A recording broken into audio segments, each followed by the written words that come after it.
Good morning, ladies and gentlemen. And yes, I do take a break on Sundays. 7 days a week is crazy.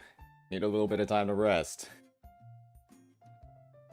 Alright, I'm just setting up a couple of things on the side, but there's been a lot of things. A lot of things that have happened over the past couple of, not even days, but like hours. A lot of things have happened. And so, some small updates I need to give regarding the schedule. Things like account reviews, blah, blah, blah. Obviously, you guys saw some big news recently. There's a live stream. Live stream for the game. And it's at a pretty annoying time, if I'm frankly being honest. Pretty annoying time. I don't think we're going to be reacting to it live, because maybe we will. We'll have to see. Gonna have to wake up pretty damn early for that one. Pretty fucking early for that one.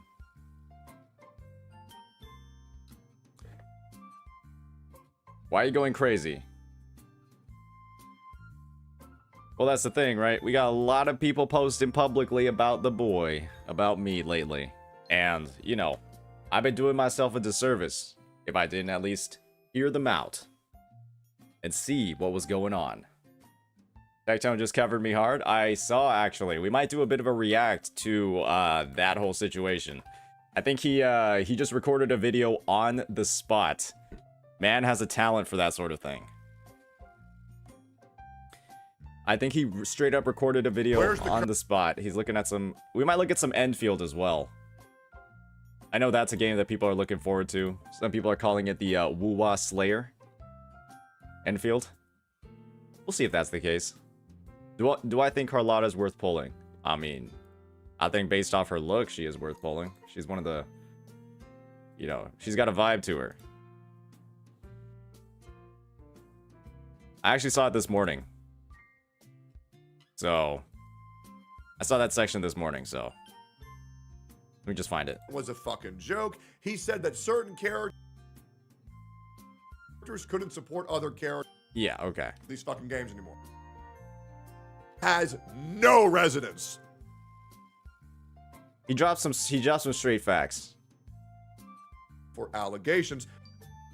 Timing people out for typing Hail Tech. Okay, I've got the spot. I've got the spot in Techie Stream.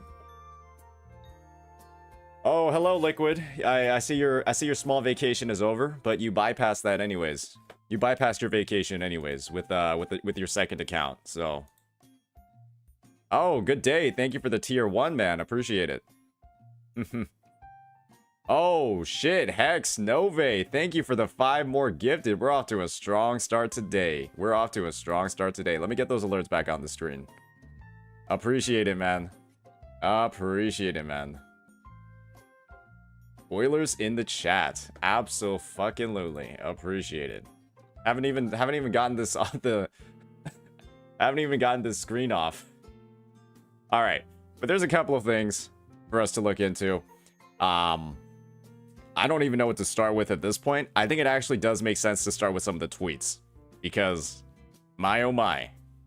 My oh my. These tweets are a little bit diabolical, if I'm frankly being honest. Oh, you little silly rover. You're my little PogChamp rover. Onyx, thank you for the... thank you for another one, man. Appreciate it. So, let me just get some more things sorted out. Turn down the music a little bit. Something to keep, you know, like the calm vibe. Hoyoverse channel. I love Carlotta.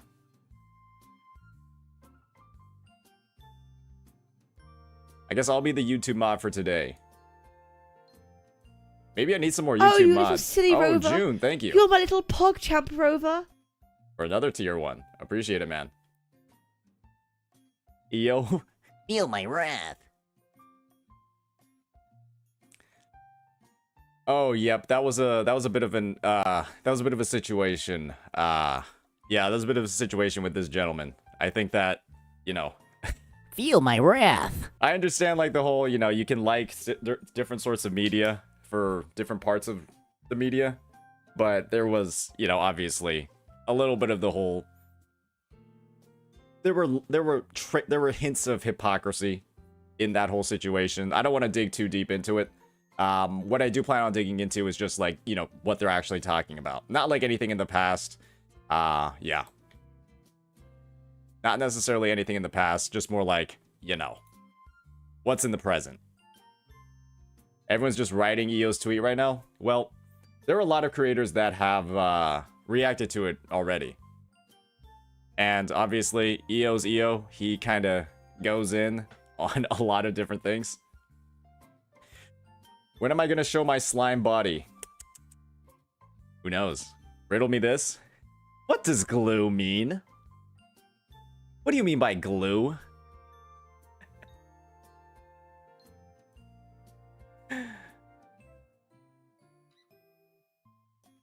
Those people that dogpiled on Rexland in the past went back and praised his Lumi solo video because it's no drama. I mean, that's the thing. I don't think Rex even responded to the entire situation, and it kind of like worked out well for him, which is a little bit goofy. EO talked to Red New yesterday to answer questions.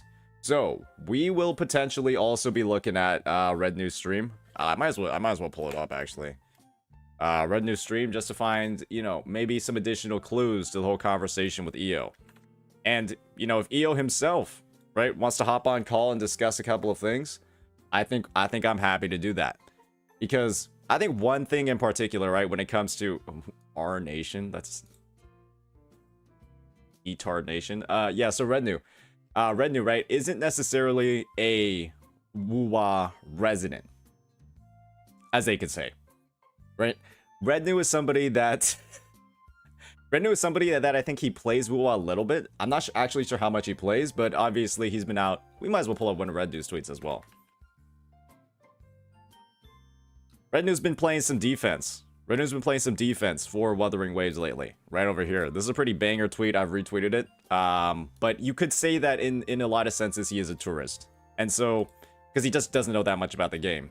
And I think he admits to not knowing much about the game. Which, you know, is perfectly fine. He doesn't speak like he's an expert on it. But one thing that is true about this whole situation is that... Hey, Sarah, what's going on? One thing that's true about this situation is that this was a long-ass stream. I don't know how long this conversation... Holy fuck. Bro, he used EO's tweet as content for like 5 hours. Like, this is all I see on the screen for 5 hours. That's crazy. Holy goly moly. And then he reacts to my video. Jesus Christ. Yo, if you guys thought I was bad for stretching out a 14-minute video for 5 hours, this dude stretched out a fucking tweet for like 5 hours. No, I'm saying, like, I respect it, man. That's called I respect the grind. That's insane. That's crazy. That's actually insane. So you said it's at the 4-hour mark when EO comes in. I think what we'll be doing is just having, you know, our initial overview of this tweet, our initial thoughts on it, and then we can get into what some of EO's thoughts are, see kind of like whether or not he's cooking.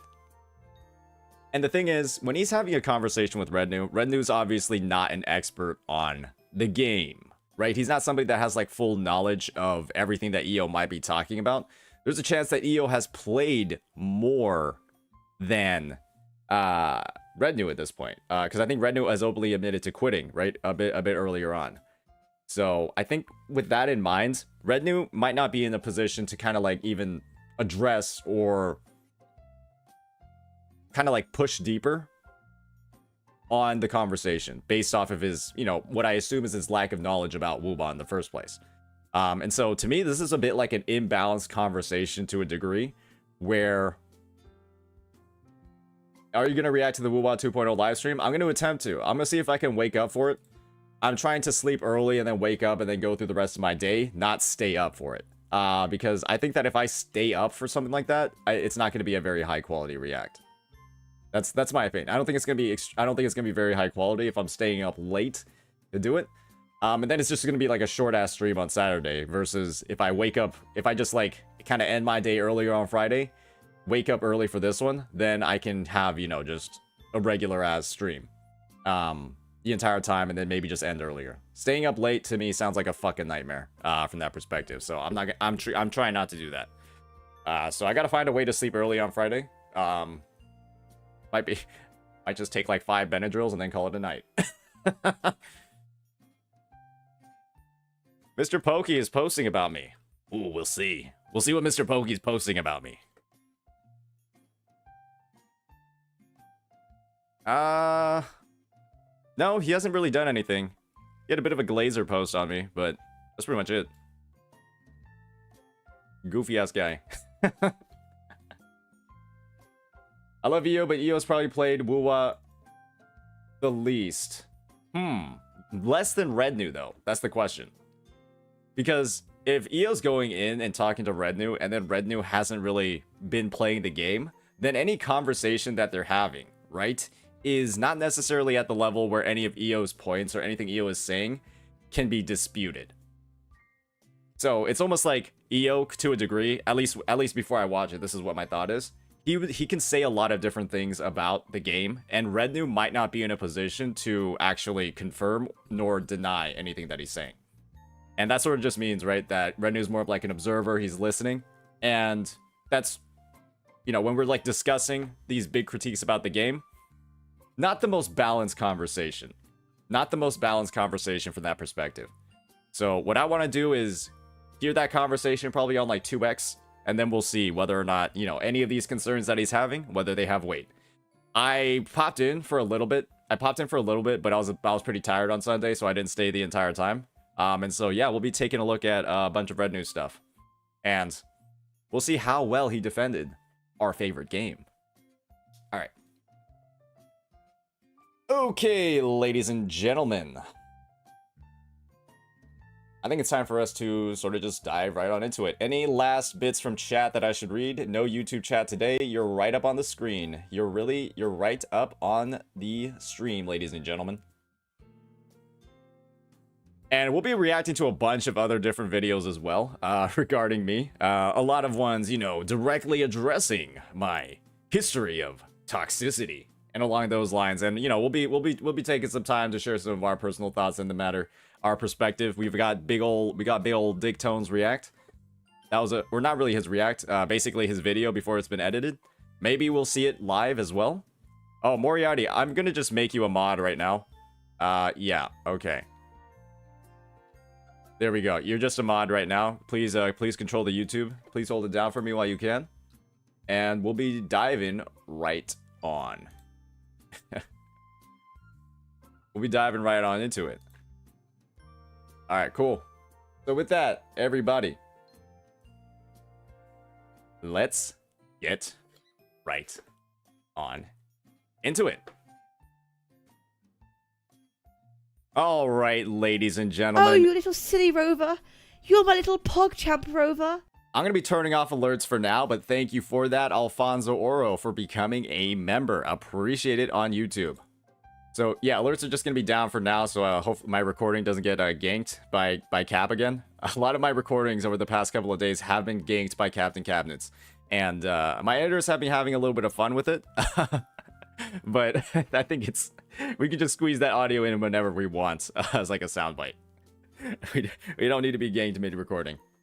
So, yeah, we'll be having some stuff. I've got a lot of stuff bookmarked. Might as well just open the bookmark tab, honestly. But yeah. So with that, ladies and gentlemen, we are back at it again with some more Wuthering Waves creators, or shall I say Hoyoverse creators, having some commentary on Wuthering Waves. And if you aren't familiar with who I have on the screen right now, this is EO. Tagged by, you know, on his Twitter handle, Eoku, Eoverse, EOXS. He's done a lot of different things in the gacha space, and the one thing that he is known for are his takes. One of the nicknames that he unfortunately has across the community that he's built up over time is Bad Take EO. And when you think about the perspective of, you know, what a bad take is, it kind of just means that you say a lot of stuff and people don't necessarily agree with it. But that also means that he's comfortable expressing his opinion. And what I wanted to do today was see what his opinion is on the hit game by Kuro Games, Wuthering Waves. And just as a bit of context, this is a conversation that EO has been sort of brewing up with a couple of other creators. I think they're not listed here for a great reason, because if I was publicly associated with this tweet after seeing the backlash that it's gotten, I wouldn't be very happy. So he kind of just threw every creator that he talked with a bone by not mentioning them by name. And we're going to see why it's gotten such a negative reception in the public sphere within Wuthering Waves, because almost every single person that's reacted to it has not had very positive things to say. And before we even get into the tweet itself, I wanted to take a look at some of the stats and analytics on this tweet. It currently sits at 346 likes, 94 bookmarks, 150 retweets, and 226 replies, with a whopping 402,000.1k views. So what this means, ladies and gentlemen, is that almost 500,000 people saw this tweet, and only 346 people liked it. This is what you call, in advance, an L+ ratio. This is crazy, in my opinion. I can't believe that almost 500,000 people saw this, and only 346 people liked it. I guess we're all glue sniffers at this point, because maybe the man is spitting and we just don't understand what the message is. This is quite literally less than a 1% like rate on the tweet. That is absolutely diabolical. So let's go ahead, let's dive on into it. Let's see why this ratio is probably the worst in gacha gaming, and kind of figure out, was EO cooking, was he burning down the kitchen, or is he just ordering fast food? There's clearly something going wrong here. Let's find out what it is and decide whether or not, with some more detail over here from Red News Stream from yesterday and his conversation with EO, whether or not the man is genuine in expressing a lot of his concerns. So with that, let's dive right on into it. So, had a banger convo with some amazing creators about the current roster of gacha games, but primarily Wuthering Waves' potential. A couple key takeaways without digging into too much detail. Perfectly fine. I think that he's just trying to keep some of the creators anonymous so that, he is known for his hot takes very frequently in the gacha space. And so him not necessarily linking this response to any creators might be a way to protect them from his reputation of, potentially bad takes. I don't see anything too crazy yet. I am a little bit concerned by this ending line over here. A couple key takeaways without digging into too much detail. Being vague isn't that great, especially when you're giving critiques, because you're kind of just saying something's wrong. And if you're not going to specify what it is, what are we doing here? Right? We're just saying something is bad or something's incorrect or something was done incorrectly, but we're not specifying what exactly that is. WuWa's downfall will be that of the community, in parentheses, public perception, if they continue down this path. Criticism is not y'all's enemy. So, basically, the community going down a certain path, the community going down a path that is not described, right? Like this is not very specific at all, is going to be what WuWa's downfall would come from.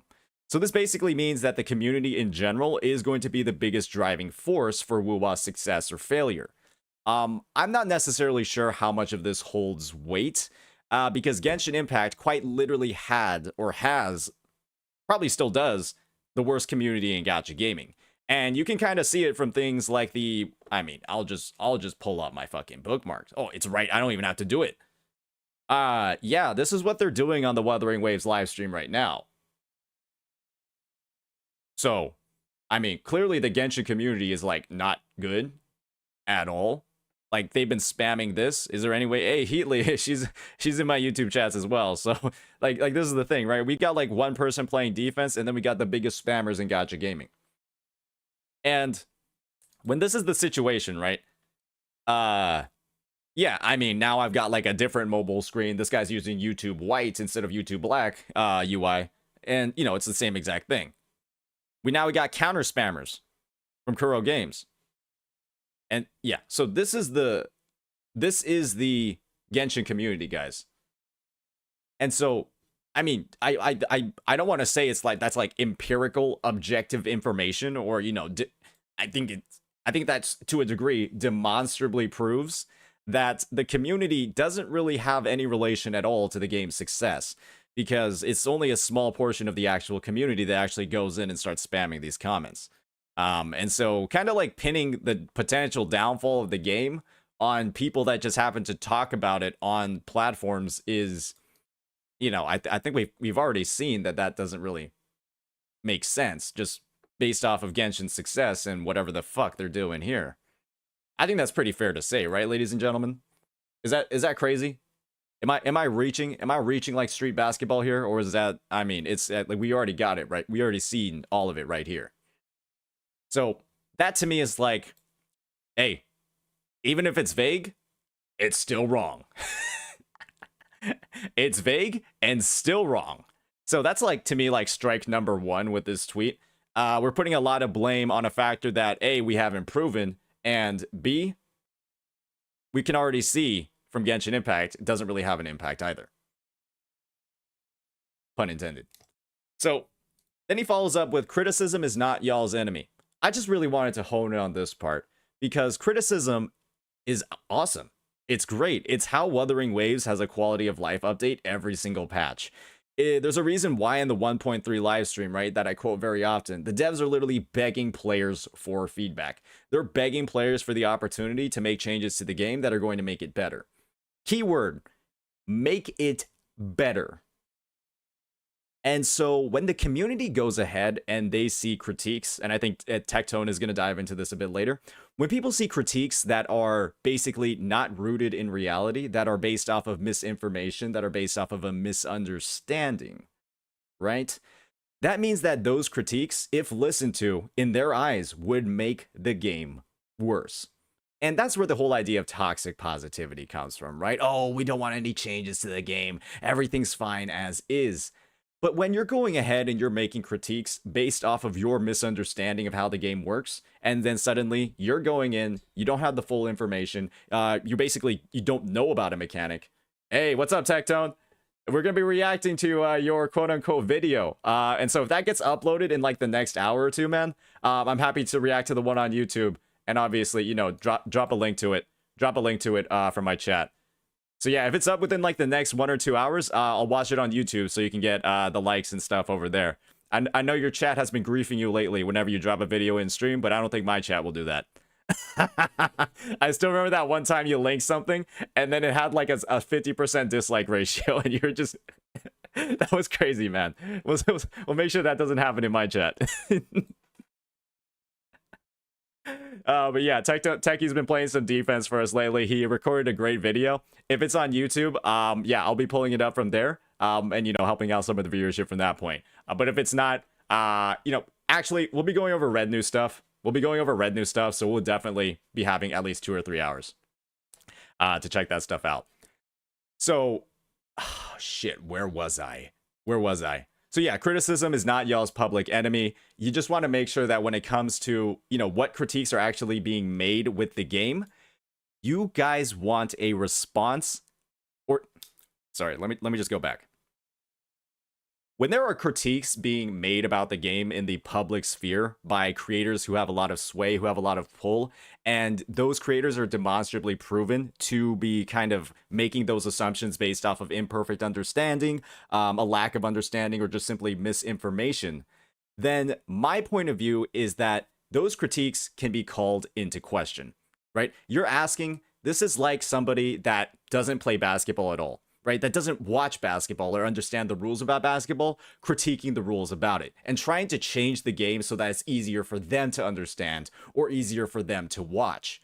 And if you're a fan of the game and you know how it works, you like how it works, and then you're hearing all of these critiques that frankly don't make sense and come from a place of misunderstanding, questioning those critiques and then pointing out why they're flawed is not toxic positivity. It's actually one of the furthest things from it. Because you're ensuring that when it comes to like changes that are actively being made or considered, they're coming from a place and they're coming from a position where somebody has more of that knowledge, has more of that love for the game, and can actually go ahead and resonate with other people that are the fans. And so when we're seeing that, people have like a 23 out of 30 on the tower, and then they're criticizing the tower, is that a matter of they haven't played the game mode enough to understand it, and are asking for things to become easier? That's a little stinky, right? It's just like, oh, I can't clear it, so I want everything to be changed so I can. That's kind of like the inference that people can make, and the understanding that people can have. Not calling out any creators in particular, but some viewers have done an audit. Some viewers have done an audit on how much those people are actually getting into, how far those people are actually going into the tower. So interesting perspective to have. However, there are still a lot of critiques in Wuthering Waves that are publicly being made that are great critiques. They're talking about, something wrong with like echoes, something wrong with shielders, and that's something that players can universally agree on, because it's oftentimes an issue that people have simply due from their own experiences in the game. And so when you're bringing up problems that nobody else is experiencing or talking about, and it's clear that you have a misunderstanding for the game's mechanics, guys, it just seems like you're making shit up just to make shit up. And if you shut down critiques that seem like they're more fiction than fact, I think that's perfectly fine. That just means that you're pushing forward the best thoughts that should be heard, versus like, oh, someone just saying stuff for the sake of saying stuff. So that's my viewpoint on the whole criticism stuff. There's going to be a little bit of that in Shinya's response as well. Next up, figureheads. I'm assuming top content creators. I would assume that I fall under this definition. I do believe that I am being referenced here as a figurehead. If this is not if I'm not who's being referenced here, please let me know who is.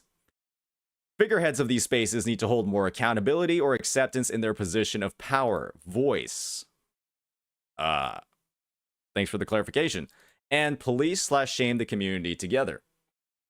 So this is my point of view. I think that I do this. I think that I do police and shame the community with my viewers. From the perspective of, if you're talking about what's wrong with the game and you don't understand what is in the game, then I think that you should first take the time to actually understand what is in the game before trying to say what's wrong with it. Because if there's not a baseline effort to understand the mechanics, to understand how they work together, and then you're talking about how the mechanics don't work together, then it's sort of just like, okay, are you just saying stuff for fun? Or are you kind of like jumping the gun with the critiques here? Because when there's like a lack of expression of that knowledge when you're making your critique, you're not talking about what's actually good with the system and what works, and you're just saying that it's bad, then it just looks like you have no idea how the system actually works, and then you're saying there's something wrong with it. And so I am using my position as a figurehead to drive home when critiques are being made from a lack of understanding. And in that situation, I imagine that if there was more of an understanding of what was going on, then perhaps those critiques weren't being made in the first place. And unfortunately, when a creator has a big platform and they have a track record of, potentially good takes, and they have a track record of, people listening to them, people will just take their words for granted. And so honestly, I think that figureheads, a lot of the previous ones, right, before my sort of like rampage on addressing bad takes, I feel like those figureheads were abusing their position. People were just taking their words for granted without any, validation of what they were actually thinking or how they were thinking, and just going ahead and agreeing with them. And now that, there's like, we're seeing like a trend of people who are repeatedly making bad takes, there's now a lot more scrutiny on them. I'm going to be honest. I think a lot of us in the community, right? I'll just, I'll name out a couple of names, right? There's a reason why there's a lot more scrutiny on the takes being made by people like Gotcha Smack now. Because now you know about how he's actually doing in the tower. He had like the whole buggering waves, and he had the whole buggering wave situation, and then like the whole critique about the cutscenes that is demonstrably false. Now you're just like, okay, his next negative take about WuWa, I'm going to look at it with a bit more of a magnifying glass to make sure that he actually understands what he's talking about and what background information he's bringing in. because he now has a streak of it. And so now my opinion is that he needs to rebuild his credibility to regain his position of power and voice. Same exact thing for Vars, right? Vars, I believe, destroyed his credibility in the WuWa community with that video. And he's going to have to work to basically prove that he deserves it back. And I think that's fine. When you're a content creator of that size, you build up a reputation over time, over all those different games. And then when you take that reputation and you sort of, to a degree, right, abuse it and use it to deliver takes that are not rooted in reality or backed up by fact, then it is kind of like that's the consequence. You lost your reputation. You know, think about like the Fallout 3 thing that, you know, people weren't happy with that. They treat you worse because of it. And you have to do good things in the community, make better takes, and you'll regain it and be taken more seriously again. So that's my viewpoint on the whole situation here. Is that fair? I think that's fair. Next up, S-tier content that isn't reacts or guides. Just make it then. Make something that people want to see. If you make something that you consider S-tier content but nobody watches it, is it S-tier content? Probably not. What defines as the definition of S-tier content is making something that people want to see a lot. And then they watch it on their own volition. And so my opinion is that even if you think it's S-tier content and then you make it and then it doesn't get S-tier views or S-tier publicity, was it S-tier content? I mean, it's just the views and how viral it gets is what defines being S-tier. So I'm not frankly sure what this means. It's like I make plenty of what you could consider S-tier content that isn't reacts or guides. My entire WuWa Ruin series. That's by definition, right? I guess by views and like publicity, it's S-tier content. But it's not like it's a react or guide, so it's in there. I mean, like arguably they're not reacts or guides, but they get S-tier views, so this is what I mean by shit being vague in this tweet, right? Like, what exactly do you mean? Because I made plenty of videos that fall under this umbrella, that fall under this classification. And so let's just say what it is versus like whatever the hell this is. Tournaments? Well, I got some good news for you, Lost Cause AJ. There might be something very interesting cooking up in the next couple of weeks. Did you know WuWa is Kara canceling? I displayed it yesterday on stream with, or the other day on stream with Braxton Tech. The actual Kara cancel swap back tech on Sanhua. It's not that tricky. It's actually quite easy to do. But yeah, that's just another thing. So super vague. Definitely could be a little bit more informative. Blah blah blah. Kuro needs to get more directly involved with benefiting their creators. They actually do quite a bit. There's actually like even a program right now. I think I'm perfectly fine to talk about it. But Kuro is taking older vids from before 1.4 and helping push them back into the algorithm with like ads or something like that. They're basically doing support for creators on some of their older videos right now. And so I guess hearing this when I don't think that's something that a lot of game companies actually do is a little bit disappointing, frankly, if I'm being honest. It's like now we're putting blame on Kuro Games as a company when frankly, right, they're actually doing quite a lot to help out the current creators in the space. So I'm not going to give like full details on it, but they are providing support. I can factually confirm that they are providing support for other creators. Next up, Kuro's going to fail at their vision if they don't quickly establish WuWa as its own thing and not a Genshin plus XYZ. This is a moot point. This is one of the worst points I've kind of ever seen. There's a reason why there's an entire genre of games called Souls-like or roguelike. Do you want to know why? That the genre of the game is called Souls-like or roguelike? And that's like the publicly sort of confirmed name? That's because the first game in the genre is quite literally what defines every other thing that follows that has any similarity with it. Roguelikes are based off of the idea, right, that you have repeated runs, you gain upgrades over time, but, you know, once you wipe, once you die, you have to reset and kind of start from the beginning. And so, if that's something that's been in the game industry for ever, basically, why is WuWa doing it wrong? This to me kind of shows just like a lack of understanding about gaming in general. Frankly, it's like a little bit, it's kind of like we just haven't been paying attention to like how Souls-like games or roguelike games are classified nowadays. And to me, that's just, I mean, I'm gonna be honest, this is a bad take. It's a bad take that got dismantled in like 10 words. It seems very short-sighted. Yeah, that's what I'm gonna say about it. Like Souls-like and roguelikes, they exist for a reason. All right, next up. Most of the systems in WuWa have no real purpose relative to the game itself, which further separates the identity, i.e., multiple features inspired from other mediums, but not fleshed out enough for their own game. Okay. So, this to me sounds like he's saying that WuWa has mechanics from other games, and then they just happen to not actually work together.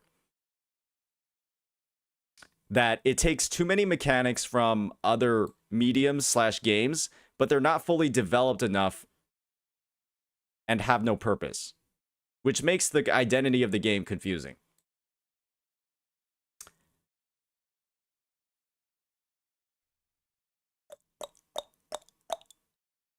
Yeah, so there's something wrong with the game that doesn't work well, but I'm not going to specify what. There's something wrong with the game and it doesn't work well, but I am not going to say what it is. Even though many widely consider that Wuthering Waves has the best combat in gacha gaming, or some of the best combat in gacha gaming. When the perception of WuWa is that it does have the best combat, and we're just going in and saying that there's a lot of stuff wrong with it, and we're not going to specify what it is, people are not going to be happy with this. There's a reason why this has 400,000 views and like 300 something likes. This is so vague, it's crazy. Next up, immerse the players in the actual game, not the concept of better than Genshin. Again, this is kind of just based off of like this whole point of like failing at their vision. It's, you only have a certain amount of time to play a game every day, right? You can only play a certain number of games. It's not like you can just go ahead and be like, all right, like this game is an open world gacha action RPG where you have a party of characters. Guys, let's somehow make it not relatable to Genshin Impact. Huh? What?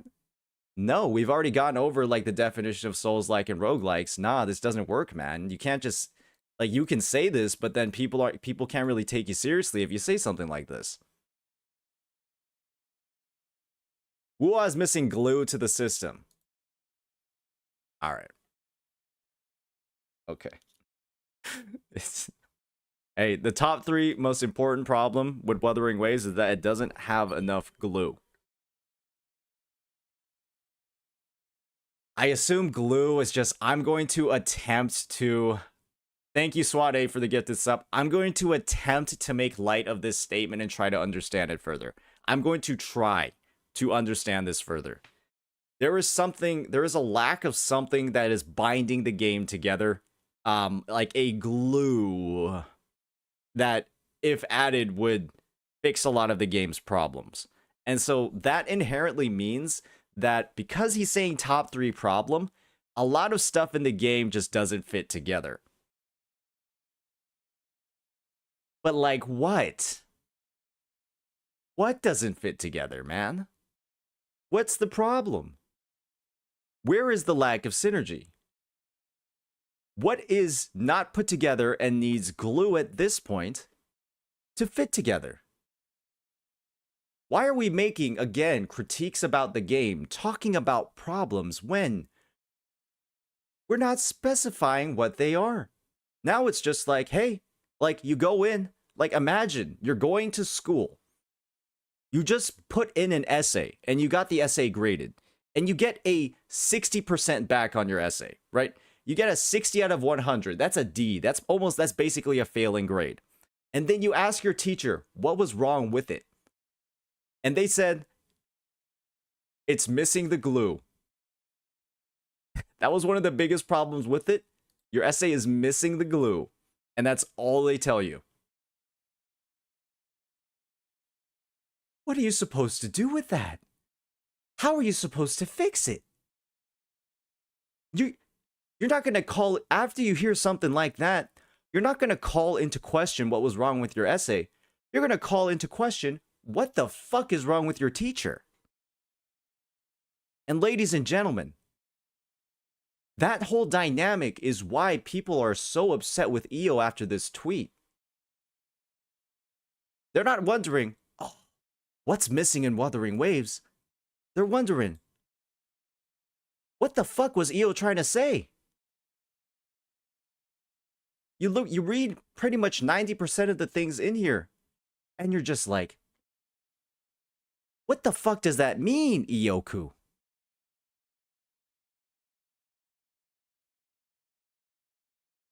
And the worst part about all of this is this coming on the back of one of the most diabolical takes that has ever been seen in Wuthering Waves, right?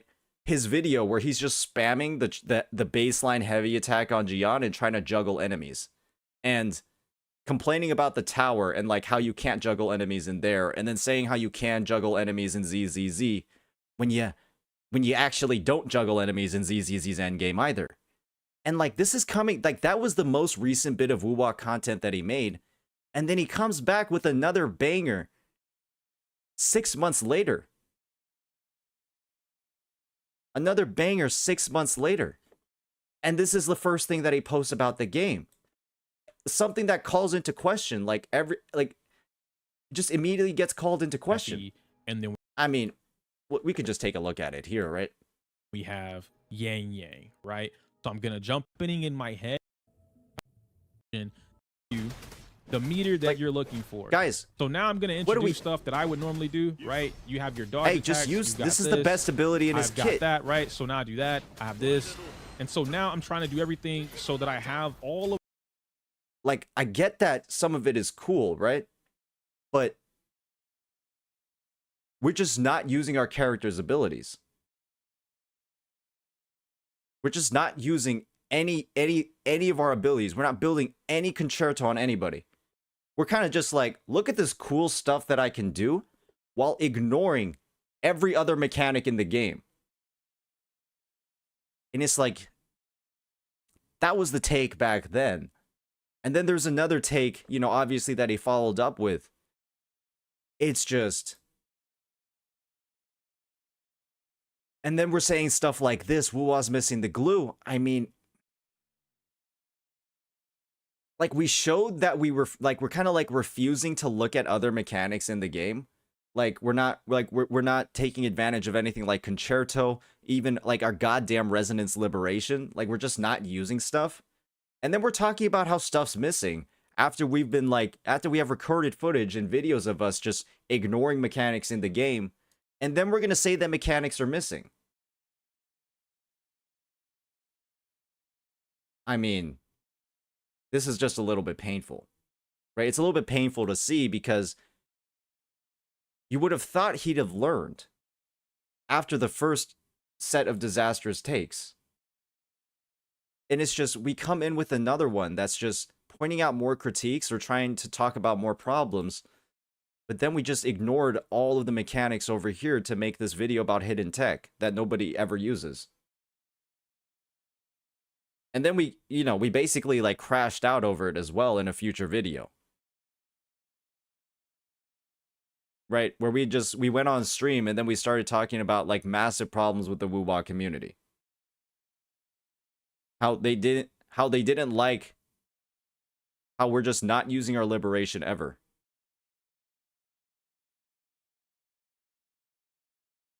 So yeah, I mean, again, this is just the tweet. I think EO's in chat right now. Maybe he wants to hop on call and explain it. We are actually planning on looking at Red News Conversation to get more light, but we're kind of just going into how absolutely destructive this tweet is as a baseline.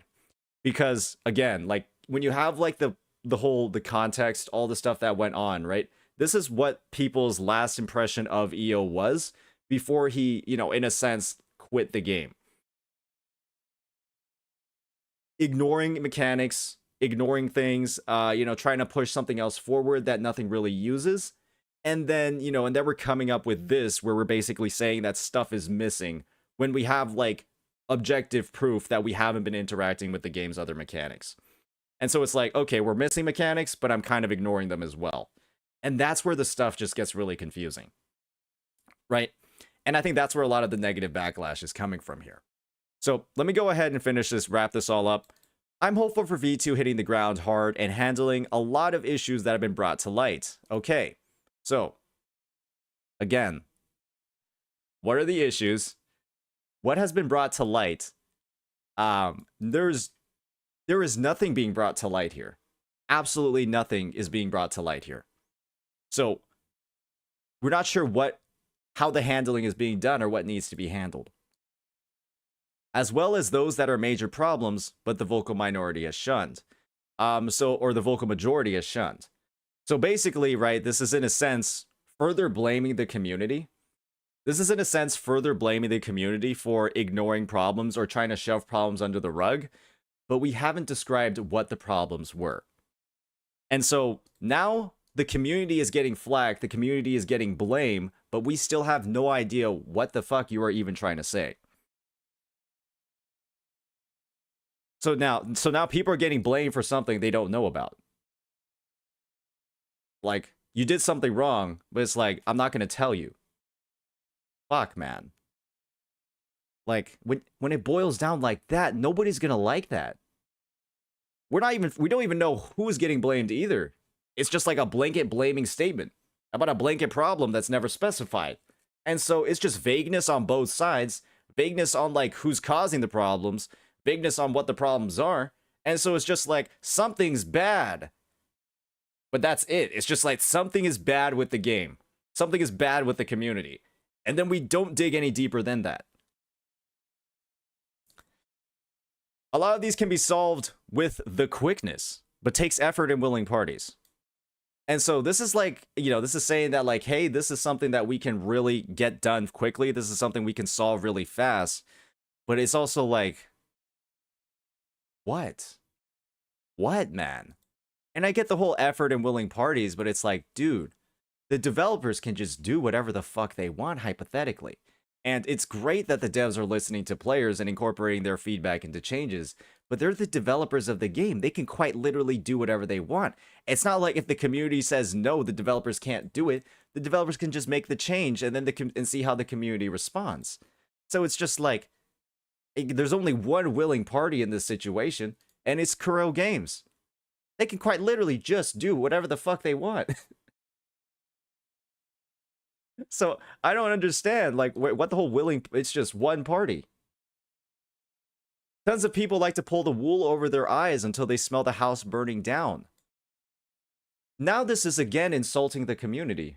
This is us saying that we're like ignoring all the things that are causing problems and that we're going to basically cause the game to self-destruct and burn down. But like, who in the community? What is the burning? What's causing the fire?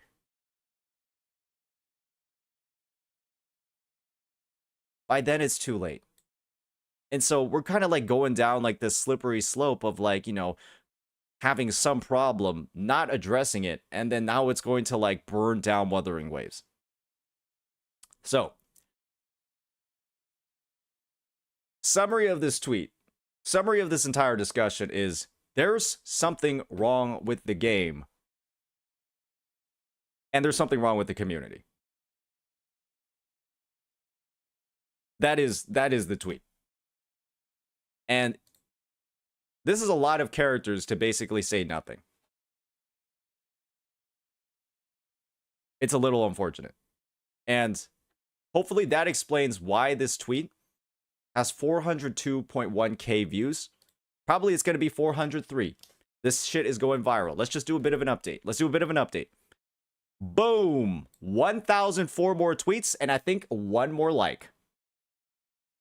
1,400 more views, and I think that's about one more like added.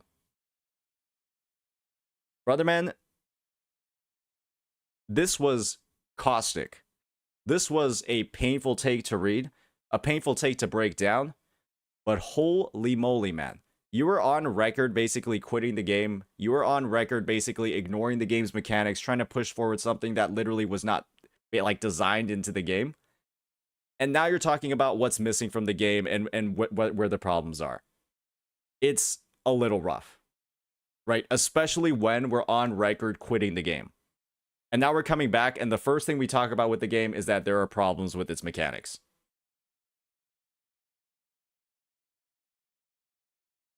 It's a little rough. Just without even diving into it, it's a little rough. So, let's take a look at some of the responses. All right, EO, name the creators you talked to. Need to hear where these takes are coming from. I'm going to give you a round of applause, EO, for not linking the creators that were involved in this discussion, because oh my gosh, that would have just drawn aggro to them as well. You do not, I don't think any WuWa creator wants to touch this with a 10-foot pole, because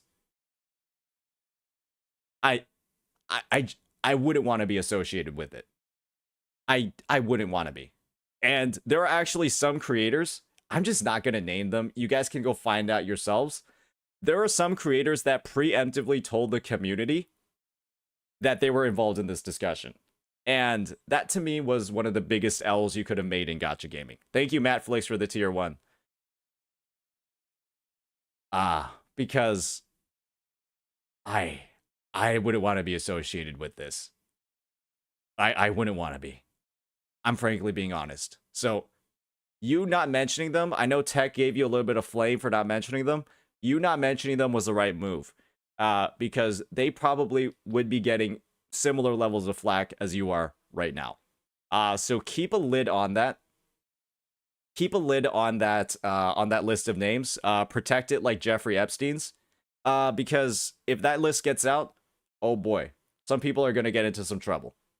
All right?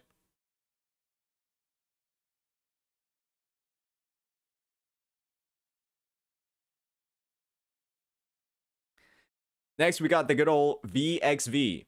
Those are some damn good points.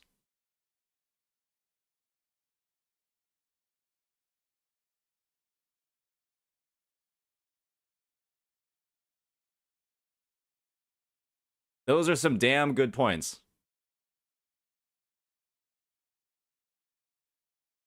The real question now is how long before people start beefing because those points came from you specifically.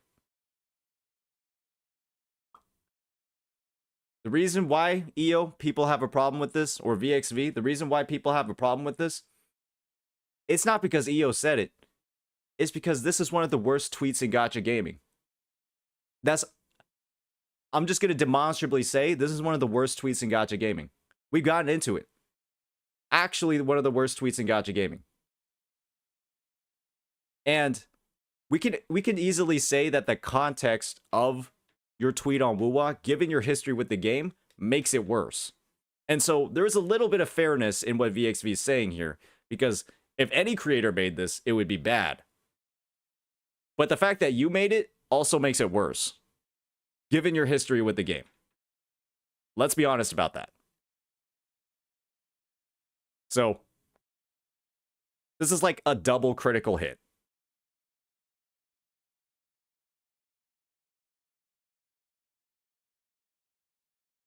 We got Ethan jumping in, trying to farm. I respect the game. Respect the game from Ethan. Mr. Pokey over here with whatever the fuck this is. Solus just absolutely clapped you into infinity and beyond. Very, very measured response though, but he did just basically clap you. I mean, I have seen no other way to do this. Yeah, Solus just completely ruined you with this one. and like the ratio to 288 to 9.5. Remember, ladies and gentlemen, this is 346 with 403. So Solus has about 5% of the views, but like 75% of the lights. Funny enough, Solus agreed with me once we talked. Okay. You're being vague again, though. You're doing it again. You did it again. You're being vague again, man.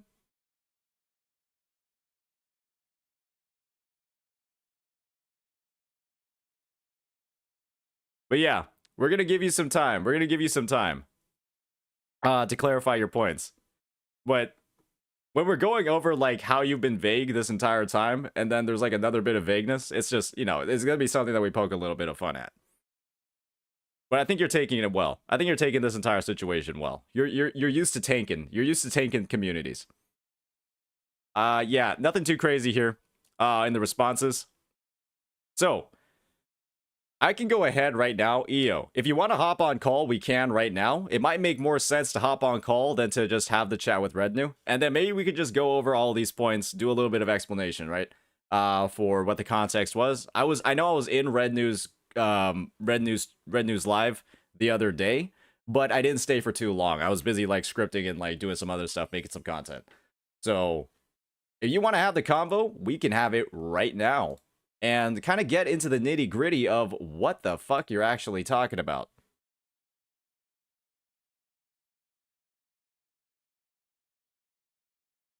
Oh, but yeah, just as like an ending to the recording, overall, this tweet was a little bit stinky to a lot of members in the community. And I think we went over all of the reasons why. So let's just keep that in mind as we see how the situation progresses. This is kind of like another notch on the tree of WuWa critiques where nobody really knows where it's coming from, and it doesn't seem as rooted in reality as it could be. It's very vague, it's not very specific, it's kind of just highlighting a problem that people might not actually know is there, and that can be a cause of concern, right? Fixing problems that don't exist, that's something that nobody wants to do. So yeah, let me know what the thoughts are. You know, like, comment, and subscribe, and yeah, see you all next time. All right. Okay. What are we up to now? Mr. Iyoku. Call me up? Okay, let me, So, I think I need to add you first. Is it just Iyoku on Discord? Let me just see if I can find you. We've got to become friends first, and I'm not sure how to do that. I missed the banger. Is there like a banger in here hidden somewhere? Like a raccoon? Somebody said there's a raccoon. Would you say WuWa's downfall is because they don't have a U? Well, Iyoku. But they do. But they do. EO, Saint, Tectone, Dreamlink. Alright, what's up, Amethyst? It's going pretty good. We're just going over some of the spiciest things that have happened in the WuWa space. We're breaking down EO's tweet. I know we did it with Rednew the other day. And so now he's gonna do it with the expert on Wuthering Waves. Yeah, we do need help adding each other. Sarah, could you link us up together? Could you make the introduction between the two of us? Abrams, Amethyst, yeah, we'll be doing some more account saving later. There's a couple of creators who have gotten in touch with me about, you know, wanting to fix up whatever they have and get themselves on the path to 30 out of 30 in the tower. Accept your friend request? Fine, Sarah, I'll accept your friend request. Gosh. Fine, I'll do that. My gosh. Stop being so pushy about it. Just kidding, just kidding. Iyoku, you too?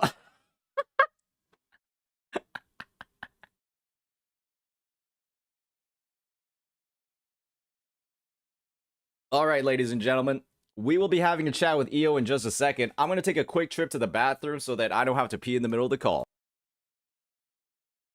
And I will be washing my hands.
Alrighty, it looks like we are all linked up. Alright, let me add you as a friend, Io.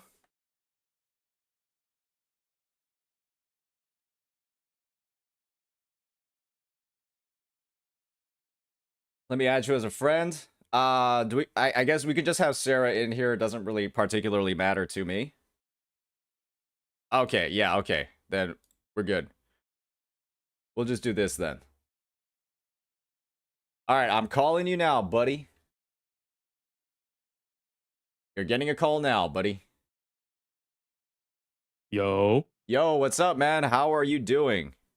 chilling, chilling, chilling. How you doing? I'm doing good, man. Good, good. Well, I mean, ask away for the most part. I will say though, before we jump into it, I know you're doing it with the content in mind, which is that's what you guys are gonna do. Uh, we both have to be on the same page here. Yeah. We're totally speaking to come to some form of understanding, right? Absolutely, yeah. All right. I'm just trying to figure out. I said it once in the review, right? What are you talking about? Because like to me, it's not necessarily that we're trying to like critique what you're critiquing or like break down what you're trying to critique. We're just trying to find out what the fuck you're even trying to say in the first place. All right. So there's two things, right, that we can point out here. Number one, couple key takeaways without going into too much detail. I was very clear that I was not going into a lot of detail on these. Number two, going beyond that point, just like I told you in the chat and I told Red, you guys are always welcome to just ask me to clarify or to elaborate. Mhm. There was somebody that, because I said the same thing in Red's chat yesterday, there was somebody that tried to get me to elaborate on a couple points, and I was going to elaborate. By the time I woke up, the tweet had already hit Eastern side of the audience. Mhm. And there was no way I could keep up with any of the responses. Like I woke up and my phone was ding, ding, ding, ding, so I just muted it. So it has Fair. nothing to do with like I purposely ignored anybody or, I wasn't going to do anything. It's like there's no way I can respond to, 52 different quote tweets Yeah. trying to explain to everybody what's going on, right? Mhm. So beyond that, some of this stuff I assumed was pretty straightforward, which I still think it is. I understand that I could elaborate more, which is totally fine. Mhm. But there's a difference between me needing to spell out a lot of things for people and then me needing to elaborate on a point, right? Like if we can understand the base level of the point, then we can go beyond that. So some of these things I feel like might be explainable, but if not, you can ask away and then like I'll answer it. Okay, so I think to sort of like play that back and re-clarify it for everybody in the situation, I think what you're trying to say is, let me make sure I'm playing it back and make sure I'm being faithful to what you're saying, is that when you had made this tweet, you were very explicit, right? A couple key takeaways without digging into too much detail. You're kind of like upfront about what you're not saying, Right. right? And sorry, I need to check out my YouTube chat for 1 second because apparently people are sort of going crazy. You might be able to see what's on the screen on the YouTube chat. Maybe Oh, yeah. I can see your Twitch chat. Yeah, you can see my YouTube chat as well. I just pulled it up. Yeah, they're a little bit. I'm trying to clarify the situation because they're not. I guess they're not immediately happy with the initial explanation that you brought up. But I think there's more to it. So to play back what was going on, you made this tweet. You were explicit about not having much detail, and by the time that you sort of like you made it before kind of going to bed, right? Right. And by the time you woke up, man, this shit went viral. It went crazy. Yes. And that sort of leads to, a lot more eyes, a lot more criticality, a lot more just like negative public perception because it blew up so quickly and you didn't have the opportunity, right? Because you were obviously sleeping. You were obviously sleeping. You weren't able to address a lot of those concerns on the fly. Yes. And so it looked like to a lot of people, right, that you're kind of either ignoring the responses, you're not addressing them, you're like intentionally being vague, even though that's clearly not what you're trying to do. And that just further sort of amplifies the whole negative perception.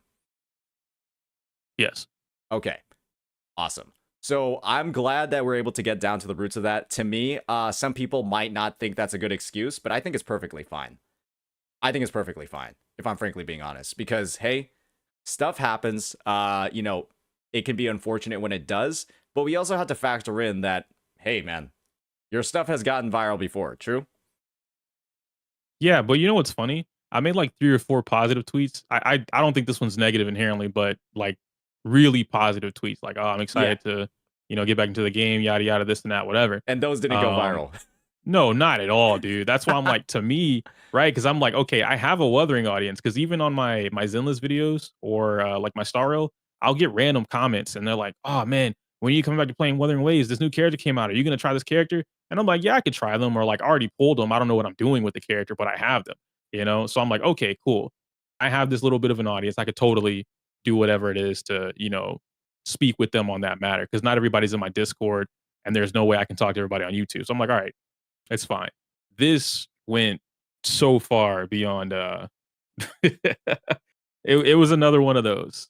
Yeah, yeah, another one of those, right? And you're very familiar to what one of those are from that Yeah. previous interaction that you, or I guess the previous whole Wuthering Waves situation that you were involved in, correct? Mm-hmm. All right, all right. So glad that we were able to clarify that. Obviously, it's it's an unfortunate thing when it does happen, but stuff going viral is a risk or it's a potential reward that we always have to factor in all of the time when we're a public figure like yourself or I. Is that something we can kind of like agree on? Yeah, I can agree on that. Yeah, yeah. So I mean, I guess my sort of viewpoint on it is I understand where you're coming from, but when we do, when everything has the potential to go viral, when everything has the potential to go crazy, presenting our arguments or presenting our points in like the best way possible on the first pass is going to be like the best way to get, a positive public perception at the end of the day. So, Mm-hmm. I think that's something that you were kind of like not able to do here, unfortunately. And especially when it comes to something like a critique for the game, especially when it comes to something that we're trying to say is wrong or needs fixing or is currently a problem, right? Vagueness, like I use the example of like, getting feedback on an exam, getting feedback on a test, just seeing that a question or like you scored low on something, but then not being told what you did wrong. That is to a degree, not even to a degree, that is just straight up frustrating.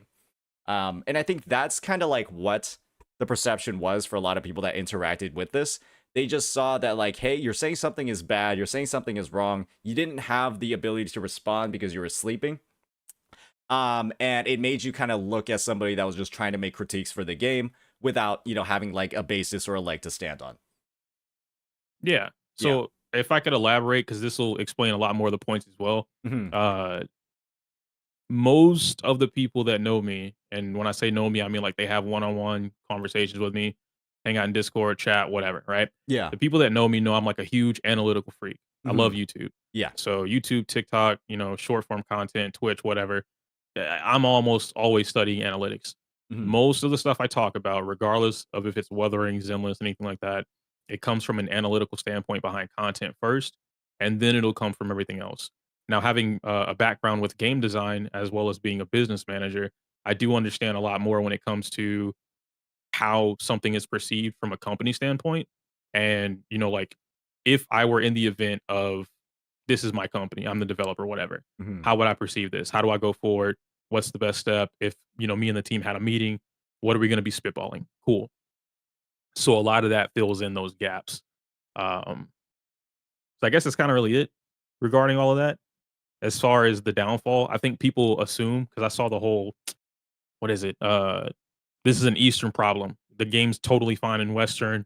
They're whales, da da da da da, I whatever. think you're flipping it up. It's a Western problem. The game's fine in the Yeah, East. that's what I meant. Yeah, Yeah. yeah, yeah. Western problem, but East is totally fine. Um, the downfall part has nothing to do with finances whatsoever. Mhm. I don't care about that. It also has nothing to do, from my take, with the Eastern side of things because I'm not on the East.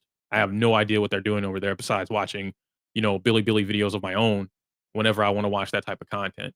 But I can't translate. I don't get any type of, we don't have a Mr. Poke for Wuthering, so to speak, right? That's going to translate what they're doing and then bringing it over here. So whenever I make anything, it has nothing to do with that. So when I talk about the downfall of it from a public perception, it's more so going along the path of what we see in global, which is what we have right now. we have a lot of the community that is publicly not in a good light. Like in the community, sure, we probably understand like we're not bad. You know, it's not horrible, whatever the case may be. It's totally fine. But outside of the Wuthering community, that's not what everybody else sees. You know, you have people IRL, they know what Wuthering Waves is, they know what gotcha games are, they might know one of the creators here or there, Mhm. and then they're able to, hey, I like that game. When it comes to console, I might play it.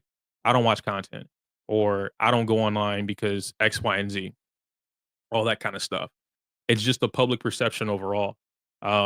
You can see this through Reddit forums, which I just don't like Reddit. Reddit's bad overall, but you can see this everywhere, right? And I think someone just mentioned League. League is the same way. The difference is League has a ton of popularity behind it, especially with Arcane just being as successful as it is. So they've amassed a better image for themselves over time. But prior to that, League was constantly known, and I'm sure you can attest to this. League was known as a horrible name for itself if you didn't play League. Like the random schmuck on the street finding out that you play League of Legends, they don't care. You know, it has a stigma to it.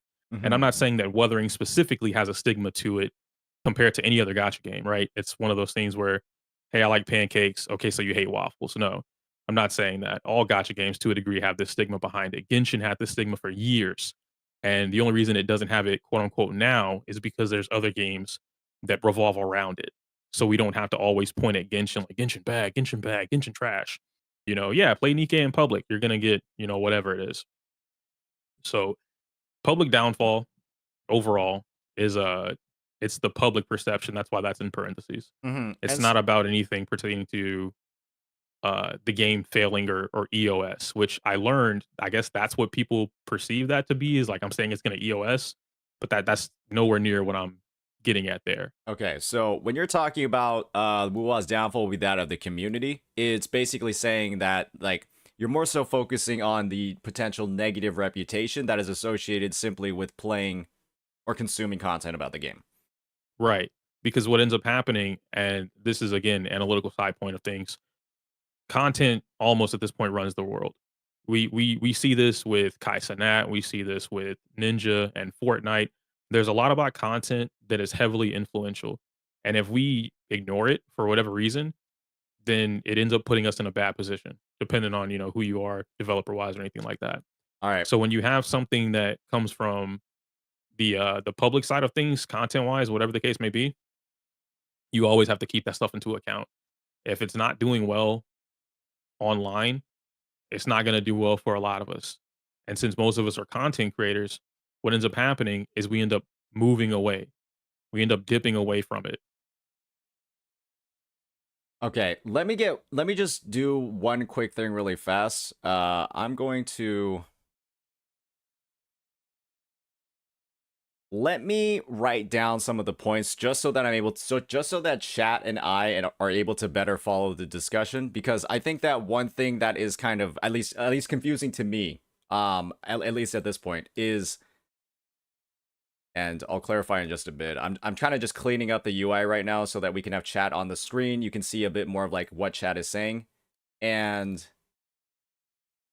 okay, cool. Let me just add one little bit of back into chat. Sorry. It's like the whole Twitter interface is like kind of fucking over some stuff. Mm-hmm. Yeah, let me just, I'm adding some scuffed ass backgrounds right now. I'm adding a scuffed ass background right now. Okay, that's not working.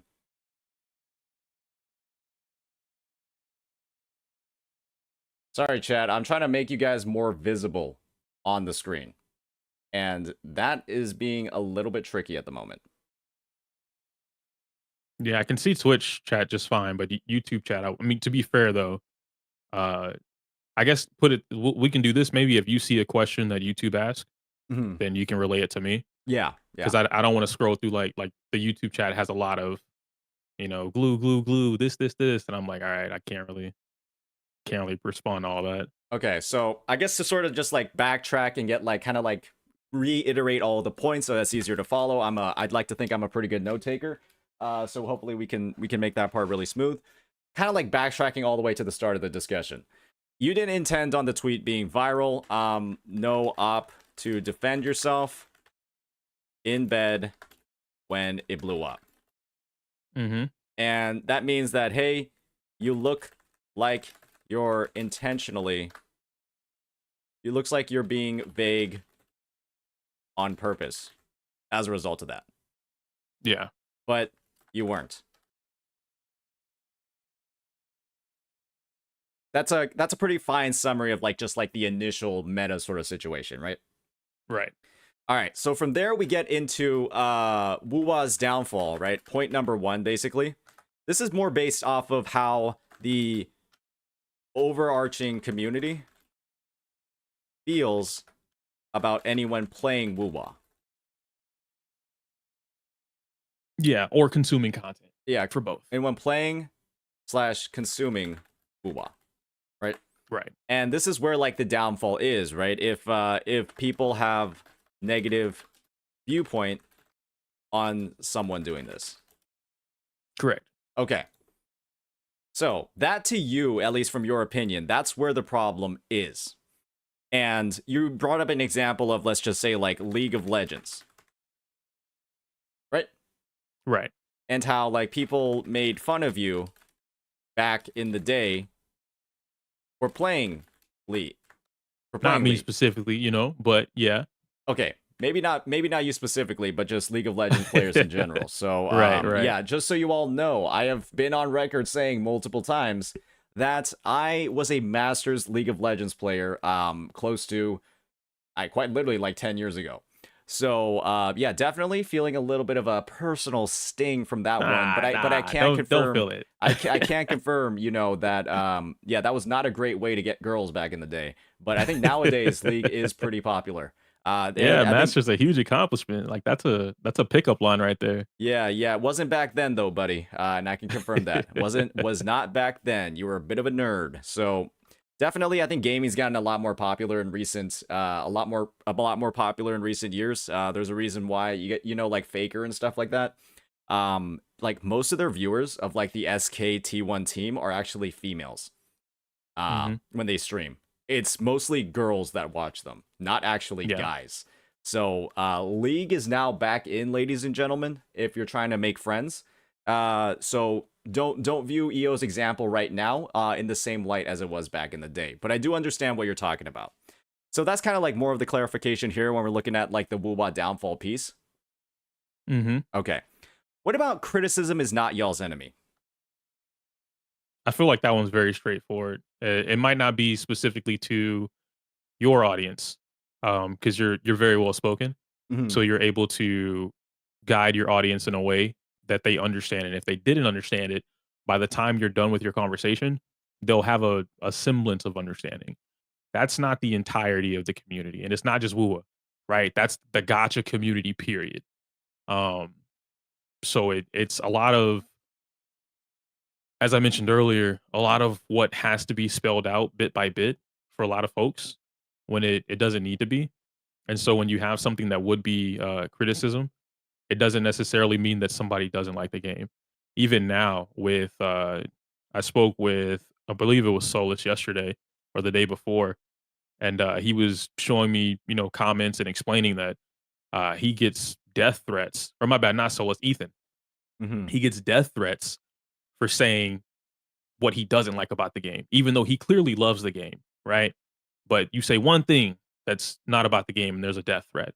And I'm sure we've all gotten something to some degree where it's like, I actually haven't gotten a single one yet. All right, I don't think you get those. I haven't gotten a single one yet. Honestly, yeah, honestly, I don't think you get those. Nobody's actually been that rude to me, surprisingly enough. Like I hear all of this talk about like people like, you know, being told to, you know, do stuff in Minecraft, but like me, I actually haven't gotten anything. Yeah, you know, and that's great, right? It's a little different. That's not an invitation, by the way, guys. Yeah, don't do that. Yeah, hello chat. But yeah, it's a lot, right? For instance, just speaking from my own experience, but I know Smack and I have shared conversations about this, and for obvious reasons, you know, skin color. But we receive racist comments all the time. Like I literally got one from that tweet. Someone's calling me I don't know how this even makes sense, but they said I'm from Texas, so it doesn't matter what I say, right? Like I should just be off the face of the planet. I have someone his literal profile, which I know it's bait, but still, the literal profile has the N word in it. Like they spell it a certain way, but there's a response that was there for me about being black and, why they don't need blacks in the community. Black shouldn't be there, whatever. And this is normal for me, right? I'm just explaining that there's a lot that happens in between that everyone doesn't experience. You won't experience it, Ethan wouldn't experience it, so on and so forth. But this is a completely different point, but I'm just elaborating on that. Yeah, There's a lot of open. It's very open. It's acceptable to be this way within the space. I You would know just, what I mean? I would just say, man, I don't, I'm gonna be honest. I fully understand where you're coming from, where there's a whole perspective, right, of like, technically there might be some people that are viewing you as like a quote unquote outsider to the space. And, that's why you're getting comments like that. But I'm going to be honest, it's just, I feel like we don't see a lot of it in a lot of places, at least publicly. And so the viewpoint that I feel like a lot of people have, and I think you even brought this up the last time you were in some, a little bit of a drama a couple of months ago, you kind of said a similar thing. And my viewpoint is that when the community as a whole kind of like cleans up after themselves, and like content creators, they like delete those from their thing, they like moderate it so that it doesn't get posted. YouTube even has, like very strict moderation overall, where that stuff doesn't even get like that stuff can't even be shown on like people's public channels because it just gets auto filtered. It's like, it's like you're talking about a problem, like these things that you're receiving in private, and it's awful that you're receiving them in private, right? But it's not visible to a lot of members of the community, and like it's not something that's pushed by any other creator. And I think the perspective is that that's just like the low hanging fruit from the perspective of that's just something that they're going to say because it's something that they can say, right? Like obviously, like I can be made fun of for being Asian, right? Or being like a League of Legends player, right? A lot of people say it's like, oh, he's just toxic because he used to play League, or he's actually toxic. I've actually had a lot of people saying, and I think Fob actually said it too, right? A fellow Korean, on the call yesterday with Tectone. He kind of just said that like, hey, if you're like a Korean person that's good at games, you're like almost automatically elitist. Right? So it's not something that like necessarily, obviously it's not to like the same degree that you have, but it's something that everybody has like some sort of like stereotype kind of put on them to a degree. And for me, it's like, hey, like obviously not to like the full extent of the conversation there, like not to the full extent of like, the negative things that you're getting from that side, but it is something that just occurs regardless. People will always try to find something like the lowest hanging fruit that they can have because, people are kind of dumb. People are kind of stupid sometimes, right? And so the insults that they'll go to will be the ones that oftentimes are the easiest to think about or the easiest to give. And a lot of it just gets filtered out nowadays automatically. And so it's like, it's kind of just like, obviously like Asians in the space, in the gaming space, in the gacha space, right? They kind of just are more of like the natural. We're playing a game made by Chinese people, or we're talking about a game made by Chinese people, right? So it's like, obviously, I don't think there's going to be like as much of like a negative spin on it just based off of that. But hey, you ever seen Asians in the basketball space? Yeah, of course. Yeah, they get made fun of a lot there. Yeah, right? until they put that ball in the goal. Any Asian basketball player gets a lot of shit talk. So it's just like, a different medium. It's a different thing. And just based off of like what the initial community is and whether or not you're viewed as like an outsider coming into it, right? I think it happens on all sides. So I wouldn't read too much into that. Like I'm not saying that like it's not happening or it's not a big deal, but like I just think like using that as perhaps like potentially like a shield or something to like deflect. I don't think it's something that people are. That wasn't my intention. If it was, if that's how it came off, that's not my intention. I was bringing that up simply during the part of the conversation with Ethan and I, and like expressing what him and I were talking about. So that's my bad if that came off that way. Yeah, and it's just like, hey, I mean, if we want to talk about even more, like Asians got beat up during COVID, right, for something that they didn't do, right? So it's just like there's just like all of this stuff going on, a lot of different sides, like. When we think about like the critiques and the responses to it, Ethan is getting D threats, right? Ethan is getting D threats, but it's not because he's like white, or it's not because of like those things. It's because Right, like, hey, right. he's That's making critiques. that's where I about the think we game. got off topic a little bit when I started explaining more in depth than I needed to. Mhm. But if we go back to that, the death threat part, Mhm. that's pretty common. That's not common. I think, like you said, you don't get those, but we could scroll through Twitter and there's something a little less civil about the responses that people get, or whenever you're having a criticism or something that should be criticized. Normally, what happens between two adults or two average humans above the age of 16, I don't know, Yeah. you're able to have a conversation and disagree or agree. You're able to converse with another human being about what you agree with, what you don't agree with, in a very civil manner. Twitter is not the place for that, which is why I try to have as few conversations as possible on Twitter, because they've shown me Well, that that's not what they want to have, right? It's why I open the floor with all of you guys. If you want to have a convo with me, just call me up, right? DM me, whatever. And it's way easier to have these conversations where we can go back and forth without it being here's what I think EO might be saying, or this is what I'm under the assumption he meant by this. You could just ask me, right? And so that I don't want to say honor, but courtesy, that courtesy between two people doesn't exist within the entire space of the community.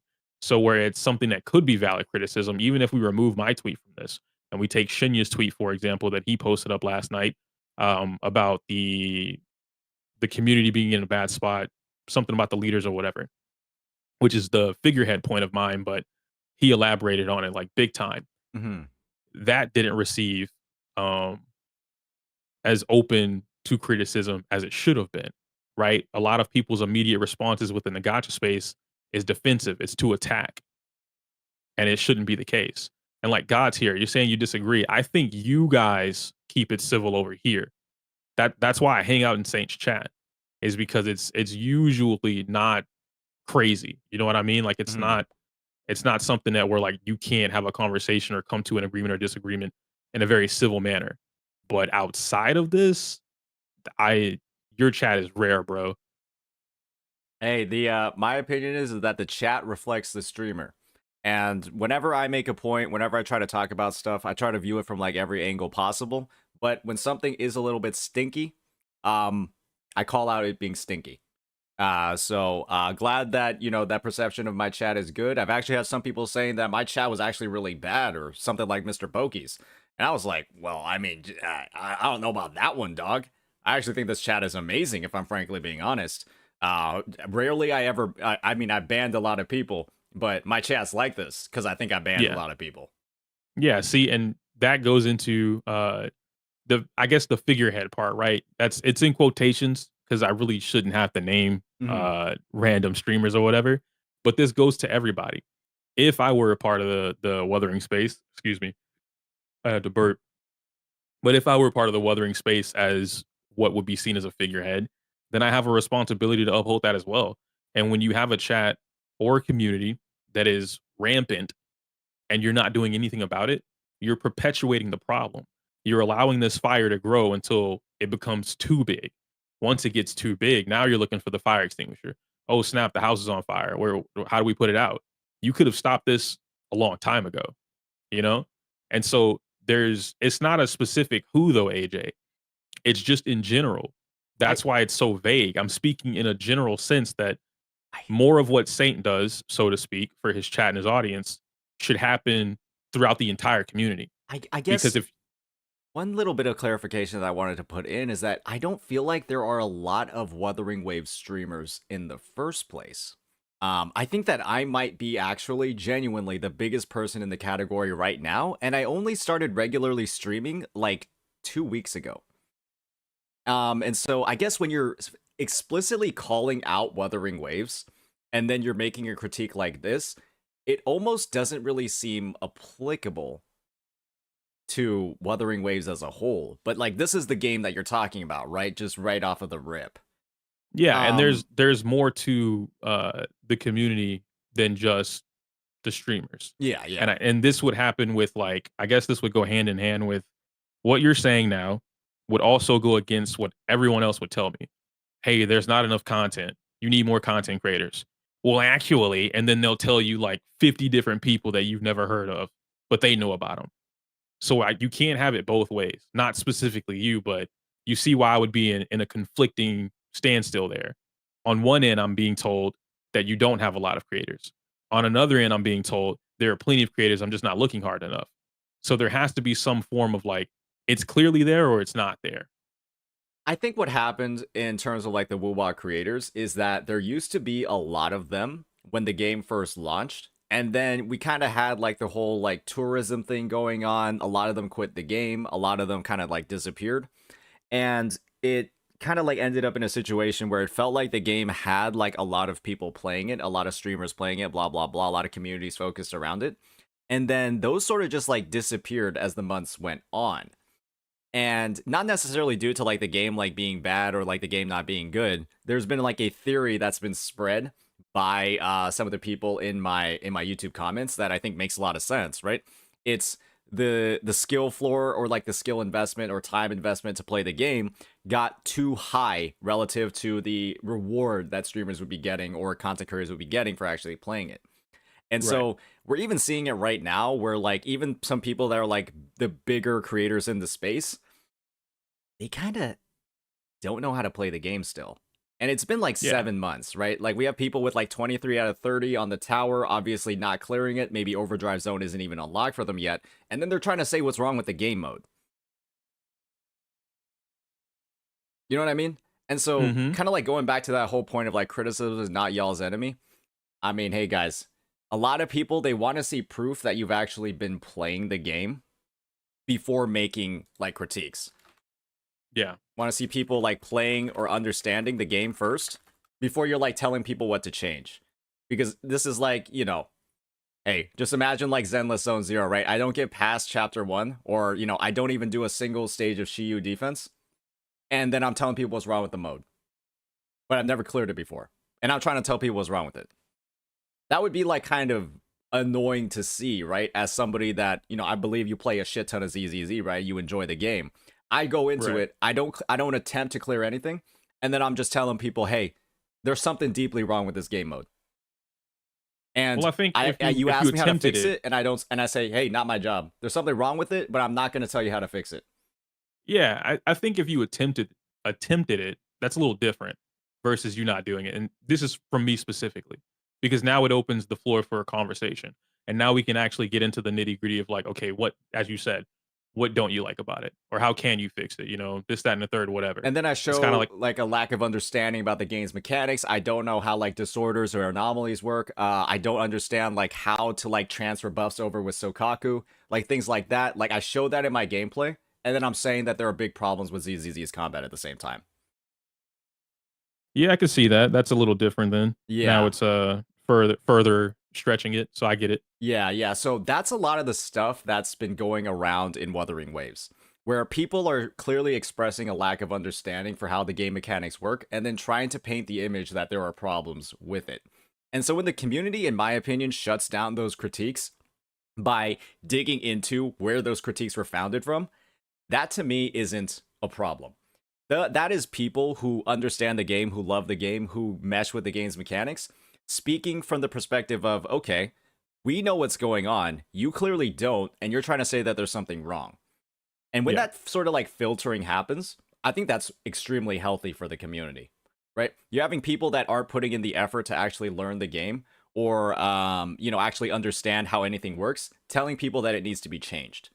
And that's an unfortunate situation, right? You would just assume that like, hey, if those changes that they're asking to be put in are made, then that's going to solve a problem that doesn't exist and potentially make the game worse, right? So let's dig into why these critiques are being made in the first place. And if it turns out those critiques are coming from like a stinky perspective, hey, we can call it stinky and we can say, don't listen to this guy. And I don't think that there's a problem with that. Yeah, no, I don't think there's a problem with that either. I think that you send me the Seth build next. Yeah, I got you. What was I saying? I got ADHD. Anyway, yeah, I agree with you on that. But I don't think that would result in everybody not being able to critique the game in any way, shape, or form. Oh, because at that point, you definitely can still critique the game. And I think Ryu Kusan's video, right, where a lot of WuWa, it has like an 80-something% like ratio. And this is coming right off of people saying that WuWa is stinking of toxic positivity. But what he did was he brought all of his critiques with the ammo, with the backing. He brought empirical evidence. He brought real examples. He showed that he understood how the game was working. And so people were able to see his critiques and realize, he has a leg to stand on here. He actually knows what he's talking about. And what that means Yeah, is 100%. it's a lot easier to understand that, resonate with it, and agree with it. And that's just like, that should be the bare minimum coming into a critique. Point out what's wrong, why it's wrong, and how it could be better. Versus, hey, don't know what's actually wrong, say something is wrong, and then don't give a solution. There's a big difference between the two. And when you have bigger CCs doing the latter, it can be an extremely frustrating situation. Because these are the CCs who are supposed to represent this game, who are continually making content on this game, right? Getting 10, 20, 30K views on their videos. And then they're just coming off like the biggest tourist in gacha gaming. Well, I mean, at this point, though, haven't we, a little off topic, but on topic to what you said, haven't we established who's, like, which ones are tourists and which ones aren't? Establishing tourists versus like non-tourists when it comes to this sort of thing? Yeah, like a dedicated, and I mean, I know it's the whole meme of like, they don't have a me in the community, but what I said in there is proven to this day. Like, you guys didn't have a dedicated Wuthering creator at that time. Mm-hmm. And now you guys have more dedicated Wuthering creators. So it's way more appropriate to say it that, like, hey, this is our Wuthering creator, boom. Mm-hmm. And we can look at it from this perspective. We can Gotcha. take that opinion, with validity behind it, versus, as you mentioned, having a tourist, and then the tourist may or may not have all of the evidence or all the feelings behind it, whatever the case may be. Mm-hmm. So yeah, I would say that the WuWa community right now is in a much better position to be sort of handing out those critiques. I think that we are kind of a lot safer in actually labeling people as tourists based off the takes that they're having. At this point, it's 7 months into the game. And, Right. If we're still having misconceptions that would have been cleared after like, one month or a week or, 2 months of like dedicated play, and those realizations are not being had, yeah, I think we can start calling people tourists. And I think it's a very fair thing to do because there has been enough time to get your shit together at this point. And if it's not happening, maybe we shouldn't be making like critical critiques about the game. We're kind of just playing it for fun. Yeah. Yeah. And that's totally fine, right? Like, admitting that. Mhm. Because that's how I look at Wuthering, is that way. And that's only because, for me, and this might answer the core thing or the glue and the purpose of stuff, but we can talk about that whenever we get to those points. To just briefly mention this here, what I look for in a game is fluidity Mhm. and a solid function to the game system itself. Mhm. A good example of this would be Monster Hunter. Love Monster Hunter. Mhm. Monster Hunter is almost a flawless game. It's so almost flawless that I can't think of a real flaw for it. And I've been playing that game since the PS2. So it's like, the system mechanics behind Monster Hunter, the key thing is that the player interacts with the enemy and the enemy interacts with the player. So you have a very large positive and negative feedback to the game. What that means is, in the event you have, for instance, Tigrex. I gave this example yesterday with Red. The Tigrex is, it rushes at you, whatever, and it has a charge attack. It's very strong, kills you in a couple hits, probably one hit depending on what it is, and you can pretty much stop it. Smash it in the head, it stops the thing. It rages out, goes in a rage mode, flash it, crack its head open, whatever. There's a lot of positive feedback to you controlling the back and forth, right? A good interaction. What I don't receive in a number of gacha games, but specifically Wuthering, and let me clarify this. The reason that I'm very critical about Wuthering and Zenless is because I like those games the most. People think I hate Wuthering because I don't talk about it all the time. I don't hate the game. But outside of that, you showed off Fallacy with Brax. I believe that was yesterday. Mhm. Or That's that was on Saturday, 2 days ago. 2 days ago. There we go. 2 days ago. The Fallacy boss design is a very good positive and negative feedback. If you don't do this thing before I go into Gundam mode, you're cooked. Mhm. If you do this thing, you might save yourself, some time. Boom. Awesome. No other boss in the game, from what I've experienced, has that same positive and negative feedback. They don't interact with you having an intro and an outro skill, or even a forte to that degree. And so you don't have a lot of uh that reception. You know what I mean? Does that make sense? Mhm. Yeah. I kind of see the perspective that you're talking about. You're kind of saying, I guess from the glue, more of a direct relationship between some of the mechanics built into characters' kits, or even just the baseline game itself, like with intro outro skills, and Right. having more bosses that directly interact with them. Yes. Okay, so Because like a hologram fight, it feels like a Soulsborne game. Mhm. And at that point, that goes into the whole team synergy thing. I don't need a team to clear a hologram fight. You just beat it, right? You get so skilled at the game, you just beat it. Very similar to in Dark Souls, where you have the naked runs, or you have a club run, or a no hit run, whatever the case may be. So I think that you brought up an interesting point about no other bosses actually having this loop. I actually mentioned Mhm. this. I think we were on this topic in Red News Call. Inferno Rider. Quite Yeah, I think you yeah, said somebody's motorcycle yeah, he stays on has the this ground. loop because Inferno Rider is one of the most unique bosses in the game, been in there since 1.0, in that it doesn't actually get broken or staggered until you break it 2 times. Right. And you know what happens when things are staggered, right? You have a much larger DPS window, the boss can't dodge anything, it's a lot easier to inflict damage to them, and they take more when they're staggered. Right. And the thing is, Inferno Rider, because the first time you break them, they go off their motorcycle. They're taken off their motorcycle the first time you break them, and then they regenerate a whole new stagger bar. Then, when you break them a second time, they're broken for real, and then at the end of that second break state, they go back onto the motorcycle. And then you have to do 2 more. Yeah. And so this boss effectively has like less than half of like the vulnerability windows of other bosses.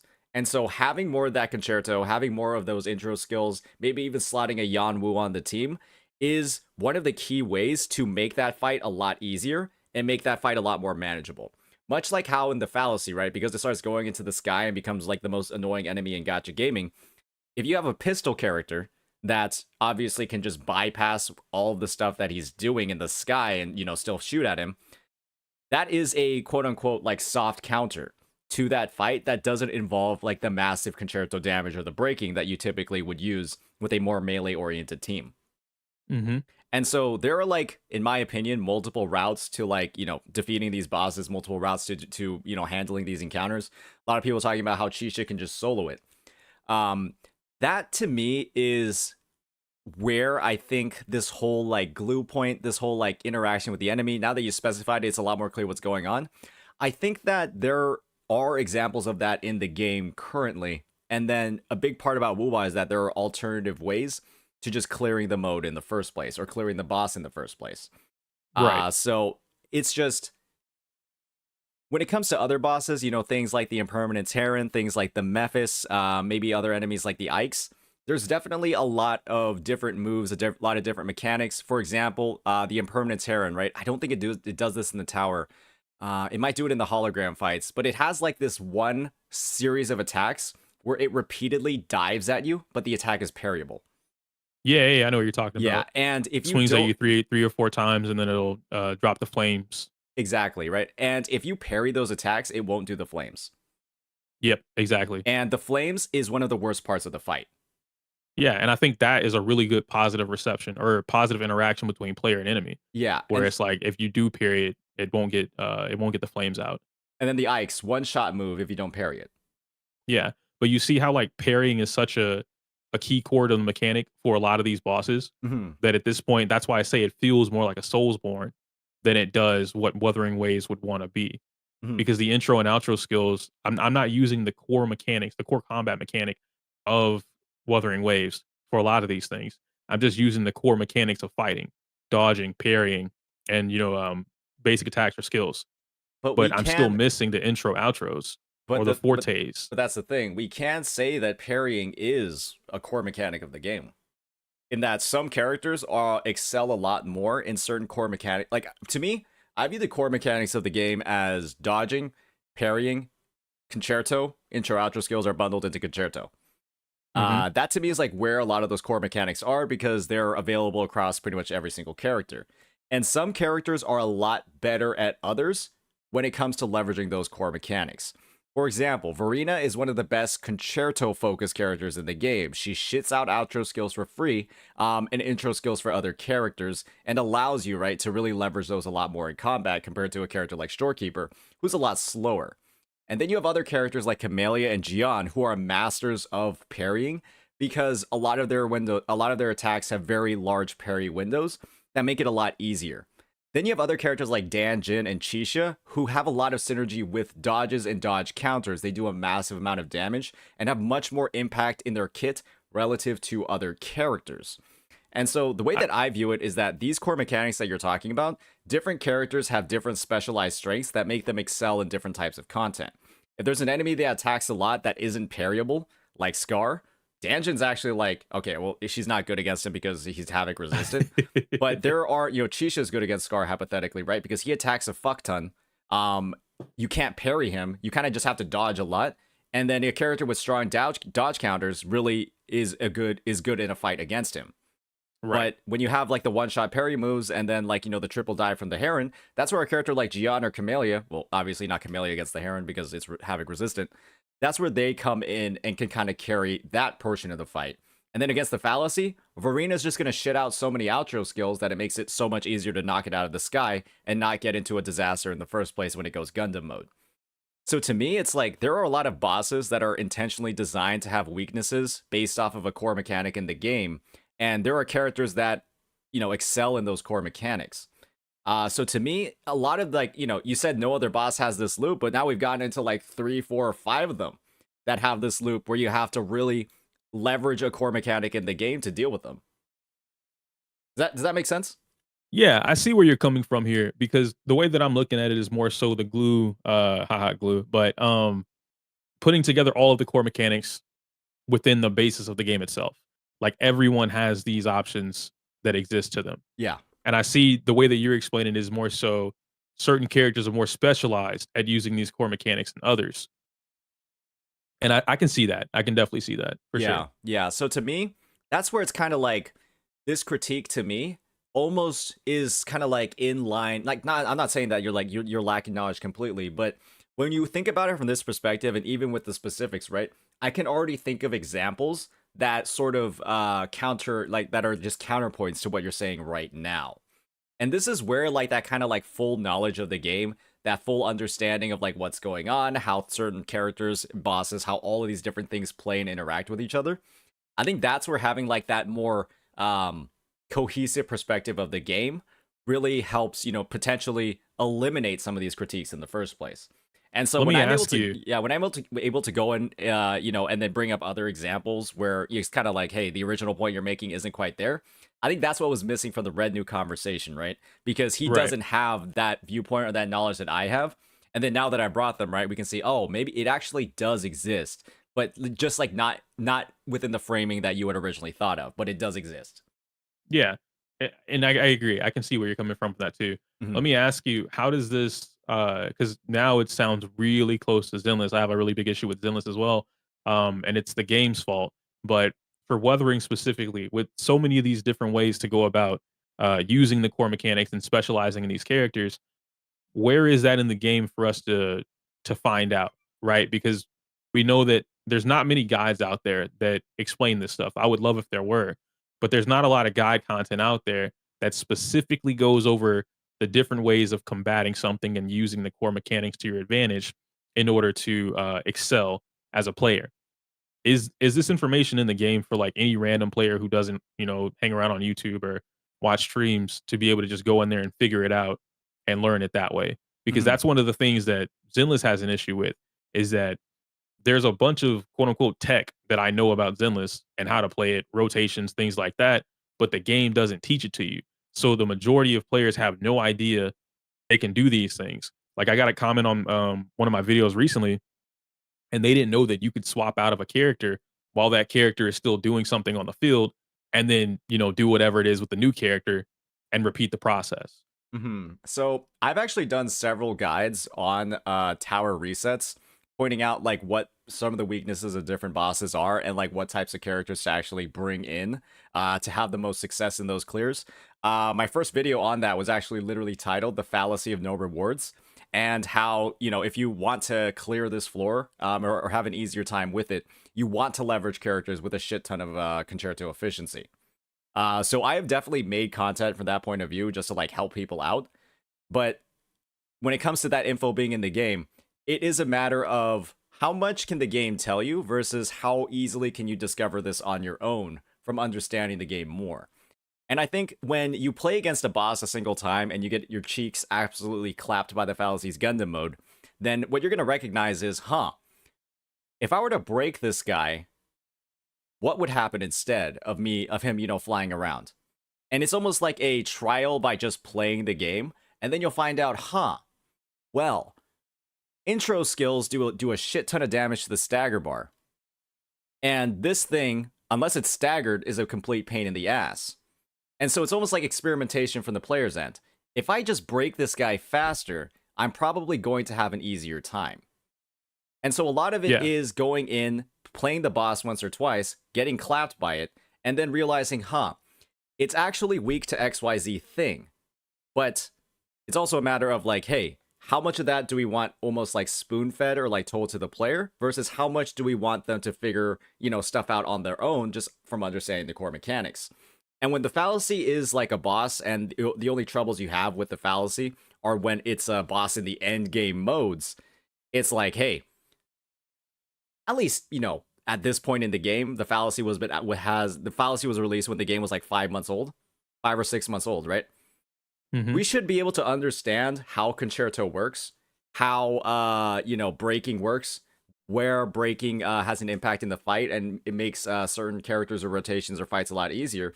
And we should be able to apply this knowledge to the fight itself. And it's not like I personally don't think we need like a tutorial to pop up on like how to destroy of how to beat the fallacy. It's like, Well, hey, no, not like we that. could have like the context clues. Yeah, we could have like the context clues from the fight. We know which characters are concerto efficient, which ones generate it really quickly, and you know, have that ability to apply knowledge to the fight. And you know, in a sense, right? If it was all in the game, that'd be less content for content creators to make. Frankly, right? Well, no, I don't think it'd be like that, right? Because I know that, for instance, Hoyo, I joke about all the time that they're trying to get rid of guide makers with the stuff they're putting in their games now. But I don't think that adding something like maybe a training mode, right? Zenless has a training mode and it's not fully fleshed out like a fighting game would be. Mhm. Or even an arcade, right? Devil May Cry has training modes where you can practice like tons of crazy combos. But if we had something like that in there, I think players would be more open, or at least they would have the access to be able to do these things. Because And without it, you just would never know it. You know, you kind of just luck of the draw. Maybe you'll figure it out. And I think that's a very fair critique. I think that if any person heard you say that, they would agree with you. But that wasn't the original take, you know what I mean? It wasn't elaborated. I'll give you that. But that's the thing. I think every single person could universally, and in every chat and in every WuWa community everywhere, would agree that a training mode would be good.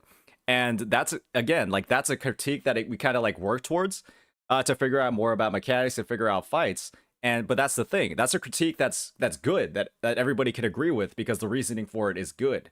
And it kind of shows that like, hey, you know, like it's just this is kind of like what I'm talking about when it comes to critiques about the game is when they're rooted in reality, when they have like a genuine use case in the game, and we're able to talk about how the game is worse by this not being in here, then that's like a much stronger framing for the conversation, and that's a lot more agreeable. And like you can see the chat right now, everybody loves what you just fucking said. And this is like the level of like thought that I'm saying should be going into critiques. And it shows that you have like a deeper understanding of like what is in the game and like how there's a problem that could arise from what's currently in the game. And this is like one way to fix it. And that would just be a lot more agreeable in the first place. And obviously it might not go as viral because people just like watching negative things. But if this is kind of like, if your critiques or additions or, you know, like stuff that's wrong with the game and how it can be fixed was more worded like what you just said with the training mode, you wouldn't have gotten nearly the level of negative flack that you're getting right now. Do you get what I'm talking about here? Yeah, and I mean, I got that with Red New yesterday because it wasn't even a matter of like me, as I mentioned earlier, purposely doing that to like, Mhm. stir the pot or something like that, right? It's me condensing a 3-hour conversation into a tweet, And there was, as I told him, there's no way that I would have been able to fully elaborate on every single thing right before bed after having this 3-hour conversation without just turning it into a video, which was never my intention to begin with. Mm-hmm. But this is the thing, man. Trying to condense your 3-hour tweet and summarize it too much, I think that was a pretty dumb thing to do, frankly. Because I think you have some great thoughts to share, some great potential improvements, but it's like, hey, when we're wording it like this, the first impression that people are getting is like, hey, he's just saying there's a bunch of shit wrong, but he's not talking about how to fix it. He's not talking about why it's even wrong in the first place, frankly. And again, when we're doing this on the back of the the EO saga of a couple of months ago, it's like you can just see how the framing is just a lot more negative than it needed to be. I guess. Yeah. I only say I guess because I think that holding on to the previous stuff that happened, with that also being in its own form of misunderstanding, like it just adds into it. You know what I mean? Yeah, and I'm saying that it's like that was the last time that you had kind of like been involved with the community. Yeah. And then now it's like this is your return. Not on purpose. Exactly. It's not on purpose, but that's the way that it came out.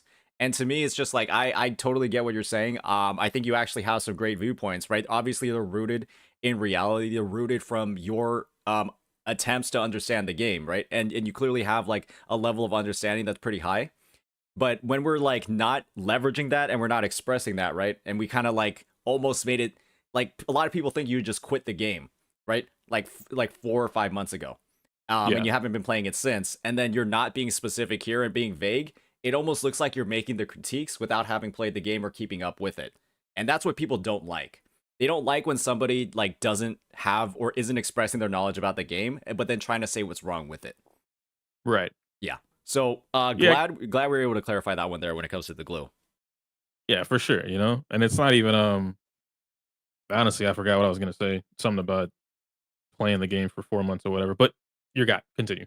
Yeah. So we kind of jumped ahead to the glue. I get what you're saying there. So it's basically like, hey, let's have a training mode or more ways to find out what the glue actually is, because the glue is there, but it isn't sometimes super clear that the glue is there. Yeah. And so the training feel mode like would help us if find I were more to of add this glue. stronger glue, yeah, you know what I mean? Like Wu was missing stronger glue. That might have helped, but fully elaborating on it for sure. Because that's actually pretty unique to me though. Especially for a gacha game, to have like everyone's more unique at using the core mechanics. And you know, it's like a 0 to 100 difference based on how you were explaining it. And that's super foreign, right? Like in Genshin or Zenless or even Star Rail. Yeah. Some characters, of course, are more specialized for that, like, you know, Super Break. But they still are able to utilize the base mechanics of the game. But I like this. Yeah, and the thing is, man, the fallacy is like just one boss that they've added. And who knows what else they're going to be putting in 2.0 that requires more leveraging of different specialists on the roster to effectively tackle them. Yeah. There's going to be a character, there's going to be one that's just an annoying little asshole, right? That zips around everywhere, even if they're like broken. Maybe they like teleport and stuff. And that means like Zhongli Yao or Lumi or Chang Li, right? The most mobile characters in the game who can gap close like it's nobody's business for free. Maybe they're the optimal picks in those fights. And so it's just like, hey, having like these specialized sort of, obviously you'll be able to do the fights without them, but it's going to be a little bit harder. But having more of that specialty on the roster to me is where there's going to be a lot more depth in the combat and the whole team building and like pulling new characters' perspective. So I think the glue is there. The glue can sometimes not be apparent because it requires like a deep understanding of the game and the boss's movesets and their weaknesses to kind of like see where the glue is coming in. And the training mode would be an opportunity to find out more of that glue without necessarily as like clunky of a learning experience as it is, right? Just getting your ass wiped by the boss repeatedly and then finding out that way. Right. Cool. All right, so we kind of tackled the whole glue thing. I think that was a great discussion there. We covered figureheads and WuWa's downfall. Do we want to get into S tier content? I mean, we can. I don't mind it. Yeah, okay. I guess, do you have like an interpretation of that before I start answering it, or? Yeah, because I think like this one is a bit vague as well, right? We're just talking about S tier content that isn't reacts or guides. And, you know, I just kind of use the example of myself. I have like content that gets viewed to what I would view as like an S tier rank, but it isn't reacts or guides. It's kind of like discussions about the game, discussion about like the whole meta perception, in comparisons to other games. And Right. based off some of the views that I get on that content, I think it would qualify as S tier. Yeah, But I think you're 100%. obviously you're implying a lot more than that in the scope. And I guess Yes. it's just wondering what that is. Yeah, so it pretty much just more. Like if you were to put more S tier content that is in reaction guides, then it would make more sense. What right now what Wuthering has a lack of is purely entertainment content. The casual player who can see really cool shit, or you know, a crazy clear, the stuff we just explained about all the different mechanics. Those type of videos where it's not specifically a guide, but it's more so showing you the the beauty or the mastery behind Wuthering Waves. Here's how awesome this game is. There you go. Do you want to see what I just put on the screen right now? If it's the geographic thing, they showed me that after the tweet, and I love it. So I've Okay. already seen it. Okay. More Okay. of that. Yeah, Yeah. I actually talked to Emperor a couple days ago, and I said you need to be pumping more of this stuff out. And he's like, dude, it's hard because like it takes a lot of time. And I'm like, yeah, I know, but this is what you guys need more of. Because if you compare it between EN, like there was a tweet that, funnily enough, after we'll talk about this later, but after I put out my tweet, you know, and I caught flack for it, all of a sudden everyone else starts saying the exact same points that I'm saying in my tweet, but they super elaborate on it. So I'm like, that's what makes me like, I'm not crazy, you know? But there's a tweet that got about 7,000 likes, and it says that the Ian side of Wuthering doesn't really have a lot of the quote unquote fun content compared to like CN or whatever the case may be. Mhm. And a lot of this content simply doesn't exist for Wuthering right now. Most of what you see, if you were to open a brand new incognito tab for YouTube and you typed in Wuthering Waves gameplay or just Wuthering Waves, you'll see Wuthering Waves, you'll see the actual official channel, and then you're going to start seeing 9 times out of 10, you're about to see my face. But after that, you know, you'll start seeing little bits here and there with a lot of people talking about the game, drama, reactions, news, whatever the case may be. But you won't see the neographic or geographic national. You won't see people showing off the game and really giving you guys a crazy amount of this is what the game's full potential is, right? Like it's not enough of this other content to be able to attract the audience to do that. Conan, I just want to respond to Conan real quick. What I just explained to you isn't about me looking for anything. The reason that you open an incognito tab is so that it doesn't have any of your previous clicks or likes or essentially your algorithm on YouTube. It's brand new, as if you were to open a brand new YouTube channel. So to be able to do that and then not see this content has nothing to do with someone looking up drama or only looking up reactions or anything of the sort. How about this? I think it's a little bit unfair to put reacts into this, because what if you're reacting to S tier content to get more of it out there? We don't have that. I just spoke about Red New, or spoke to Red New about that yesterday. We don't have it, and I want it. So Wallenstein is a great YouTube channel. Sydney Marr is another great YouTube channel that I watch, and I don't see enough of what I'll call the bigger creators reacting to this type of content. okay, so what you're saying is I just need to react to more Sydney Marr and more of these National Geographic things and then upload them to get them more of like a spot. If you want to, right? Because at this point, you are Wuthering's like top dog. So if you were to start highlighting the smaller creators, I'm sure they would love it. Okay. Because that was something that earlier on when I was making content for that brief period of time, and then the rest of them kept going after that, they all quit. They don't make content anymore. And it's because at that time, and even we see it to this day, there's uh the drama, the reactions, the even if it's not drama, the quote unquote controversy, this is what gets the views and the attention from the community, regardless of the reason why. This is what is put in people's faces versus something like the National Geographic channel, where like unanimously we've all agreed this is a great video. We love it. Mhm. But there's not more, right? That video should be banging. Everyone should know what that is. The fact that I didn't know what it was and then other people in my tweet didn't know what it was, That's a problem within a space for that type of content. So we already have quote unquote S tier guides, S tier reactions, controversy, whatever. We need the other half of it. If you were to also look at, again, analytical brain taking over, if you were to look at Genshin Impact, and to a degree PGR, because I found some stuff for PGR as well. I just don't remember the titles. But if you were to look up some stuff, Genshin Impact has all of it. They don't have a lot of drama anymore, but they still have it. They have reactions, they have guys, they have drama, they have amazing shorts, and then they also have. I came back to Genshin after 3 years. I played 100 days of Genshin Impact. Here's what happened. I built so and so in a matter of 30 seconds or less. All these different things that happen within the space, and there's a bunch of them even to this day, and this is completely off topic to actually it's not off topic. I always say that Genshin is the quote unquote best of the gacha games from content perspective. Not because it's entertaining, but because it's the only one that has successfully shown results. A game that is going on 5 years later and it is still able to take somebody from 0 to over 100,000 subscribers in a matter of less than a year. That's crazy. The only person to have done that in Star Rail off of purely Star Rail is WuWa. Everyone else that's grown over that point has had a mixture of other things.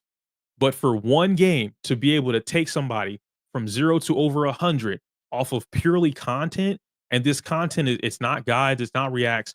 These are people making essentially having fun with the game. You show this audience the whoever you're trying to attract, right? And they're looking for this fun content to be able to enjoy it because we all enjoy the game. Someone in chat said like most WuWa players play the game. They don't sit on YouTube. They don't go to Twitch. They just enjoy the game. Why isn't there more content of people enjoying the game? You enjoy the game. I enjoy the game. There's a bunch of us that enjoy the game. There's no content for co-op. You guys had a crazy good co-op event a couple patches ago. No one talked about it. No one made any cool videos on it, at least not that I've seen. Right? And it's like that kind of stuff should have been all over YouTube. I just want to show you something real quick.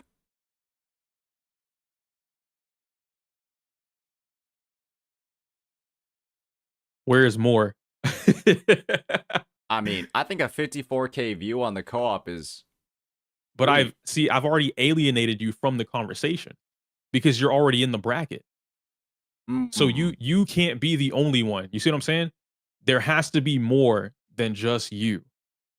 Now it's different if no one else wants to do it. I can't control that, right? You can't control that. And at that point, that's it's hands in the air. But for so many people to say, I want to make content. I love Wuthering Waves. I wish there were more blank. And we don't have it. It's not like we're not playing it. It's just that we don't have it.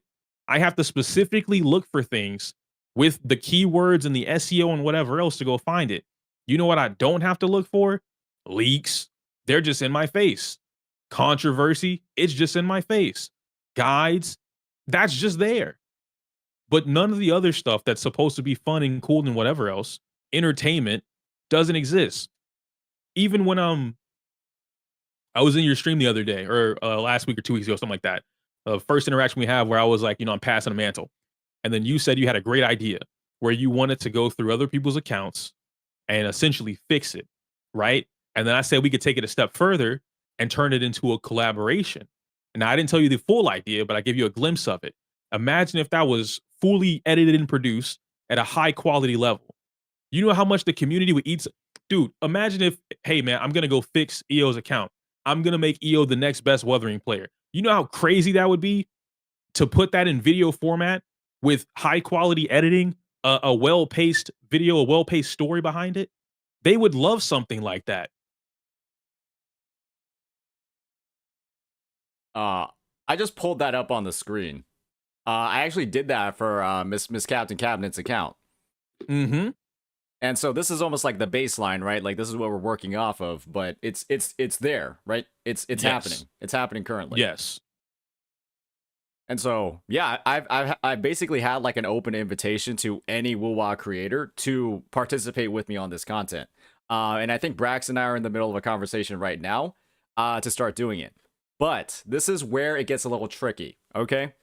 And this is where the whole commitment, knowledge about the game, knowledge about, how the game works and like expressing the skill, right? For you to Yeah. be able to have the validity to do this, you have to know how to play the game at a certain baseline level, correct?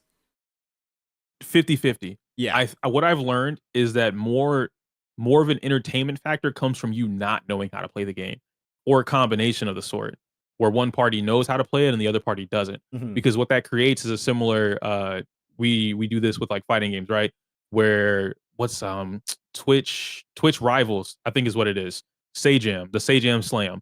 And he grabs a bunch of random people that have never touched fighting games more than an hour of their life, and he gets them to run a tournament. And then they have a coach that knows how to play the game. That entertainment, that's some of the greatest entertainment for fighting games that we've had in a long time. And everyone watches the Stage Jam Slam from our community because we love to see new people getting into the game, or we love to see someone who like they want to kind of learn how to play it, but they don't really know how to play it. And I think even Tectone was a part of one, or a part of some event. I don't know if it was specifically Sage Jam Slam, but I remember him playing Zangief. And to the audience, he was having the time of his life, doing Atomic Buster. Like he just wanted to grab people, because it's fun to him. He didn't have to learn what an FADC was, or footsies, or neutral. He just knew, press this button, get close grab. And it was fun. So having more of that within the space, knowing that, for instance, from your perspective, there's more that we have to the game. There's more that you can show off to the game. Mhm. Why can't anybody do that, right? Like a lot of people could do that. So you being at the top right now, yeah, of course it's going to trickle down from you. But that doesn't eliminate anyone else from being able to do it either. When you have a large audience, quote unquote, asking for more.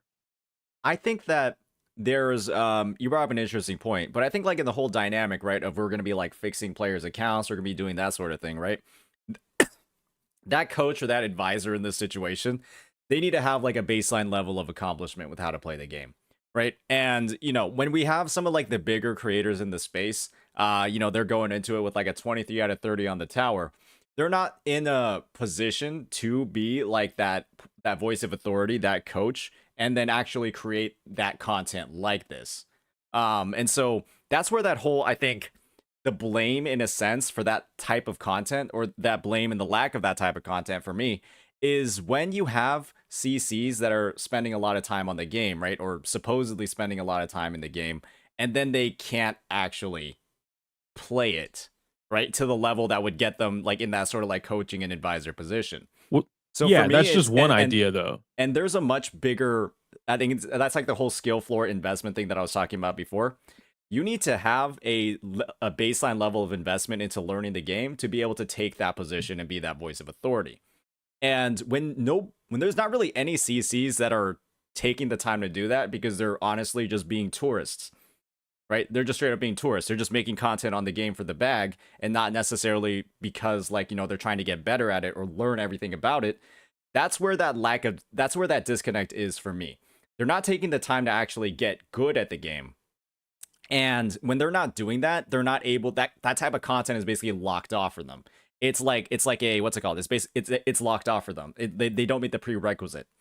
And it's just, to me, I mean, let me know if I'm like stating your words incorrectly. It's like, hey, a lot of CCs in WuWa right now, they need to stop being lazy and get better at the game so that they can unlock this sort of content. Kinda. I think the level of just content keeping that it you and real, I are right? talking about. Yeah, the level of content that you and I are talking about regarding like uh being able to coach. That Yeah. I agree with. Yeah. But I don't think that that also turns away content that wouldn't have anything to do with coaching. Absolutely, right? Like if it's Yeah, not like skill I would related love to see content- someone just die to fallacy or light crusher. That's my favorite little enemy so far in the game. Yeah. I would love to watch people just struggle against like because they just don't understand. I that's don't just- want you to know how to play the game. Just watch Brax or Box 2 play, and that's the type of content you'll get. That's why I said like a clip or a video on Brax 30 out of 30 in the tower would be absolute cinema. Yeah. Right? It's like, it's there. And, if we want to make content about being not good at the game, it's like, hey, that's Box 2's avenue. I heard he's just not that good at any game he plays. But, the people watch him for a reason. So I think that's definitely something that's just out there. But hey, like people need to sort of take the plunge to actually do that. And I guess it's just, hey, in a sense, right? More of the onus is on a lot of more like these established content creators who are like kind of known for being not that good. Hey, let's just make content about it, about us not being good. And for the people that are good, right? Let's make content sort of expressing our expertise and our knowledge about the game. But I think it's just there needs to be either more effort put into building up that skill set, into building up those accomplishments in the game so we can take the coaching position. And there also needs to be more content, right, where people are more open about being bad. And maybe it's just like the lack of like overall viewers. They're more like concentrated in one area when it comes to WuWa. And that could mean, right, that only certain amounts of content get a lot of views, but that just means we need more people to, well, this is where the whole like for the bag thing comes from, right? Some people might have to take like a bit of a hit. And I don't think a lot of CCs are open to that, right? Because when you're trying to open up a new type of content, that's why I frankly think some of my videos lately, because I've been trying to innovate a lot, haven't been necessarily like popping off as some of the prior content. It's still doing okay, especially in combination with the live streams and everything. So I'm like perfectly fine there. But I'm experimenting with new stuff basically every single day now that I've started live streaming. And that means that like, hey, I'm taking a bit of hit to like my algorithm and my analytics. I'm like taking a sacrifice right now to expand the scene. And I also think that's something that a lot of established CCs are like, they're not willing to do, or they're kind of scared to do. They have to basically make a sacrifice with content that they know is going to do really well to innovate and try out more things. And people are, you know, obviously in the month of December when ad revenue is the highest, right? That's not something that they want to do. And so for me, it's just a matter of like, hey, who's willing to bite the bullet in the sense? I've been biting it for the past couple of weeks. And if there were more people doing that, trying to innovate on their content, I think the scene would be better as a whole. 100%. Yeah, I mean, hey, it's kind of just like, EO, what it sounds to me right now is you're just saying, hey, y'all need to stop being pussies. Y'all need to stop being, y'all WuWa CCs need to stop being little bitches. Hey, you know, you said it, not me. Hey, yeah, your words, not mine, right? But hey, that's the message that I'm getting. Like, people got to be ready to take some more risks to grow the scene as a whole. But nobody's really taking some risks right now. It's only smaller CCs who kind of hypothetically, right, don't have a lot to lose. That's where all the innovation is coming from. Exactly. And so, yeah, established CCs, y'all getting called out right now. Fob, make a video about why Jinsei and Chang Li are in fact the same character, right? Like let's you know, let's get some... I didn't say that. He said that. So, like, I'm glad that we're getting down to the root of the discussion, right? Because people just need to experiment more, try new kinds of content, and like, hey, dude, if you just put that in the fucking tweet, you got Twitter Blue, you can just be like, hey, like people. You know need what's to, like, funny? Try the last time I was very blunt about saying stuff, they purposely misunderstood it. Like, it was so blunt, and I was very clear when I said it. But it was so far left field to them that it was wrong because I'm disrespectful. Like, I can't do it. No. I definitely don't have a link to it anymore. It was what started all the drama nonsense. It came off as very like, and I understood it once it, you know, was relayed to me well after the fact. It came off as egotistical when I obviously wasn't trying to be that way. But the message itself was lost in the tone. So instead of hearing what I was saying, they only heard the tone. Yeah. I'm like, okay, that's valid. I see how that is, you know, what it is. That's on me and my bad. But what I was saying, wasn't wrong. And now we're here where it's like, you need more. I was saying the same thing back then where it's like, you guys have to get way more creative and make content because every other space that I've studied and been a part of, anything like that regarding content, the creativity takes a huge leap over the guides or the reactions, the controversy, whatever, because at the base level of it all, that's what people want to watch. They want to see somebody having fun. They want to see somebody enjoying the game, you know, and that's kind of what we're looking for now. We have the guides, we have the knowledge. You guys in the chat, you guys know how to play the game, right? Like, to be fair, you probably don't even need saying. You already know how to play the game to the best of your degree. So now you need something else. And that's the thing, right? When we have CCs that are like some of the biggest creators in the space, and then they can't play the game, that's where it can get a little bit murky. Because now it's like, okay, we got like people that aren't necessarily making like the fun guides, or like, not even the fun guides, like the fun content, even though they might not even, they might not have like the skill to be making more of the advanced content, but they're not making the fun content either. And so to me, it's sort of just like a lot of CCs aren't playing into their strengths and they're not willing to take the risks. And it's just about like, hey, like if we want to grow the variety of content in this game, right? People are gonna have to take some hits to make it all happen. And once people get a little bit more willing to do that, I think it's gonna be. I think that's when we can actually start getting some more variety in the scene. But I'm gonna be honest. I think that I am probably the main innovator in the space. In that, like, I have like pioneered content, and then a lot of people have just followed in my footsteps. And obviously, right, like that's that's like a little bit of an ego, right? Like I am cool with that. Like I'm glad that people are like resonating with it and they kind of want to do the same thing. But I don't want to be the only person that's innovating. I don't want to be alone. Like I genuinely, I don't want to be the only person that's innovating. And and I'm not saying that I am. There's a lot of smaller CCs that are innovating, but where is more of that risk? Where's more of that experimentation from some more of the established and big CCs? don't how do I put this in the nicest way possible? Um okay, so what I did way back when was I got for like Zenless, for instance, I helped Soul get to a certain point. I grabbed the people that I knew I could rock with. We can make content together. We're cool, we're chilling, and we put together a little group and I helped them learn more about YouTube. Because there's clearly stuff that you know about YouTube that, some of the smaller CCs might not know. And I'm sure you have a few people in your community that probably do make content, and it's probably really banger. They just don't know YouTube. And if you were able to help them in any kind of capacity, I think you would get the not being alone factor. You would help yourself because you can't really depend on the larger CCs. At this point, you are a larger CC, especially for Wuthering. You're the most dominant one on the platform right now. And them being where they are, they're in their positions. Tech is where he is. Poke is where he is. Smack's where he is. Fob's where he is. Box is where he is, right? And there's only so much you can do to even reach out and get the type of content that is innovative versus the type of content that they're going to provide for you. And you have to differentiate that and then keep it pushing beyond that point, right? Find someone else to do it. Like there's a lot of people that you could probably get a hold of that may not be in the community, but they play Wuthering Waves. All right, ladies and gentlemen, let's make this an open invitation then. Let's go ahead and pioneer more and more different types of content. I will react to your videos on stream. I will give you active feedback on things like thumbnails. We're going to make it all public, right? Let's go. Let's not do this in private. I'll give you advice on thumbnails, titles, blah, blah, blah, all of that stuff, your editing and your flow. I've done that for one person already that kind of like made like a 25-minute video about one tower run. And I was just like, this is a fucking disaster, man.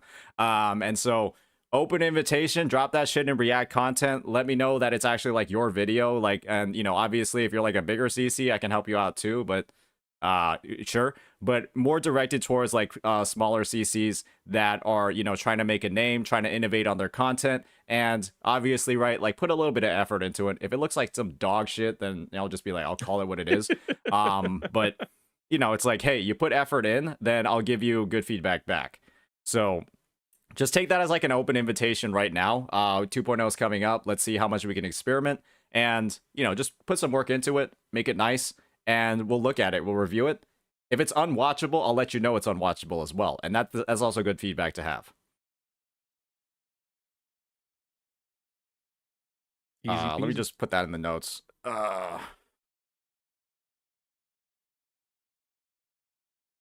So that's there. So yes. So now let's go ahead and let's get some of that S tier content going. Let's start developing it a bit more. And obviously, I think it's also like a bit of a call out to other CCs as well, right? Let's start taking some risks. Let's also try to be pioneers in this space if we want to grow and let other creators as well just sort of have an opportunity to shine.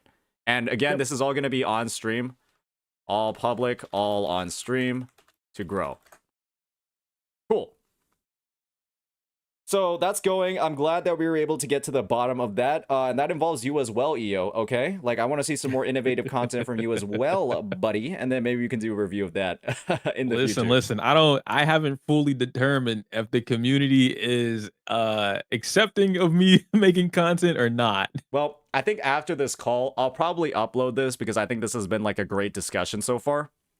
I think that now that we've been able to clarify the points, we've been able to assign a little bit more blame. And, you know, I think it's just, we've clarified a lot of stuff and we've made it more clear what is causing the issue and why the issue exists. And we've sort of determined, right, what the solution would be and why people, you know, why people aren't doing it.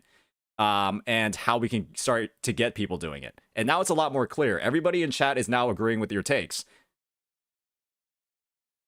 Somewhat. Makes me smile. Somewhat.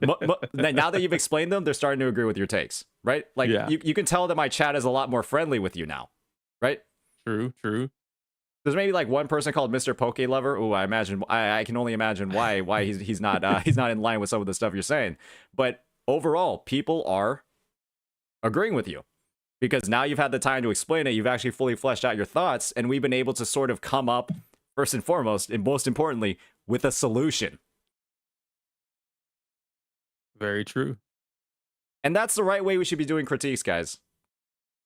And we're seeing now, even like the most WuWa pilled chat in Gacha Gaming on Twitch is agreeing with you. You probably feel a little bit more comfortable making some WuWa content now, right? You know, maybe. I don't know, man. It's still a 50-50. Hey, man, it's just, I'll shoot my shot at it, though. I'll shoot my shot. Like I said, you got to take some risks sometimes. You're right. Just like I said before, right? Like you're like EO, you're kind of being you're being a little bit of a pussy right now, right? Like a little bit. Let's be honest here. Like you're being a little bit scared. A little bit scared right now, right? You're right. Yeah, so let's just, you know, let's sack up. Let's sack up. And let's push out some content that's experimental, right? And let's get this done. Okay, down for that, bro. I'm down for that. Cool. All right. So Kuro needs to be, so I guess we got the whole S tier content thing down. I think we nailed that right on the head. We come up with a solution for it.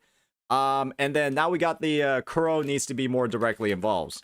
I don't know if you caught the part that I was talking about before, where Kuro's actually doing a lot of back advertising in a sense of like some older videos to get them pushed more.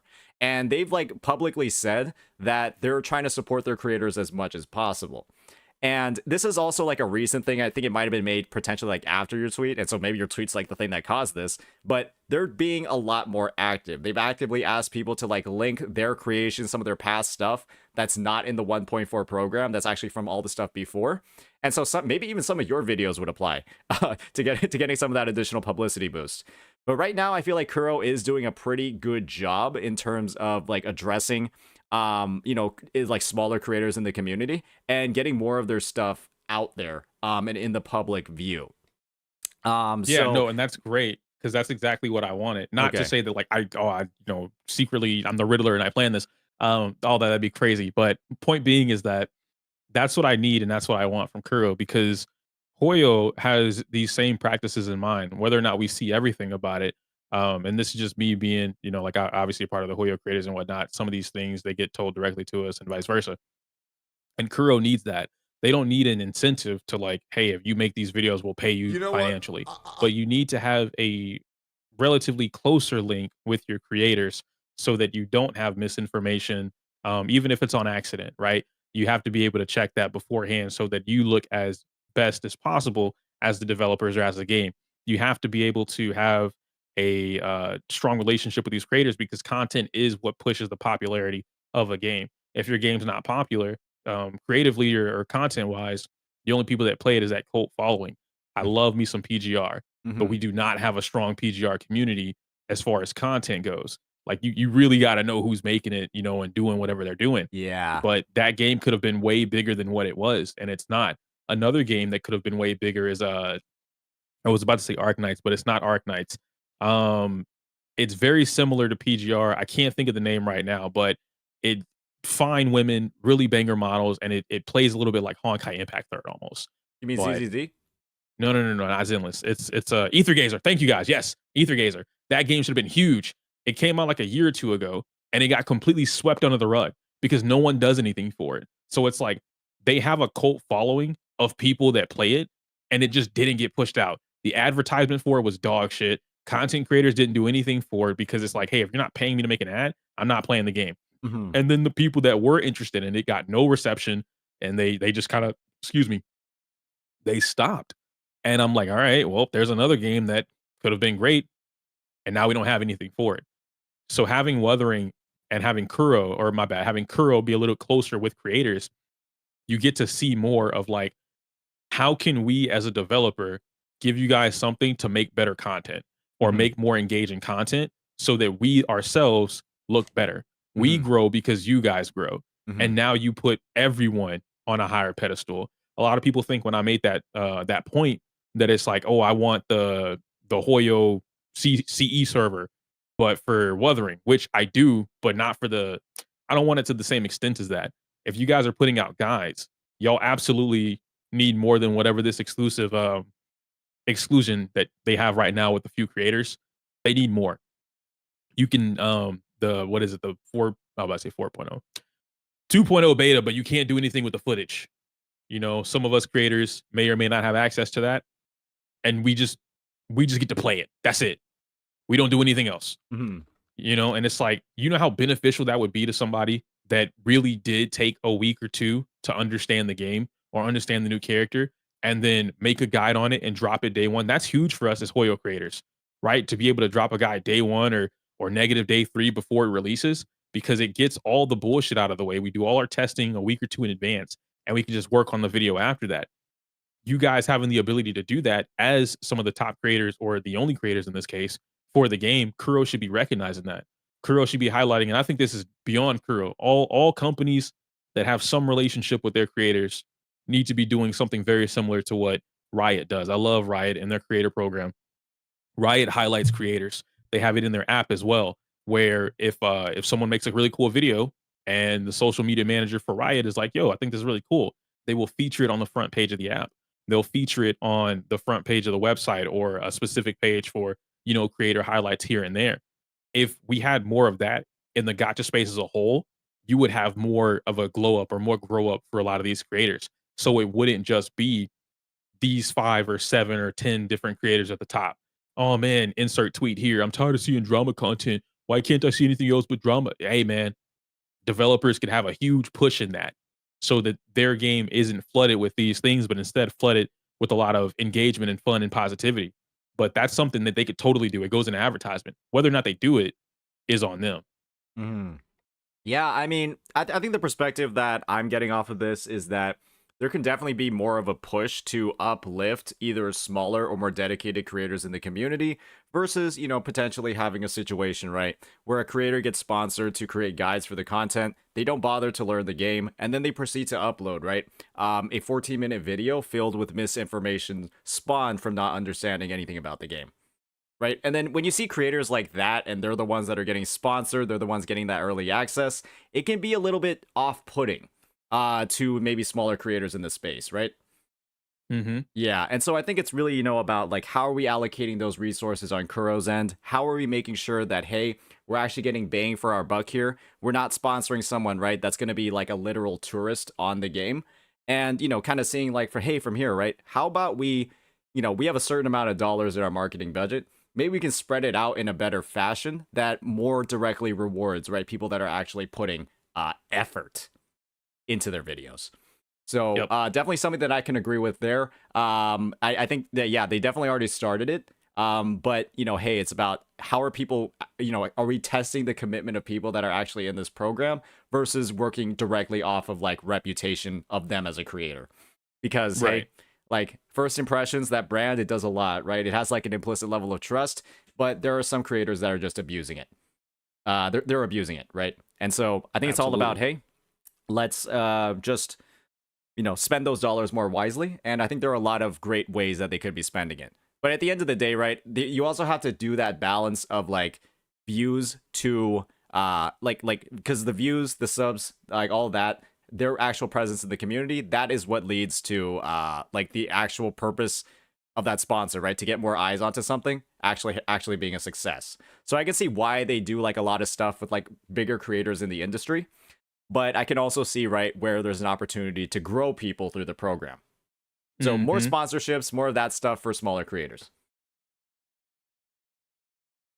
Yep. Cool. All right. So let's I think we've gotten a bit more of like a light over here. They're starting to do more stuff, but they could be doing a little bit more, especially on the smaller creator side. All Yeah. right. Now, this is going to be one that I think I had a couple of critiques that I was able to sort of drop right off the bat.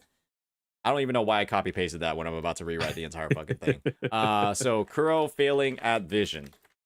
Genshin plus XYZ. I kind of brought up the example of like, hey, this is more like a label on like the genre as a whole versus necessarily being like a Genshin specific thing and then trying to break the mold. Because I brought up the example of roguelike games, obviously being named after Rogue, and then Souls-like games, obviously being named after Dark Souls. And that's a label that's been put onto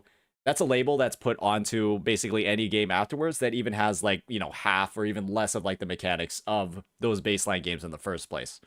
Right. So I feel like Genshin-like is just simply going to be a term that's being used, and it's not like that's necessarily like a bad label, because a lot of great games have that label of roguelike or Souls-like, and they're widely considered some of the best games in the industry. Right. Any thoughts on that? You didn't ask me a question. Oh, okay. So, so with all of those thoughts in mind, do you think that this is kind of like, how do you feel about this critique with more of that context, or I guess more of that explanation from my end? So the way that I look at it, and now I do have newfound information from what we talked about earlier with the glue and the core in the system, right? Um, Failing at their vision and being Genshin, like as you said, I didn't even say that in a bad manner. Because it's not a bad thing. Genshin is the pioneer of these open world gotcha games. It took off well beyond its own means. And so now we have it in a sense where this will tie into a little bit of immersing the player. Um, you have at your base Genshin Impact across whatever open world you have, but specifically Wuthering Waves. At its core, it's Genshin, and then they've added things to make it turn into Wuthering Waves. They've added story, they've added different mechanics, they've added different elements to the game, things like that. They should take this above and beyond, in my opinion. And what should happen is basically instead of having these similar systems, you could make your own system on top of that. I'll give an example that I gave Red yesterday. The ecosystem. While I don't inherently have an issue with the ecosystem being similar to relics, right now I would rather these echoes perform like closer to what they were originally copied from, which is Pokemon. The battle system, we can already catch echoes as it is. They added shinies right before the game fully went launch, but we don't really have the whole shiny thing that you would in Pokemon, right? Like random shinies that could pop up. There's a lot of things about the ecosystem alone that would carry them into an immersion or a more aesthetically pleasing open world for the game, because we see that with Pokemon again for a big example, where even if you take the base 151 Pokemon, you have tons of people always on Twitch shiny hunting because that's a thing that they want. Now, Wuthering is open world. Imagine if you were hopping between worlds to go look for this very specific shiny with this very specific, stat that you're looking for, so that you could be one of the only ones that has it. That's a huge thing for people, even if it's not for content. You just want it, but that keeps you locked into the game. It immerses you into the game so that you continue to play the game, paid or free to play. You include more of these things into your game that you already have at a base level, and you expand on it. And now you have your own game. You've taken so many different baseline elements from everywhere else, Genshin, Pokemon, Dark Souls, Devil May Cry, whatever. And then you expand further beyond that so that this is Wuthering Waves. The next time someone mentions anything pretending like, oh, this is nope, that's Wuthering. Oh, that's the thing from Wuthering. You can't say it's from Pokemon anymore. Wuthering has twisted and turned it into their own thing so much that it is specifically Wuthering Waves. And then they would have a very solid identity. Right now, we know Wuthering is the game of Wuthering because, logic, that's what it is. But when you start to compare and contrast, Wuthering has too many systems that could be synonymous to all these other games. And that's just games overall, right? All games borrow something from someone else. But at some point, they have to separate themselves from that comparison so that they become their own thing. Wuthering Waves has to find a way to do that, and they have to find a way to do it that's very in your face because that expands overall the image itself. I think that's a better way I'm trying to say it. It expands the image of Wuthering Waves overall so that it's a huge positive for the game, and it makes it so that it stands its own test of time. Mhm. You don't have to compare it to Genshin anymore, even Mhm. though we will. But now it's the comparison's so different. You know, It's simply if you having have more differentiators, like yes, more unique, very good differentiators. hmm Okay. Okay, I mean, I can look at this and I can agree with a lot of the things that you're saying, right? Expanding more on the ecosystem, shinies, random spawns, like, hey, there's like a nice skin to it, but maybe we can sweeten the deal a little bit, right? Like maybe a shiny echo guarantees that it's like double crit or something like that. oh, that would be so amazing. And Right, then it'd right. really be like, I gotta go find the shiny. And That'd be crazy. obviously, like it could be worse than like a normal echo that doesn't that just rolls double crit by itself.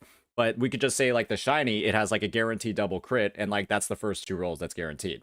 But Yeah. then these spawns are super rare, and so it's almost like it's like the same thing at the end of the day, just a bunch of RNG to make sure that you get the shiny spawn. But when you do get it, you're getting a nice reward, the skin, and then maybe a guaranteed double crit roll or something like that. So Mhm. that to me is just like, hey, it's just like another layer onto the RNG. It's not necessarily game breaking either because you can just get it, like you would just be able to get that anyways in normal gameplay. And yeah, it just drops as a +10 with double crit rolls on it. Or you can Yeah. like choose the stats that it has at like a +10.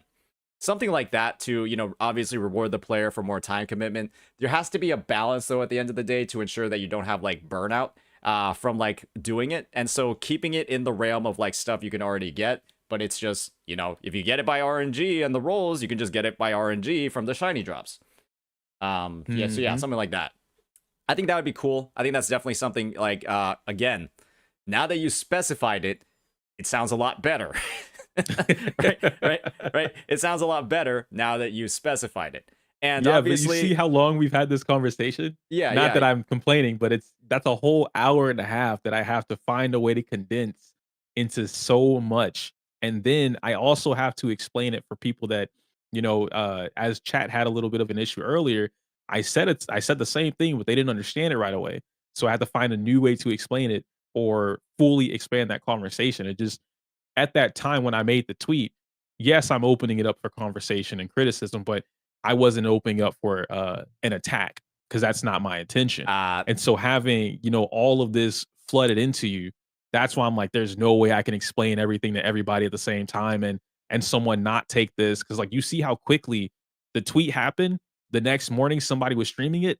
3 hours after that, there were videos popping up on YouTube. There was no time for me to even process how I'm gonna respond to people. That's why like Ethan hit me up that night and I'm like, dude, we can have this conversation right now because I don't know how to explain anything. It's too much to tell everyone at once. you got a little bit overwhelmed, but you also have to factor in, man, some of the wording that you use in this original tweet is definitely like fail at their vision. That is a pretty negative connotation, right? Yeah, but I think it's the difference there. I did a lot of writing in high school, of course. I think it's just I don't see words in the same manner, and that could just be on me, right? That's a me thing Mm-hmm. where I don't realize the word choice may ruffle some feathers unintentionally. The word, So yeah, let's just say the word choice was not the best here. yeah. Mm-hmm. And I think just, thinking about the messaging, right? And again, thinking about the context, not to like bring up old stuff, right? But last time you were kind of interacting with the WuWa community, it didn't end on the most positive note.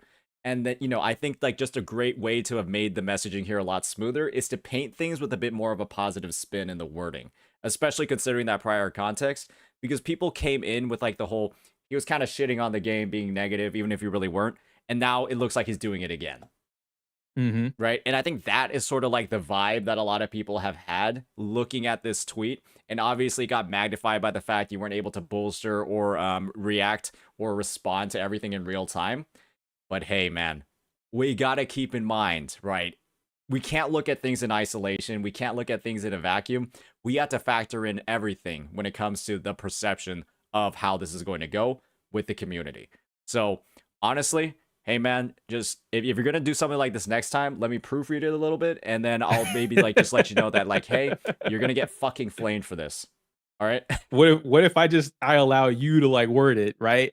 And then I'll let it go after that. Yeah, absolutely. So, I mean, it's just, I think that I know how to do messaging quite decently. I've given a lot of critiques to a lot of creators who have made critiques for the game, where they basically don't go into it with very good wording at fucking all.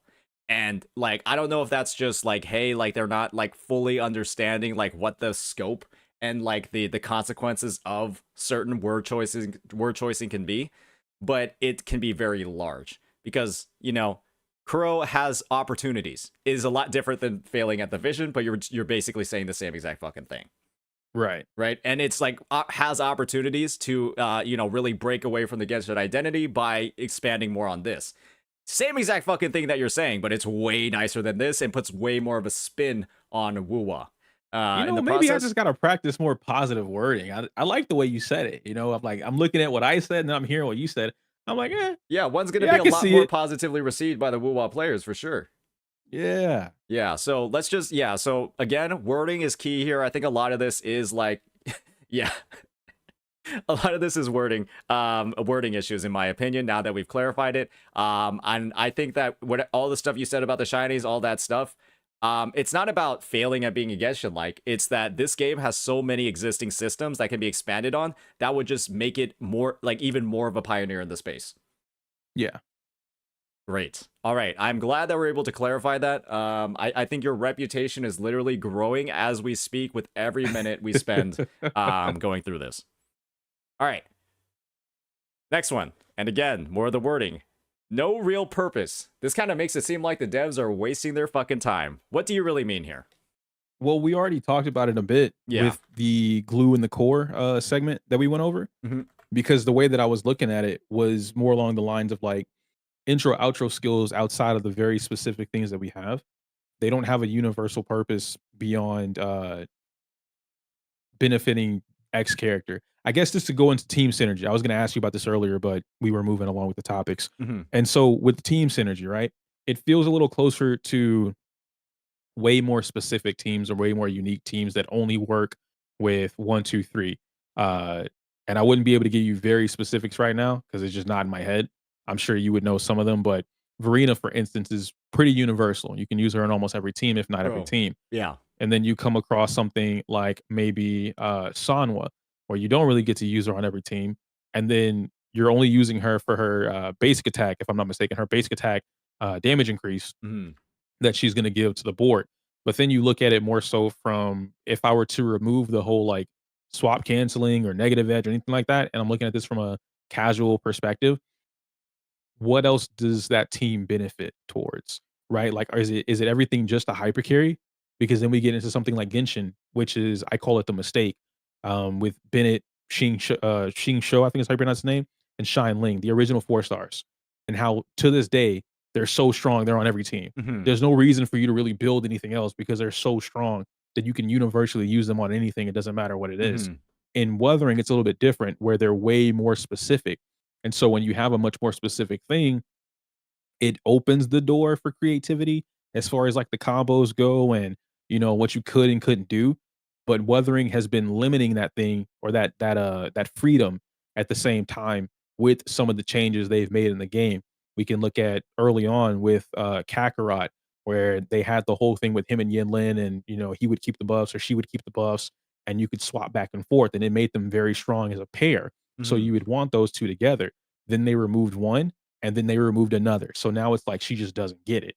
And a character like Yin Lin that had a lot of potential to be relevant to this day and in a much more like top tier perspective, well now it's looked at as like she's not up there anymore. You'd probably want to use someone else, or maybe you only use her for this specific electro comp, things like that. So that's how I'm looking at it from the systems perspective, where I feel like you need more of that's why glue is such the perfect word. I'm not even memeing. you need more of a synergistic feeling to the characters overall. Not even more complex intros and outros. It feels like I don't need a team. I think that might be the shorthand way of saying it. If I were to play Wuthering Waves brand new, it just feels like I don't need a team. If I wanted to like buff a character, then I put somebody on the team. But that character doesn't really do anything besides the buff for whatever DPS it is that I'm playing. That's why for me, I brought up Kakarot and Yinlin. I was really interested in that because they worked off of each other. So I think you bring in a bit of an interesting point in terms of like, there doesn't, like, this whole argument that we don't necessarily need a team. I think that that is a little bit interesting from the perspective of like, there are a lot of like built-in synergies, right? There are even like some characters that quite literally don't function unless they have specific teammates on with them, right? Jinxie is a great example. She literally doesn't work unless you have coordinated attackers or you're quick swapping like an absolute fucking madman to build up her stacks. Right. So she has a way to work without coordinated attackers, but it's like extremely hard and technical to use. So people don't really like go for it. And you also have situations on the other end of the spectrum, right? Where Danjin can obviously solo all of the towers, as long as they're not Havoc resistant, because of how well she can perform by herself. Chisha as well. And so I think there's like a good balance, or to me, it appears like there's a balance that's been struck in terms of like the team building. You can decide to hyper invest in a character just on the outset, based off your roster, where obviously you can like supercharge your Camellia by putting a Sanhua and a Shorekeeper on the team. Maximize every single buff possible. Have naked Sanhua with just Moonlit and Overture. She doesn't do any fucking damage on the team, and then Camellia does all of it, and you can still clear pretty comfortably, right? But then you have like the other end of the spectrum where you have a character or a composition like Zhongli and Encore or Zhongli and Changli, where the two characters are intended to be quick swapped basically the entire time, abuse their long animations while they're dealing damage to go onto the other character and inflict damage on them as well. Kind of do damage of two characters at once. So I kind of view it from the perspective of like, there's a lot more freedom in how you can slot the teams. Zhongli can be used in that dual DPS comp while also being used in a hyper carry comp with Yinlin. And Yinlin can also support Jinxie simply due to the fact that she has coordinated attacks that aren't tied to a liberation. Or that aren't tied necessarily to a cooldown at all. Yinlin can have close to permanent uptime on her coordinated attacks because it all comes from her Forte circuit, not from Resonance Energy or anything like that. I view it as simply the game having more freedom, and sometimes having freedom to do whatever you want can give you the perspective that like the choices don't matter as much.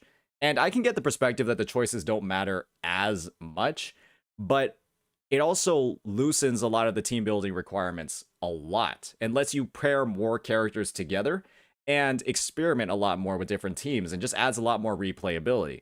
For example, like Zhang Ling, you're never going to use her with a Dendro character. Ever. Right? That's probably like one of the worst fucking comps in the game. We talking about Genshin now, or are we talking about? Yeah, get you. Like Zhang Ling, Pyronado, Golba, get him. She's No. You'd use her with Dendro. You would put her in a Dendro. Okay, you can use her in Burning for Emily. Okay, but you need to pull a specific limited character to make that work. Kinda. Yeah. Genshin might be the worst example to use right now because they just keep giving us a bunch of 4 stars and free shit. And even if it's not good, we can still use it. Even if it's not good, you can still use it, but it's like it's gonna be suboptimal. Like MC has all the elements. Yeah, I feel like dog shit to play. I guess a better example is like Zhang Ling with like maybe I just shouldn't use Zhang Ling because she's so fucking good. See, like the elements of reaction system, that's what I was gonna point out. That's their glue. It's such a good combat system by itself that you can mix and match whatever you want as long as because all the elementals all the elements react off of each other, not specifically the character. And then the character adds into whatever it is that they're gonna do. So I guess maybe a better example, Eula would have been a really good example too, because like no one used her, even though she's hot, but whatever. Star Rail might be a really good example. I'm not gonna play a super break team, right? I'm not gonna put HMC on the team and Ruan Mei, and then also have a Zila on my team with no break attack whatsoever. It doesn't work out that way, right? Yeah, my Zila wants action useless. advance. That team comp is absolutely useless. Right. And then Firefly's just gonna suck balls unless Ron May is on the team. Exactly. Yeah, I mean, that sort of like restriction in the team building to me is like not necessarily the best, because now it feels like it's more of like a roster check. It feels more like you have to like specifically pull one limited character and then 2 more for the team to even be playable in the first place. And obviously that's very profitable. That's great. But it's not the best thing ever, especially when you don't feel like you're playing that suboptimally when you're slotting, let's just say like a Zhang Li Yao with a with another DPS. That actually has higher damage compared to like using Zhang Li Yao with Yinlin, because of how the skill difference, your inputs can actually make up the difference. In like, you know, the simplicity and playstyle and the lack of buffs. Yeah. So there's a lot more room, I think, for skill expression in WuWa to make characters feel a lot better. And I think the thing with Genshin Impact is they have to tie a lot of these interactions or viability into specific character kits. Like any freeze team without Shenhe is like, why are you even playing the team? Right? Like Shenhe without her, why are you even playing a fucking freeze team? There's almost no point, right? Probably. I haven't even built my Shinha, bro. Yeah, and so it's like, why would you I ever love play me some Ayaka, still haven't even played her. Yeah, why would you ever play a birding team without Emily? And Hyperbloom, don't feel that good without Nahida.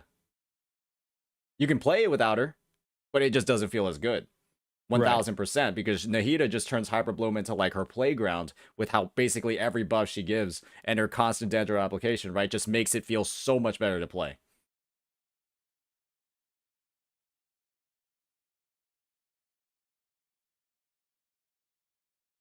Hyperbloom is goated. Hyperbloom killed the game, man. Fuck that shit. So stupidly easy to play.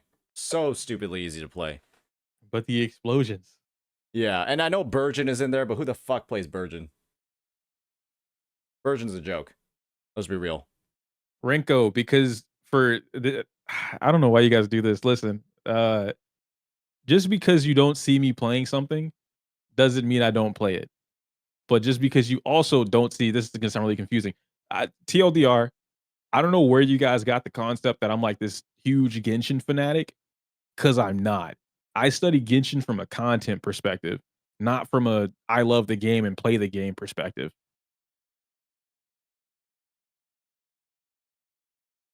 Just see here in chat. Would you say that? All right, so lost cause, AJ? That question is a lost cause, because you need to clarify more what the fuck PoE2 means in this context. Like what does PO2 even mean? PoE2 even mean in that chat where you're trying to say WuWa should become the PoE2 to Genshin. What is PoE2 in this context? I understand that PoE2 is Path of Exile 2, but what the fuck does that mean? Kobe Bryant. That's a lot more clear. PoE2 killed Diablo 4. That's a lot more clear. Why are you saying PoE2 to Genshin? I don't know because you can't really kill Genshin. So like that question would be a little harder to answer because Genshin would have to kill itself, and that's not going to happen because the community keeps playing that game. But Wuthering could pull a PoE2. Let's put it that way. Diablo killed itself to a degree, where the game they didn't do what the community wanted. They didn't really listen, and it took them too long to respond. They released Diablo 4 mobile, and it was just a huge cash grab. And regardless of the community telling them we don't like that, they kept doing it anyway. Genshin isn't really going down that path, but Path of Exile 2, they didn't really do like, hey, we're gonna kill Diablo. Like that wasn't really their intention. They just made a better game, and the community gravitated towards it. This is a much better version of Diablo, a much better experience than Diablo. So we play it, and you get our support. We might financially invest into this because it's better. So if Wuthering does that, it'll just happen. And there are a lot more dynamics, I think, that are at play when it comes to a player's commitment to a game like Genshin Impact compared to a game like Diablo 4. I don't think any person has any fucking attachment to like the characters, the NPCs, or like the very like unique stuff about Diablo 4. Right? Like where the differentiations would be. I don't think anyone gives a shit about the NPCs in that game or like how their characters look that much. Versus like in Genshin Impact, you have kind of like that investment into characters, their story arcs, their design, the money that they've spent in actually pulling them. And that makes like that whole sunk cost fallacy, right, of no return, a lot more apparent in that sort of game. where you are basically, you have more of like a parasocial attachment to characters on the roster, characters that you've pulled, and that makes just people have a lot more commitment to it. And unfortunately, breaking that commitment is really hard, especially when the game's been running this long. I like to actually say that ZZZ sort of killed itself with the implementation of the TVs, and it was done so early on in the game that it kind of like died in a sense for a lot of people. And that's when changes started being made to make ZZZ better, right? 1.4 is supposed to be the soft relaunch of everything. They changed so much fucking shit. Guys, don't say it's doing fine. That's you got the ZZZ defender in your ear it's right not now. true. I'm gonna tell you, It's not it's doing fine. It's doing good. It's doing good. If it was doing good, why are they doing a soft relaunch of 1.4? Why is Wuthering going into a soft relaunch in 2.0?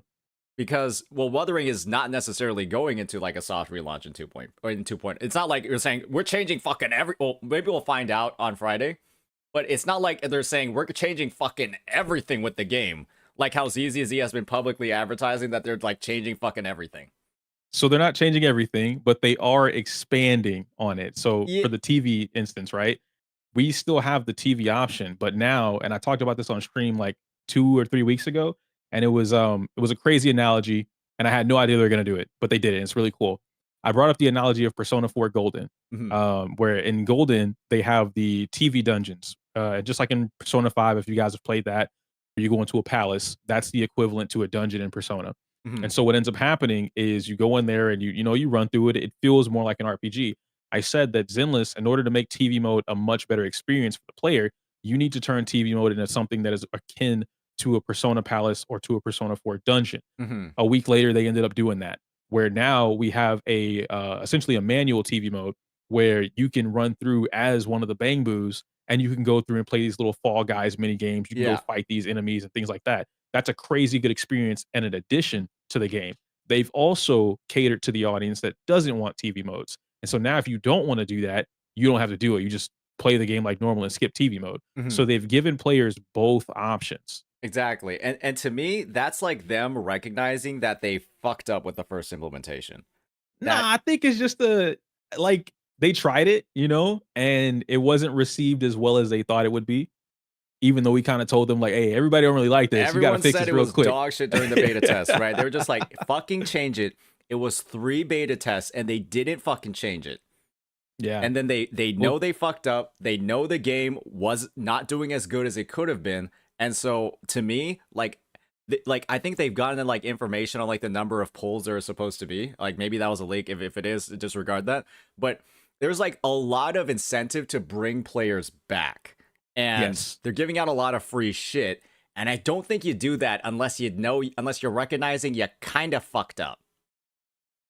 I can see it both ways if I were to look at it from the other perspective. I don't think they fucked up. I wouldn't use that term specifically, right? Wording. I wouldn't use that term specifically, but I will say that they made a mistake that they didn't act on fast enough. Yeah. And that's something that they definitely should have jumped. They messed up.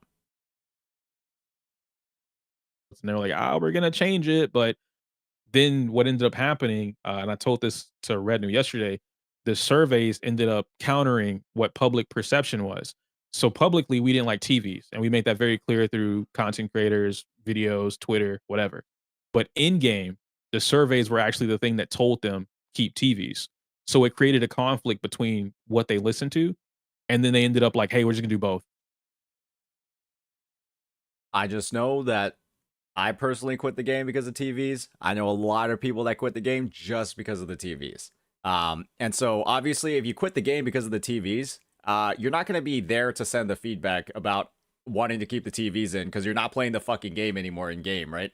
Right. So I think it's like they can see that there's a drop off in the number of players. And I think that's factored into the lack of feedback about the TV. Like it's just, you can get where I'm coming from here, right? If you're not playing the game anymore, you can't send the feedback about the TVs and the in-game feedback. Yeah, but then like if I wasn't, let's say I wasn't playing Wuthering no more and I said all that stuff I said about Wuthering and I had no intentions on coming back, would you listen to me? I mean, it's like, hey.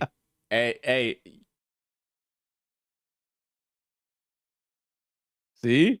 They quit for a reason. Actually, repeat that one more time. You said that kind of fast. I need to re-register that. What did you say again? So if I quit the game, right? If I quit Wuthering Mhm. and I had no intentions on coming back Yeah. from your perspective, but then I also said, hey, these changes from my tweet need to get changed. You wouldn't listen to me. Well, this is the thing. If a lot of people quit the game primarily because of TVs, then the kind of logical point of view is if there were less TVs or TVs got removed from the game, more people would come back. If TVs were the big reason for why they quit. Yeah. And so I think there's like a bit of assumption that the devs have to do from that end, but I think it's a fair one to make when we're always talking about how garbage these fucking things are, how they waste all of your goddamn time. And then, you know, there are a lot of people, I mean, just like they know from the player count numbers, they know a lot of people quit.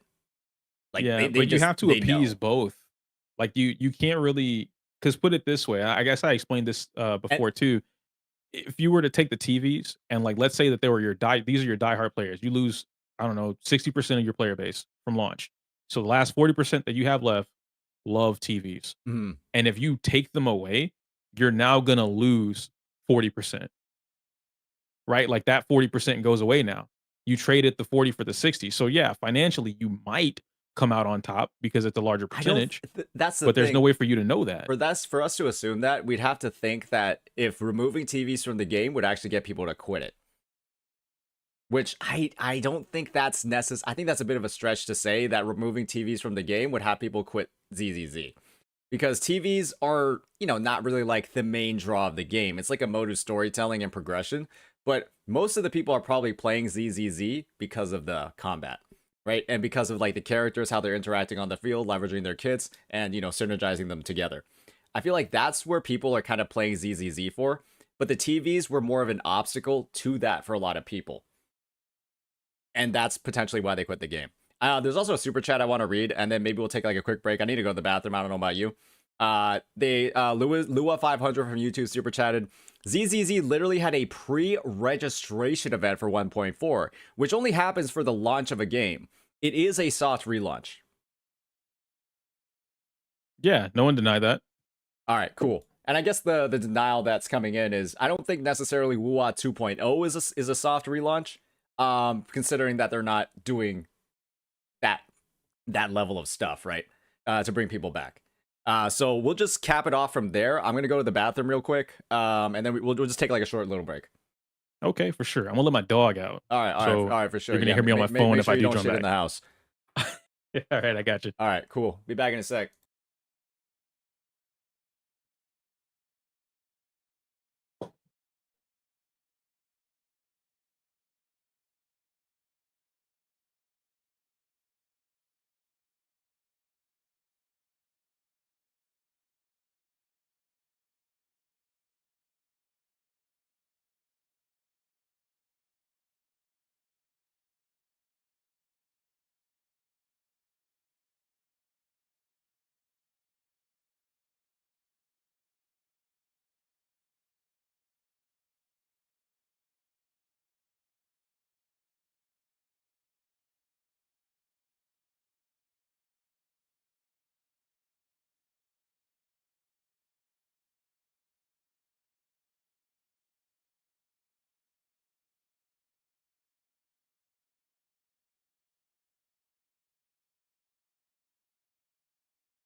All right, Chad, I washed my hands. Just so you all know, I did in fact wash my hands.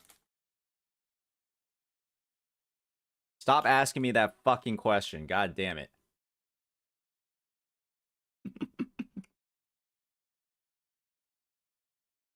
Did you use glue? What would I use glue for, Papa Tez?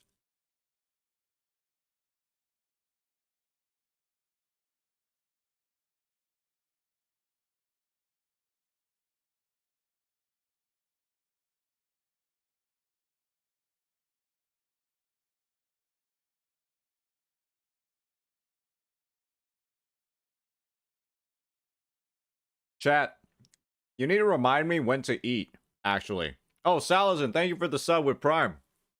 You do realize that the past 2 or 3 days, I've just done 7 or 8 hour streams without eating a single time. I literally don't take a break.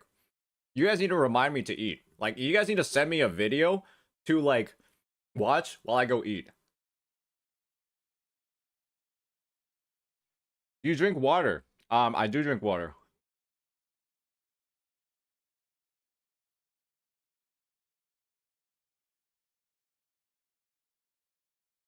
Just get a Snicker bar. Not a bad idea. Very calorically dense. But I'll entertain you guys while EO's out. What do you guys think of the conversation so far? Has EO painted himself in a better light? Do you guys think he's been able to explain his points a lot better? I don't really like EO. I mean, that's a fair impression to have, right? Especially considering his last interaction with the community. But I think that he's done a great job. Well, now that he's actually gotten on the call to talk about it, he's done a great job at explaining what these points actually are supposed to mean. Have you seen the Yang Yang Quickswap guide by Selkie?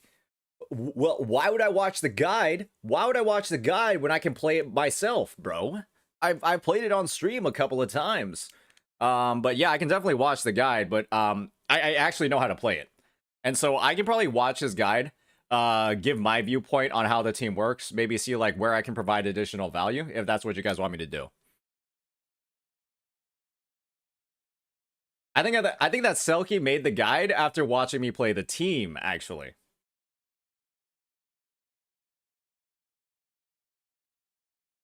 All right, let me pull some stuff on here. All right, Sarah.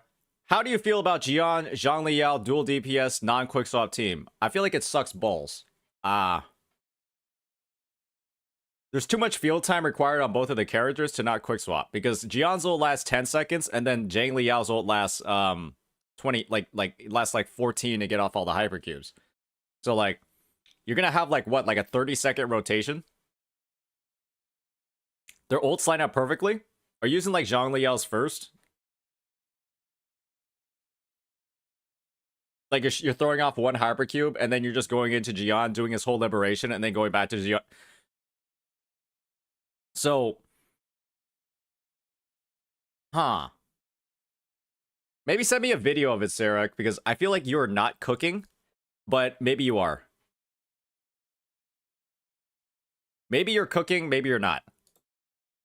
Send me a video of it, and I'll see whether or not it's worth doing.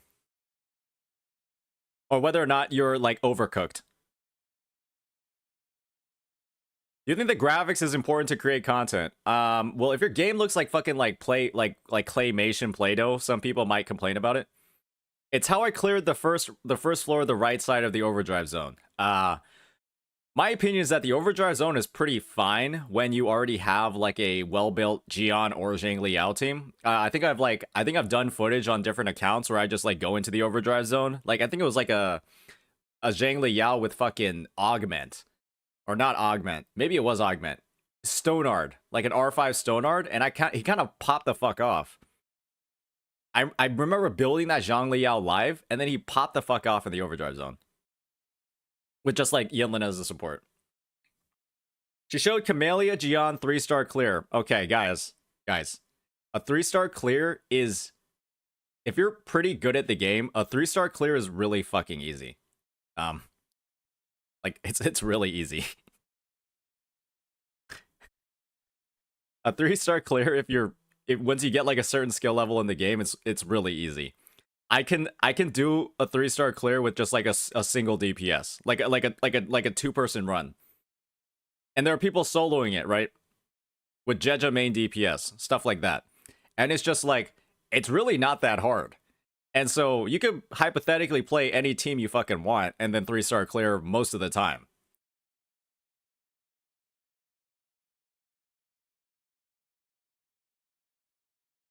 I thought the game was hard. It's hard for some content creators. It's hard for some of them.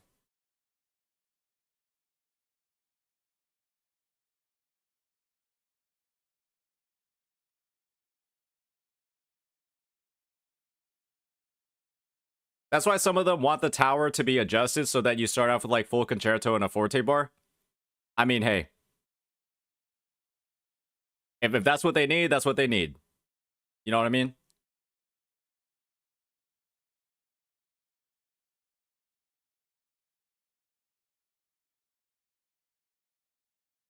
If you play the game like this, the TOA is going to appear impossible.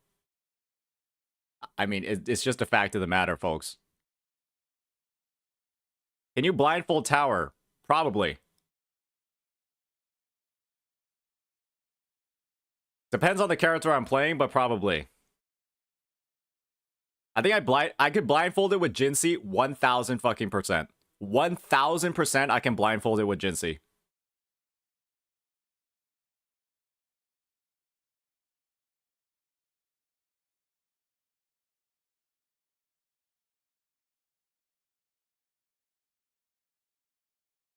Do you think the hate for TOA stems from the inability of players to look internally what their problems are and what they can improve on, instead of looking for external factors like blaming the game?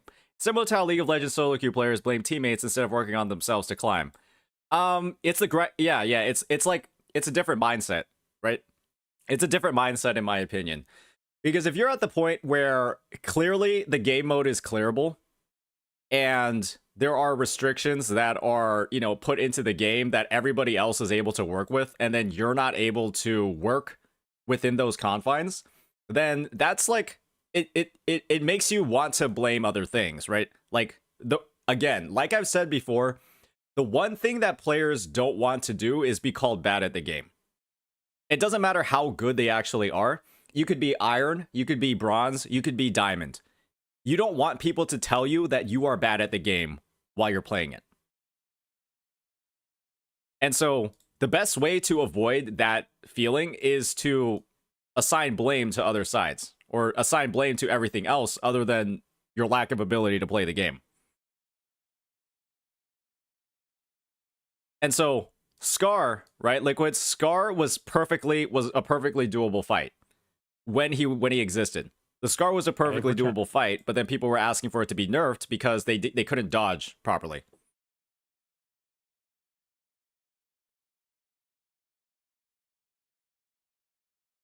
Daniel Ray, thank you for becoming a member. All right, you back, you? Yes, sir. All right, so we just got off the whole discussion about the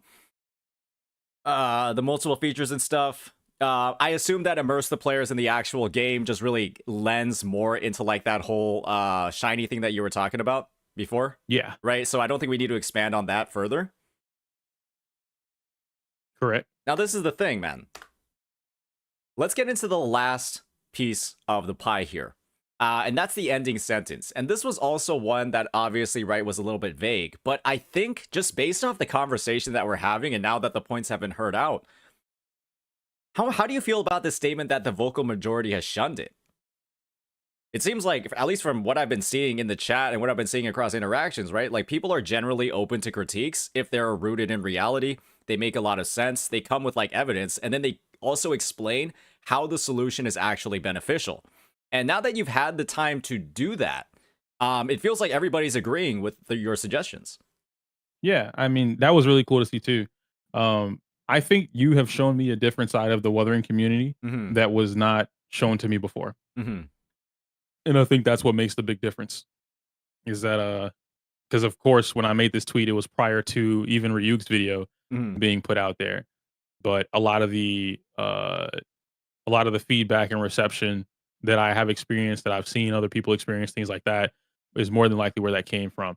Even a few tweets earlier, because that tweet, I know the timing was crazy with, you know, you and Smack and the Vars thing going on, but that tweet had very little to do with that. It was more so the reception of everything else going on. Yeah. And to see so many tweets or Reddit threads about, you know, we want this content. Why doesn't this exist? And I'm so tired of this. It became very like, this is clearly what's going on versus, oh no, there's a whole nother side of the community that does not feel that way at all. And I feel like, honestly, if more of this side of the community was shown off, it would be a way better, I don't even say better, it'd be a completely different perception across the board.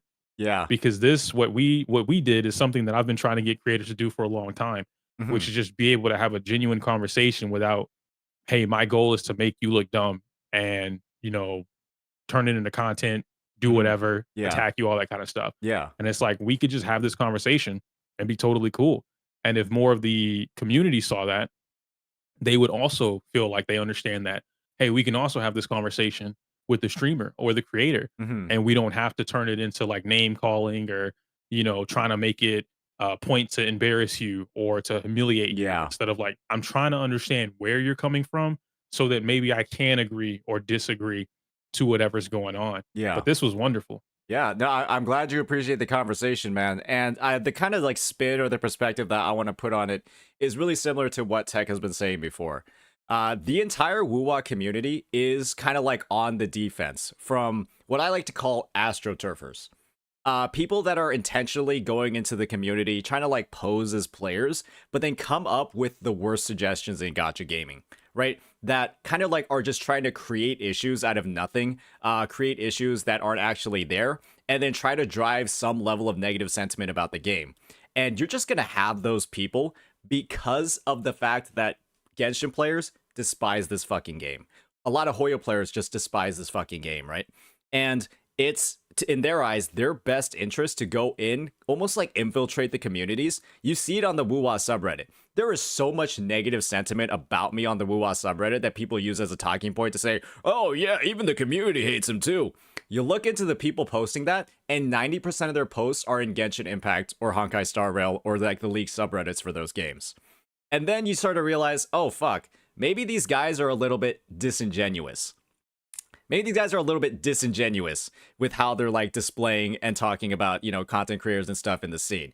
It's real. I did a whole post on it. I just told the mods in the WuWa subreddit, ban these clowns. Like, if you see that 90% of their posts aren't even in WuWa and all they do is play Hoyo games and they're just on the subreddit talking shit half the time, just ban them.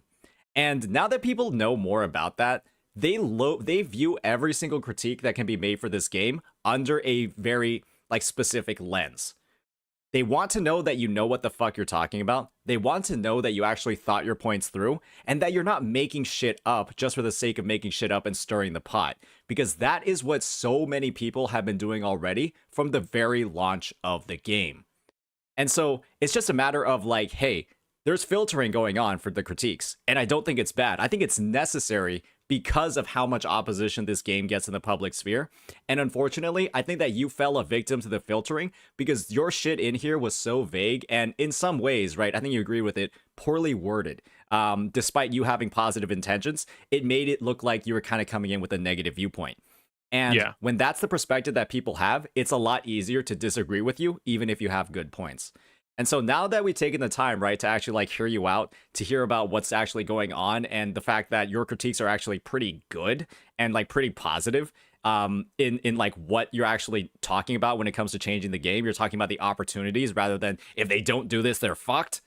Then it's like, I think it's just a lot more clear now what is happening. And the community is seeing it a lot more. And I think the community is going to take you a lot more seriously after this. I plan on uploading this. Hopefully you're okay with that. Obviously going to do some edits and cuts, get some chapters and stuff going so that people can actually see what you're trying to say. Because again, right, you got that negative reputation that you built up from earlier. We got to work a little bit more on like the wording and stuff to dispel that. And kind of, just get the messaging a lot better across the community. So, yeah, I think, like you mentioned, some of the stuff can be solved with quickness, takes efforts and willing parties. And, you have to be one of those people that's willing to put in more of the effort into fixing up the wording and getting the messaging right. And I think you'll be like a helpful proponent of this moving forward. But you've got to put a little bit more effort in to just, clarify what you're talking about, why you're talking about it, and why it's good for the game. Touche.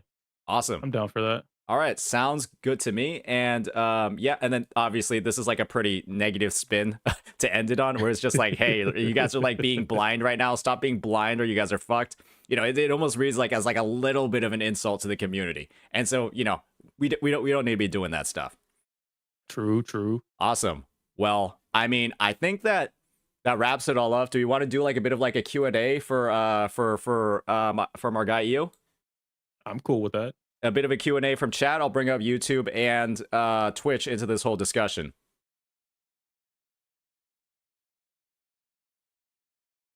Oh, there's a tip. TOA is set to be easy, and you essentially show off your skills like you're good, yet you can't complete Div 6 hologram. You have Danjin solo points, but you couldn't even do it in the hologram. Play the damn game like any JPCRCN does, you tourist. I assume that's a joke. I think it would have been funnier over TTS, not when I'm saying it. But I think I'm okay at the game, brother man. Someone has a negative edge. Yo, Cheese, I know. Like, you know what's funny about the whole negative edge thing is like, at that time, I didn't think I needed to explain every single thing, but it got so blown out of proportion that when I'm assuming, with Gian, I'm like, okay, cool, this is a negative edge, 1, 2, 3, whatever. Hey, man, this ain't really a negative edge. Okay, cool, that's valid. And they're like, negative edge just isn't in the game at all. None of the things you talked about are in the game at all. And I'm like, wait a minute, timeout. They're definitely in the game because the inputs are reading on my computer. Like I use the fight stick. The inputs are there. Yeah, they're definitely showing up as what I'm calling them. It's just not on the character I said. But it's fair. Gian does have a sort of a negative edge in that you can differentiate how the heavy attack is going. Because I know he has like the upward launch if you hold it down completely, but then he does the downward slash, right? Yes, but it's a matter of like nobody actually fucking uses that attack in his kit. He's a liberation bot. In the sense that if you're so cool, it's cool, and it's a little bit disappointing, right? That he doesn't have much more synergy. But honestly, his liberation is like so fucking devastating and cool that like you're really using the best part of his kit the only time he's on field. And I don't think a lot of players have too much of a problem with that. And you get to fuck around with that shit in the overworld where the enemies are weak enough that you can just juggle for fun, and it's not like you're playing suboptimally at that point. Hell yeah. So there's like a use case for it when you're just fucking around with like 0 energy in the overworld. It's there. I feel that. Do I play Tekken? I actually despise Tekken, but my main would be Lily because that's who I used to play in Tekken 8 and 7 and Tag. Tekken pisses me off. It's an okay game. I'm much more of a Street Fighter and Guilty Gear head. Tekken's cool. It pisses me off, bro. Tekken be making the drive system in the game with the rage, whatever it's called. Man, it make me so mad. I think there were a couple of YouTube chats asking if you're going to start making WuWa content now. Do you want me to make WuWa content? Well, that's the thing, man. I have ideas. Like I've always talked a big game about creativity, but I kept them to myself for obvious reasons of the previous, how we look at EO type stuff. But I mean, if that's what people want to see, because I'm all about creativity at the end of the day, right? If I could bring more folks out to just have fun with the game and encourage more of that within the space, even if it's not from me directly, then I'm all for it. Yeah, man, let's just try to get more of that creative content on there. But the thing is, somebody has to be willing to take a hit. Somebody has to be willing to take a sacrifice to get this all going. And once we start doing that, and once we see somebody kind of like take that first step to move forward and start, experimenting with things, and then we see some of it starting to pick up, it's just that when we have more, like when we start seeing like a flood of content that's a lot more creative, I think that in general is going to drive more viewership of that content because that's the stuff that we're just seeing more and more of, right? But somebody has to be willing to break the barrier. I've already tried, but there's, obviously like that comes with some sacrifices on my end that I've talked about. And the more people that there are willing to do that, the more people are going to grow. If there was only one Wuthering Waves creator making content on guides, they just wouldn't do well because there would be the only one, and there's like not as much headspace, not as much exposure in the algorithm just for WuWa as a whole. Similarly, if there's only 1 or 2 people trying to do creative WuWa content, then that's just not going to do well in the first place because there's only one. And I'm not saying I'm the only one, I'm the only big one that's actually trying it out. And so we need more big established creators to go ahead and actually try this stuff out, get more of it out in the sphere, make some of those sacrifices, right? Express genuine interest in the game and have that, take off and start running. Otherwise, we're going to get into a situation, right, where like one person's going to try it, it's not going to do well, and they're just going to be like, fuck it, I'm never doing this again. Because like you go ahead, you try something new, it gets like not that great views or not that much engagement, and you're just like, okay, I just wasted all my fucking time. I just like kind of shit all my stuff in the algo, and like I'm losing here without getting any benefit. And that's something that nobody wants to do. And so we just Yeah. need more people to all be willing to go in and just do all of that. And the more people that do it, the more success the entire space of the creative side is going to get. Okay. I feel you. I see where you're coming from on that. I'm down to do it, and this will be like a little thing, little bet, not a bet, but a deal between you and I guess. Mm-hmm.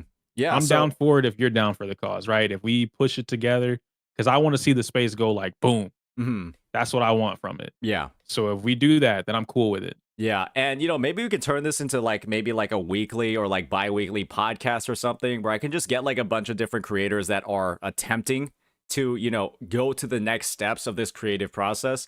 We could talk about maybe some of the videos that we have coming up, spitball, brainstorm ideas, see how the community feels about it, and just make this more of like a community effort to, revamp, not necessarily revamp, but just add different types of content. The algorithm does need to be like built out. Like Foxhole, I'm seeing a great comment from Foxhole over here. Algorithm takes time to build for anybody, and I can't necessarily do it by myself. I could try. My views are going to get shit on in the interim while I'm trying. But if other people go in and they're joining me in that effort, then we can collectively just grow that type of stuff even more. And so I think like maybe like that weekly, bi-weekly podcast, DM me, join my Discord, just DM me over there if you guys want to participate and join in on that. Let's just get more of this interesting content out there. I already have a couple of examples of it. And the more that we get, the more views that everyone's going to get as a whole. Definitely down for that. Mm-hmm. And hopefully this was a good conversation. I mean, you already said it was a good conversation. Hopefully any negative impressions you might have had for me over some of the more aggressive critiques I've had in the past have been dispelled. All I'm saying is genuinely, guys, if you don't, if you're going to come in and make critiques and they're actually good, why would I get mad at you? There's literally no reason for that to happen. And, on the flip side, if you're coming in with critiques, they're vague, there's no solution, nothing's like worded out properly, then yeah, people are well within their rights to critique and be upset with what you're saying. And I think now that you've had the time to explain everything, there's nobody mad at you anymore, at least in my chat. And hopefully the community as a whole won't necessarily be mad at you either on YouTube. Yeah, hopefully so, man. I know and some people just don't want to listen. That's totally fine, right? Like they have a very fixed perspective of it, and it is what it is. You can't change those. But I'm really glad that a lot of the guys in here and girls were able to see like more of my headspace and like what I'm thinking about. Because a lot of this, I guess I get painted in a negative light, and obviously it's not my intention to have it done. But it's nice to be properly understood and not misinterpreted on purpose. Yeah. So thank you for allowing me to be here and have that very honest one-on-one conversation to get all that out. And thank you for being content on my stream for the past 2 hours, man. Hey, I'm gonna take 40% of the revenue. All right. I don't know about that one, dog. We'll Dang, see. man. See. But yeah, definitely. So I think one thing we got to recognize, right, is that there's more effort you can be putting on your end as well, right? Yeah. To present yourself better, to portray your thoughts better, and kind of like recognize the context of everything coming into it. And, once we get I think you've recognized that completely. I really think you're going to take a much different approach in how you're going to be wording things in the future because, at the end of the day, right, just putting a more positive spin when you're making critiques is, in my opinion, the way to go, right? If you want people to genuinely listen to you when you want something to be changed, being more positive about it is the best way to go about it. Not stuff like, buggering waves, right? Not stuff like that, right? If you want to get stuff changed, there's a lot of better ways to go about it. And I think we've gotten that side of you today. Let's just keep seeing more of it. Okay, I'll do my best. I can't. I won't make any promises that it won't happen, but I will do my best to make sure that it doesn't happen. You know what I'm saying? Yeah. Because I could be an asshole, right? Like sometimes I just wake up on the wrong side of the bed. Yeah, It's okay. Mm-hmm. But yeah, no more doubling down. unless I really gotta double down. Make sure if you're gonna double down, make sure you list out all those reasons, like good ass fucking reasons for doubling down. Because when somebody's going double down and they don't really have like the argumentative backbone to back it up, it's not a good look.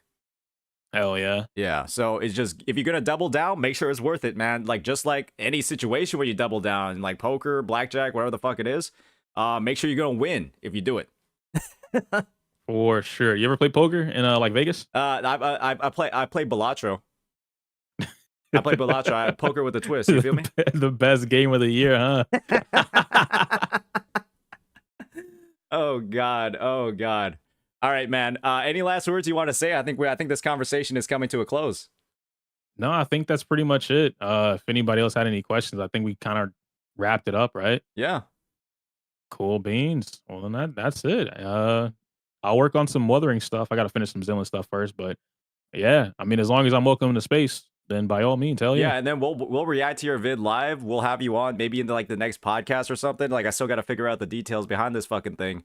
But we'll move on from there. We'll try to, we'll advance the space as a whole, and we'll upgrade content creation and Wuthering Waves. For sure, for sure. All right, Mods, can we start getting some links to EO's channel? Maybe a shout out to him on Twitch, all of that stuff. Right as he's leaving, I'm pretty sure there's a couple of people that might want to sub to the man after this and keep up to date with whatever he's doing. Should we go back to ZZZ? Hell yeah. And I will be going back to ZZZ for 1.4. I believe I am committed to that. Nice. Yeah. So yeah, you should have fun. Maybe I'll dip in for a little bit of ZZZ content, right? See how much better the game is. I quit in 1.1, and we'll see how much better it is in 1.4. Hell yeah, nice. Get I guess 1.4 is Miyabi. Yeah.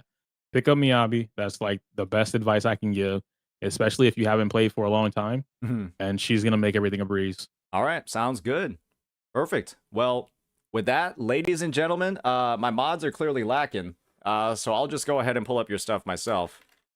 You've got a couple of channels. You just want me to link the one that you have like all your WuWa content on? Yeah. The main one, EOverse is fine. EOverse. Yeah, you got like fucking 17 channels, dog. It's fucking confusing. Trying to clean it up. All right. I'm just gonna drop this in here. We got the EOverse situation going. Go ahead and sub to the man so you can keep up to date with what he is doing in the WuWa sphere. That should be going out to both chats right now. And yeah, we can also give him a shout out on Twitch too, and just drop a link to his Twitch channel. Maybe he'll be live in the future and share a little bit about what he's cooking. Keep up to date on that. Heck yeah. Well, all right. Thank you for having me, big dog. I'll let you get back to it. Yeah, for sure, man. I've got a couple of other tweets to look at, and I'm glad we were able to resolve this one. I think honestly very well. Hell yeah. All right, dude. Take care. All right. You too. Have a good one.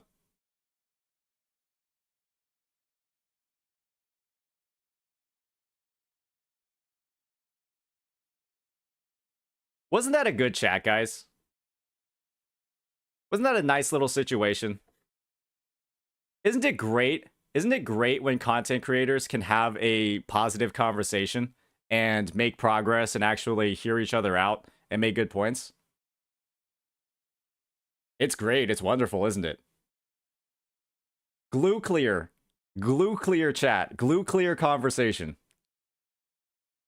And guys, this is what I mean when it's just like, hey, let's have reasons for what we're saying.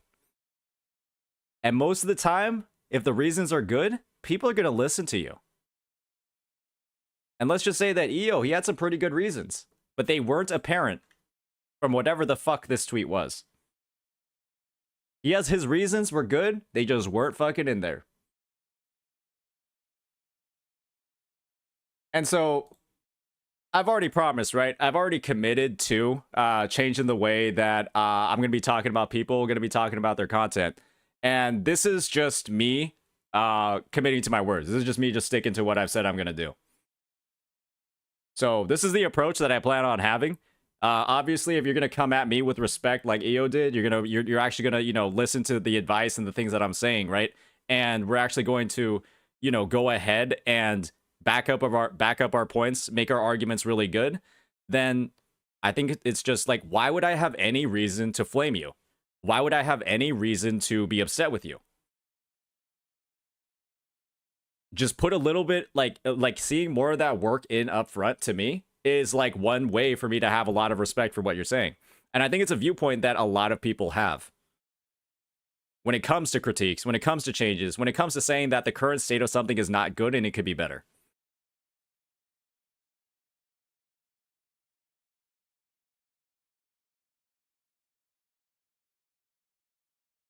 All right. So with that, this next tweet is going to be a little bit more interesting, especially considering the conversation we just had. Especially considering the conversation that we just had.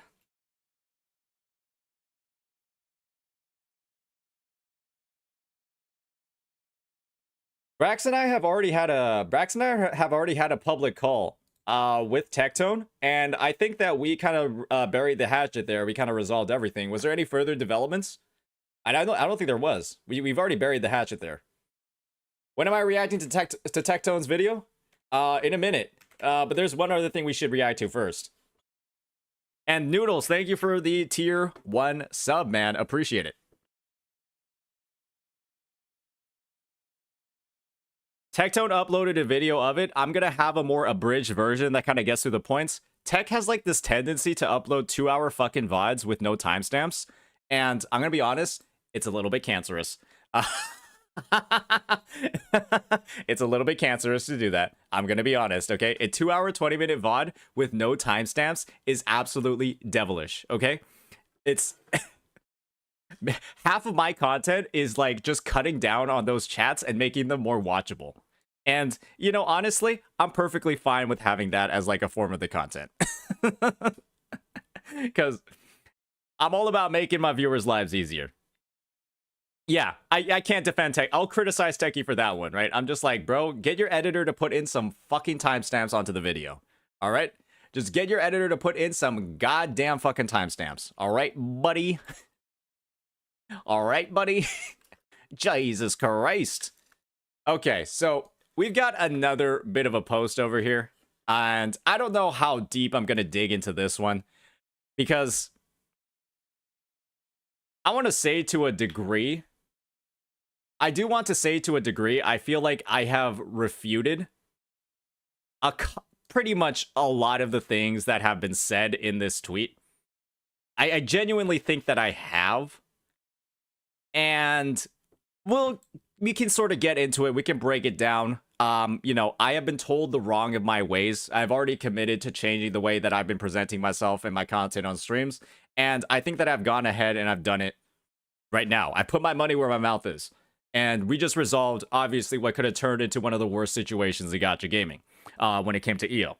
We resolved that, and now we actually gave him like a bit of a rep boost, right? A little bit of street cred. I think Tectone was watching a bit of the conversation, maybe. And, you know, this is the approach that I plan on having when we do have those quality critiques. Oh, look at that. Agreed. Look at this glazer, guys. Look at this Giga glazer over here. So... I plan on digging into it a little bit. Again, I'm not sure how deep I want to go because I think a lot of the concerns, maybe some of the specific critiques for me, hopefully I have dispelled them based off of that conversation. So let me go ahead and, yeah, let's just go ahead and get right on into it. I'll press record just in case, and then we'll get into a bit of a rundown. So it turns out that there is another tweet about the Wuthering Waves community, and unlike the other one that we just covered with our good friend Io,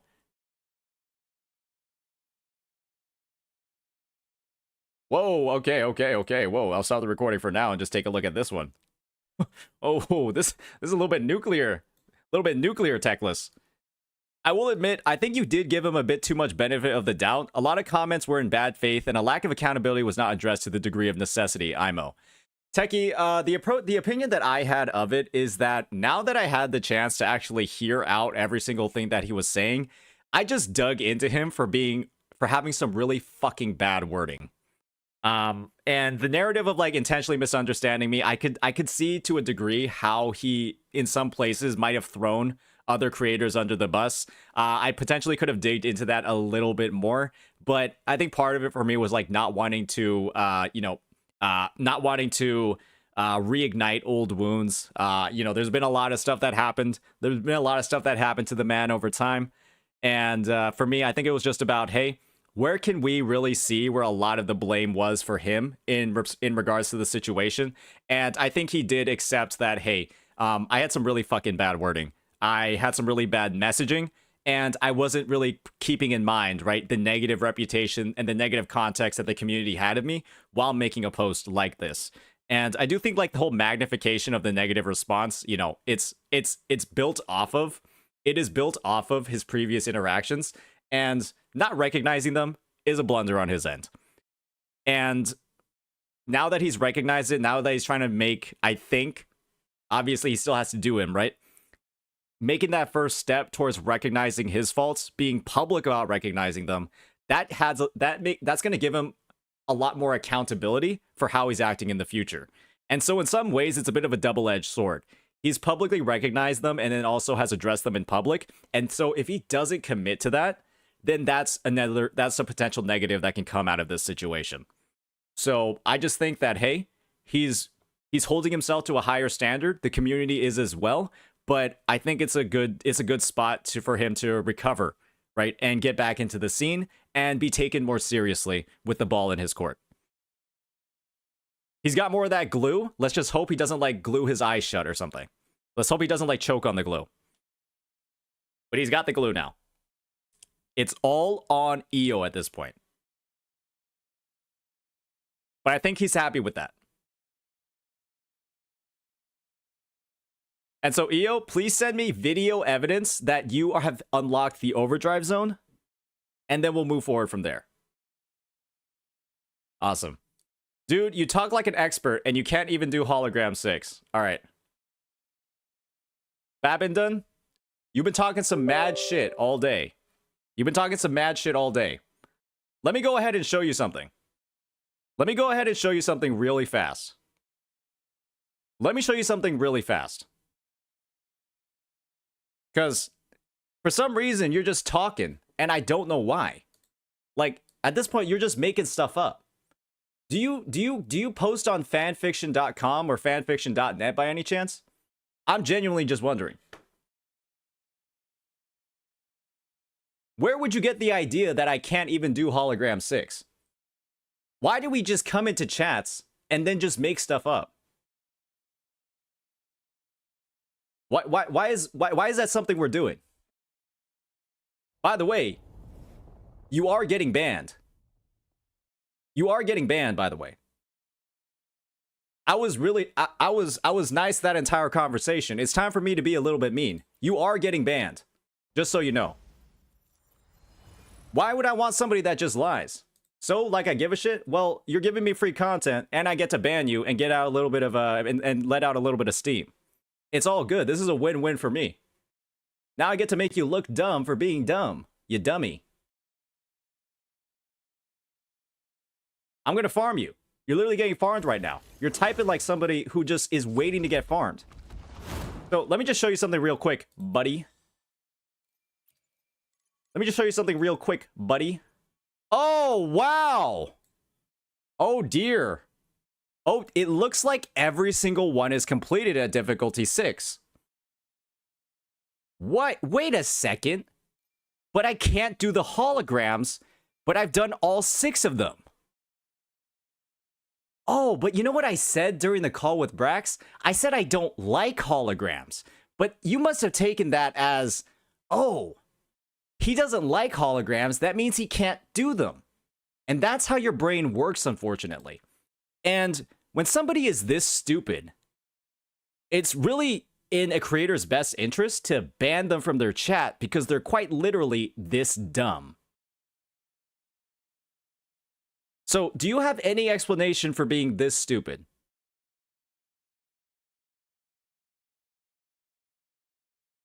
Is there anything you want to say for having just a sheer lack of understanding of like either the English language, what people are trying to say? LOL, this dumb. You raging is the dumb one. Are you a resident of Gateo Island? Are you a resident of Gateo Island by any chance? Are you like the janitor of Gateo Island? Not that they clean anything up there anyways. Oh, you live there? Oh, God. Should I call the police? I think that's enough for me to, like, call the police. If I'm frankly being honest. Hey, you should take the same advice that I gave to Gateo. Delete everything off your hard drive, do the Hillary Clinton, and then smash it with some hammers. All right, buddy? Otherwise, you might be in jail for quite a while, and you don't want to know what they do to Encore lovers in jail. You don't want to know what they're going to do to Encore lovers in jail, bro. It's not a good time. You don't want to know what they're going to do to them. You're not going to have a good time.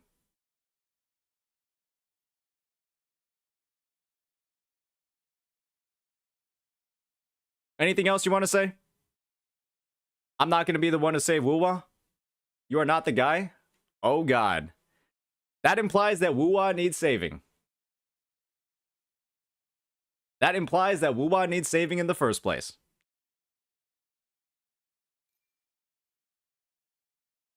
Because I act like one. How have I acted like one? I've given people platforms. I've talked to people.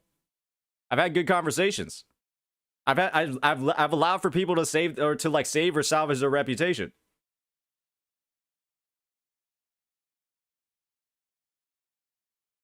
Saying people shouldn't play the game. Hey, you wanna know what I said? Critiquing B-roll? Hey, when your B-roll is that is a monstrosity like that, I'll critique the fuck out of it. Because that's like a top 1% character or top 1% player. Or I mean bottom 1% player making B-roll like that. Oh, you're a VARS viewer. Well, maybe if I talk like Vars, then you're gonna like me a lot more.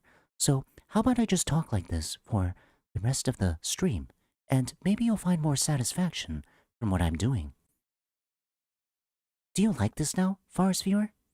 Are you happy that I'm talking like this now? Is this something that is satisfying you? Are you enjoying this?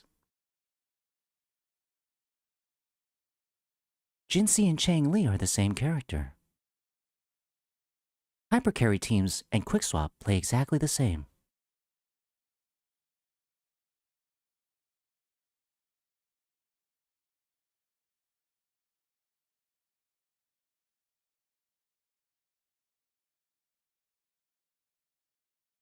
I'm going to use a blue Stellar Realm in my B-roll, even though that proves that whoever's playing in that B-roll has no idea how to play the fucking game. But I'm going to do that anyways. I'm going to Zhang Liao Liberation with a blue clear Stellar Realm. While talking about the problems with team building. That is a perfectly acceptable thing to do for a Kuro-sponsored creator. I'm going to do that. And it's going to be good. I'm going to call sub-DPS characters backup dancers, terminology from Honkai Star Rail. Surely people are going to like that.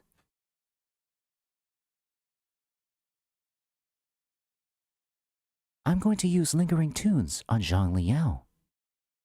And then ask why characters are so non-versatile and not usable in other teams, despite the fact that I'm using a Sonata set that quite literally restricts the number of teams that the character can be used on.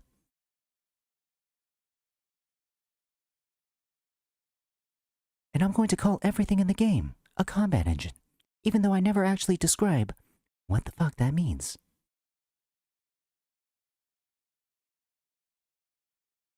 You can go all day. You can go, yeah, of course you can go all day. You're unemployed. You have nothing else to do with your life.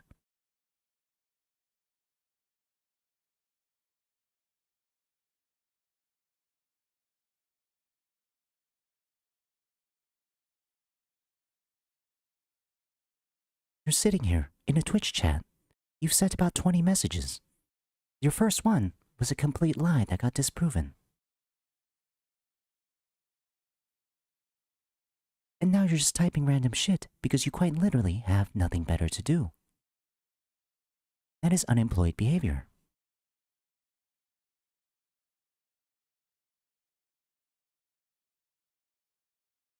You are floundering. You are floundering. Unfortunately, you are floundering.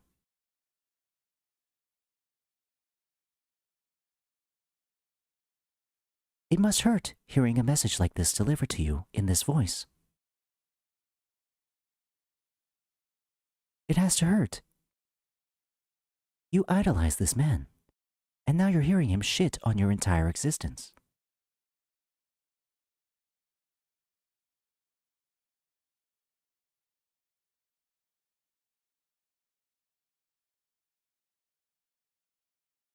You're now failing to spell basic words properly. You're this flustered. Idolize is spelled with a Z, and you is spelled with a Y. Take a moment to compose yourself before any further messages. Otherwise, people might think you're getting emotional damage.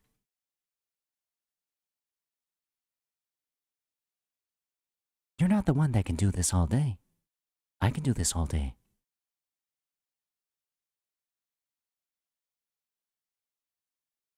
I know it's hard to type with tears streaming down your face and blurring your vision.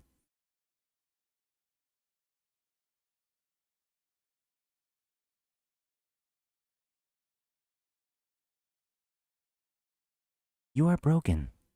You are shattered. You're telling the streamer to get the fuck out of here. That doesn't actually make sense.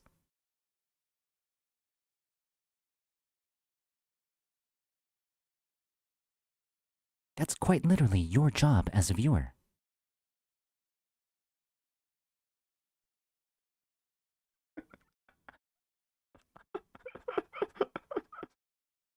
Then it is your responsibility as a viewer to leave the stream. Just leave my stream. If you hate watching me so much, why are you still watching my stream?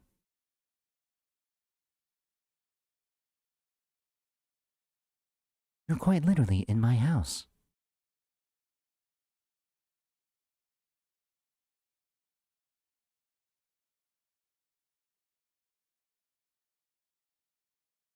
Are you getting enjoyment out of this conversation? Why are you here for so long? You're quite literally getting flamed with every other sentence, but you're still staying here, listening to me. I think you like this. I think you're a bit of a freak. You must like this, don't you?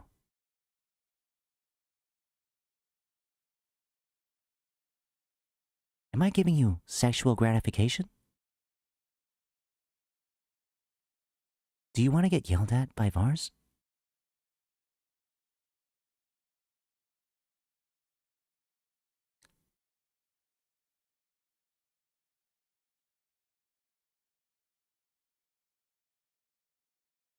Are you gooning right now?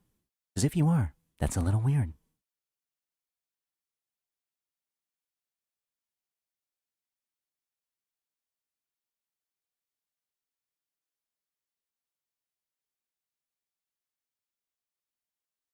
All right, I guess we got a hate gooner, ladies and gentlemen. I guess we got a hate gooner.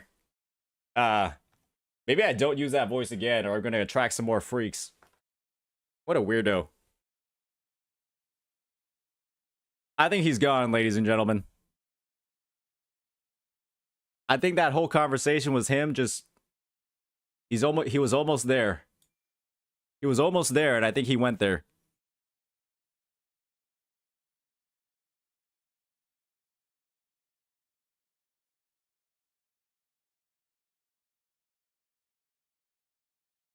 All right.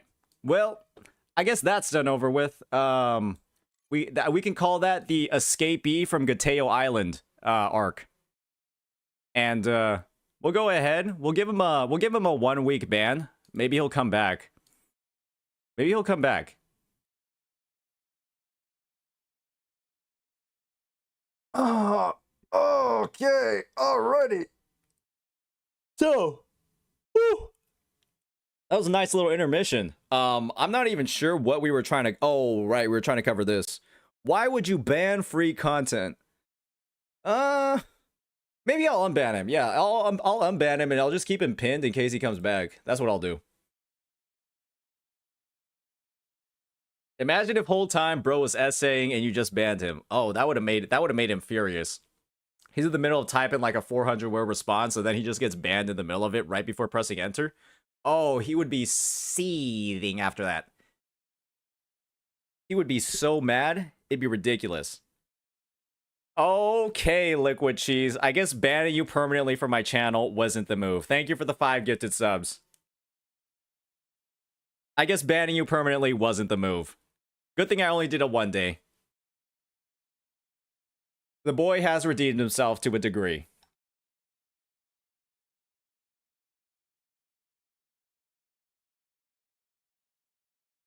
Bribed. Hey, now, Liquid, you've just gained more protection. You've just gained more protection. You've got the Bellborn Geochalone buff on you, okay? You got 50% damage reduction for 3 hits. Good job.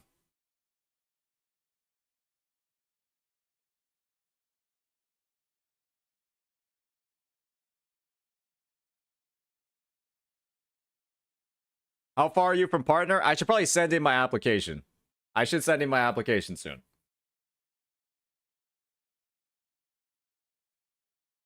All right. Whoa, we're 64% of the way there to the first goal.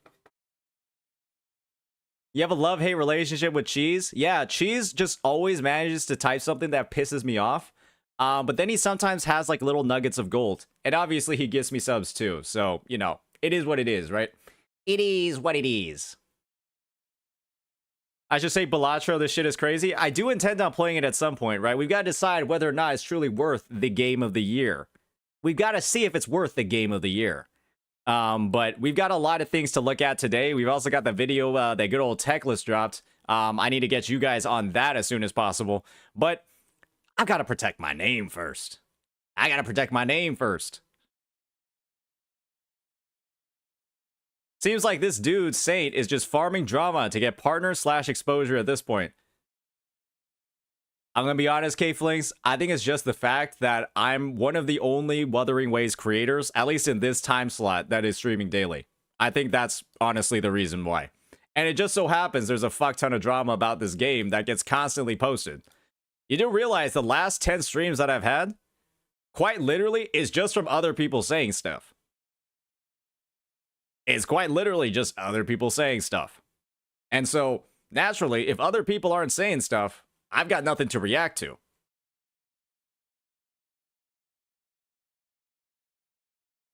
And if I'm not going to talk about the game, why wouldn't I talk about the game? And second, what's wrong with this? Other people are creating this. It's not like I'm starting anything. Hey, as far as I'm concerned, this all started when? Yeah, I did see the thing, Peter. I actually have it pulled up soon. The only thing is that, hey, Poke started it. Poke started it.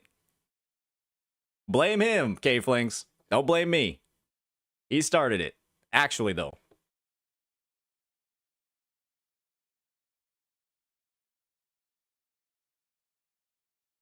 So, if you want to talk about my growth on Twitch, it's quite literally because of Mr. Pokey.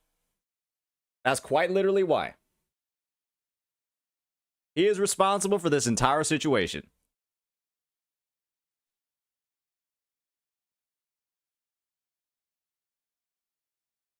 You guys remember when I said there are AstroTurfers in the chat?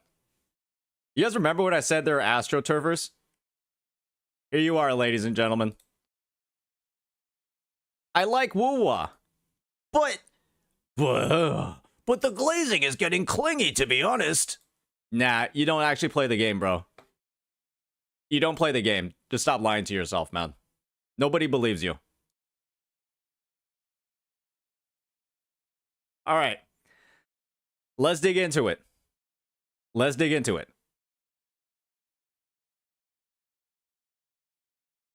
See, this is the type of first-time chat that I want to see. This is the type of first-time chat that I want to see. All right, guys?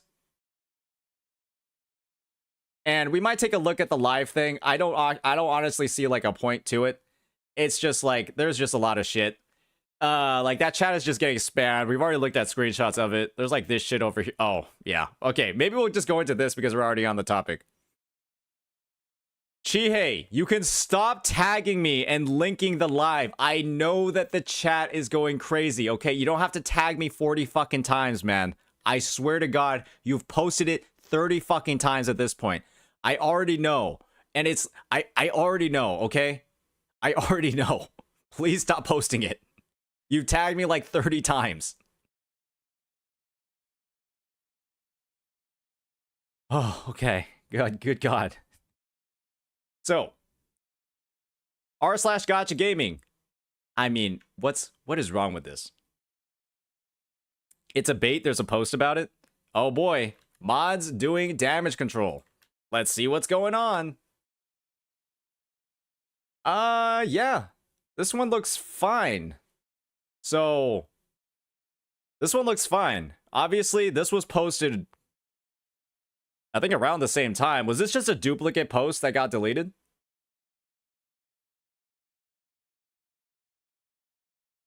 Is this just a duplicate one? This was just a duplicate one, right? Ah, I see. So,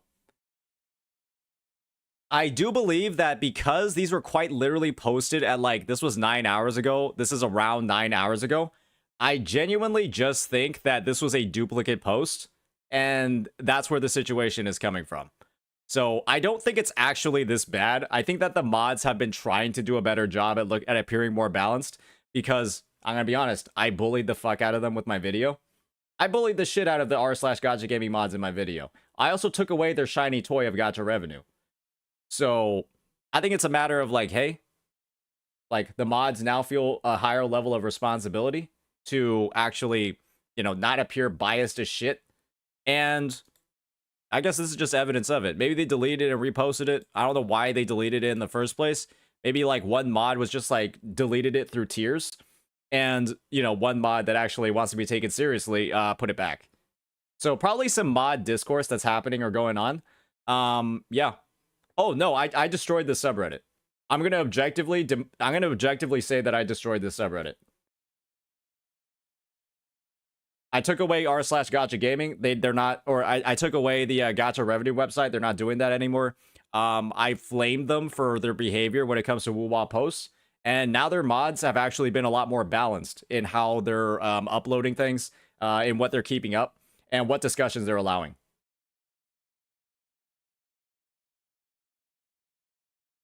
So yeah, that's that.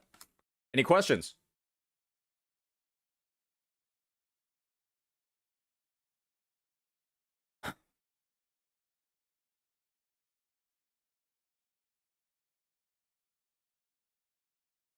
Yeah, I said it once and I said it again. Bullying works in the gacha space.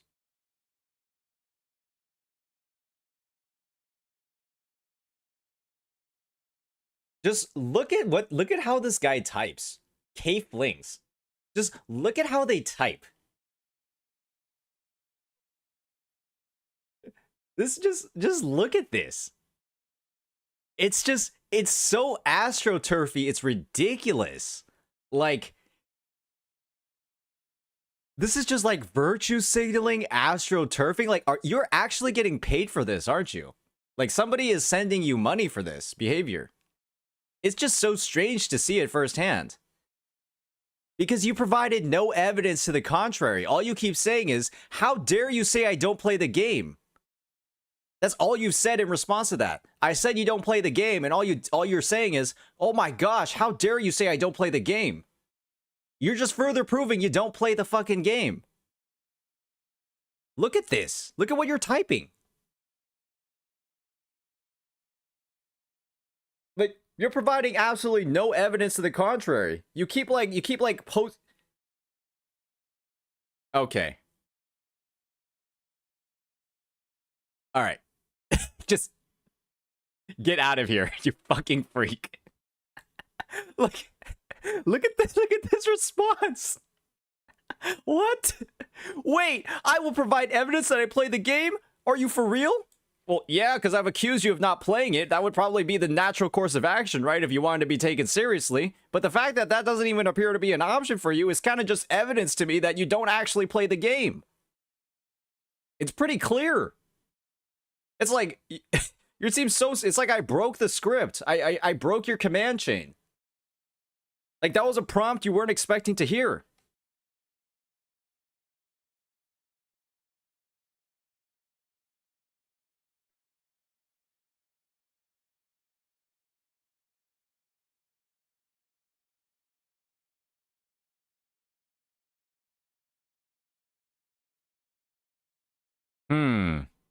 Interesting.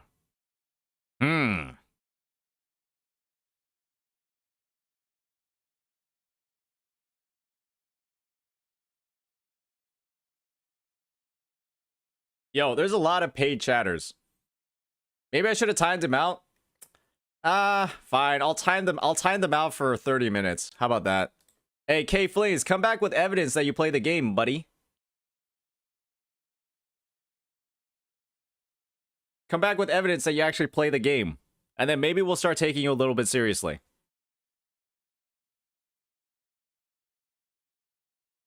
How is your text red? Is this RuneScape? How's your text red? Are you using like the RuneScape like chat modifiers? How would you do that?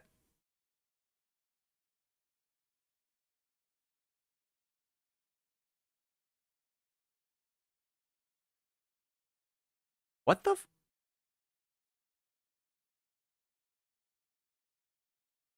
What is going on? That's so interesting. That's so strange. All right.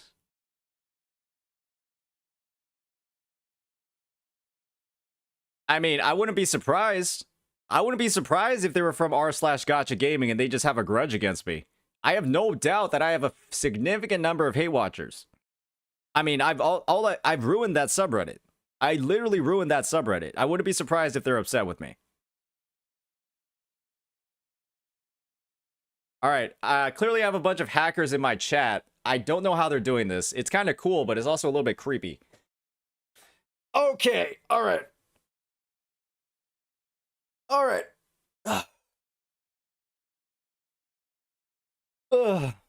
Let's... Oh, Jesus Christ. I need to stretch a little bit. Oh. A little bit of back cracking. Oh, that was a critical blow. Oh, jeez.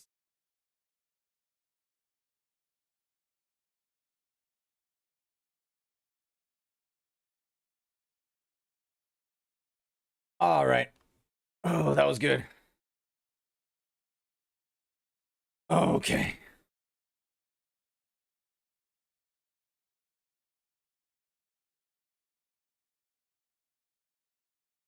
I am not gooting, I am stretching. There's a big difference between the two.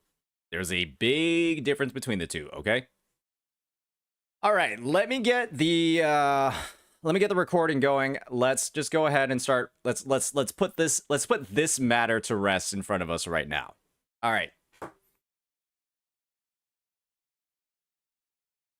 Let's get this on the map right now, ladies and gentlemen. There is going to be an LA pop-up, I believe, for Wuthering Waves. That might be cool. Unfortunately, I am not actually in LA, but I'm saying that Red New should go in my place, and he should check it out.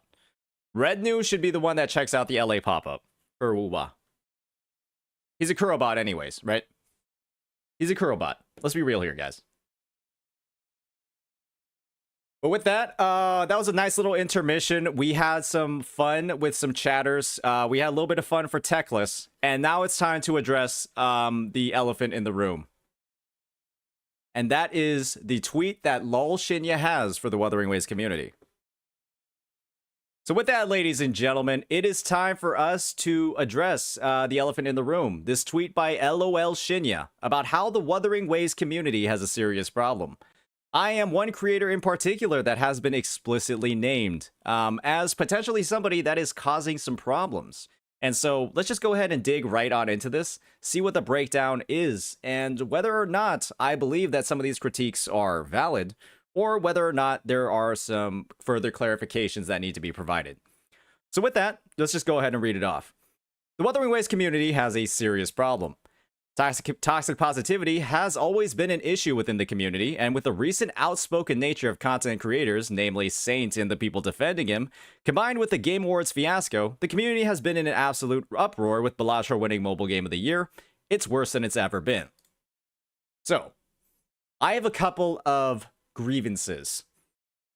With a response like this. I don't think toxic positivity is really that much of a concern at all in the Wuthering Waves community. I think toxic positivity, by definition of the term, is when you vehemently defend bad things that are happening in the game and you continually push against positive changes for the game. That is how I view toxic positivity, where you view every single decision made by the developers in such a positive light that you cannot ever, at any point, suggest that good changes should be implemented, because the devs can quite literally do no wrong. And so my point of view is the devs quite literally have been told many of the things that they've been doing wrong. They actively make the changes, and the community is the one that sends that feedback in. And so I'm a little confused as to where this idea of toxic positivity is coming from. It might be because of the idea that I am, sort of downplaying or invalidating the critiques made by several large creators in the space. If I'm going to be called out by name here, I might as well just list them. Like, I have downplayed the critiques, right, being made by content creators like Vars2, on his video about WuWa's team building, as well as Gotcha Smack for his videos about WuWa's cutscenes, WuWa's buggering waves, and also WuWa's Tower of Adversity. I think that me pointing out that a lot of these critiques are being made with imperfect knowledge about the game and are essentially spreading misinformation about the game, I don't think that's toxic positivity. I think that's me validating whether or not a critique is actually based in reality, and then from there, breaking down whether or not it's something that should actually be listened to, or if it's something that really should have been cooked a little bit longer. I don't think that's toxic positivity. At least that's not, from my point of view, I don't think it is. That's calling out false information. If anything, that prevents toxic positivity, because now that would lead to changes being made to the game that perhaps potentially don't need to be made to the game, and could, for all intents and purposes, make the game worse. And I have reasons for why they could make the game worse, or why they're not as valid. I bring a factual thing to every single one of those conversations. And so I'm not going by like feeling, I'm going by like fact, calling out false information. I don't think that's toxic positivity. I might not be saying it the nicest way, but I have made commitments publicly and have actually, committed and have actually put my money where my mouth is for those commitments, to prove that, yeah, I'm going to tone down my wording, tone down some of the aggressiveness in that response, but I'm not going to change the essence of that response. I'm still going to shut it down if I think it's a little bit stinky. And believe me, there have been a lot of big CCs making some really stinky criticisms. And because of the platform and the audience that they have, me addressing them is not a problem. They might get offended with the take, but hey, just don't make a shit take in the first place. All right, next up we have the Game Awards fiasco. Where is this happening?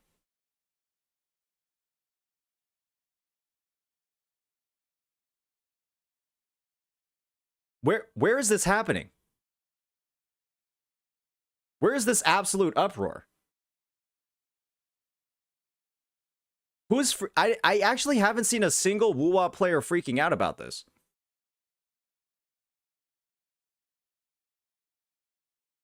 I haven't seen a single like Twitch channel or like YouTube comment section. I made like a joke where I just called it Balatro ruined Gacha Gaming, and then I said poker with a twist. In all caps. I thought that was pretty funny. I thought that was like a funny thing.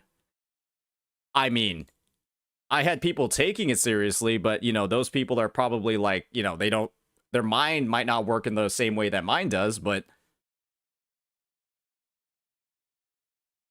I mean, your game didn't win the award that it was nominated for. I assume like some small level of like a negative response to that is kind of normal. but I don't think it's been in an absolute uproar and that it's in the worst state it's ever been. This seems to me like a giga hyperbole.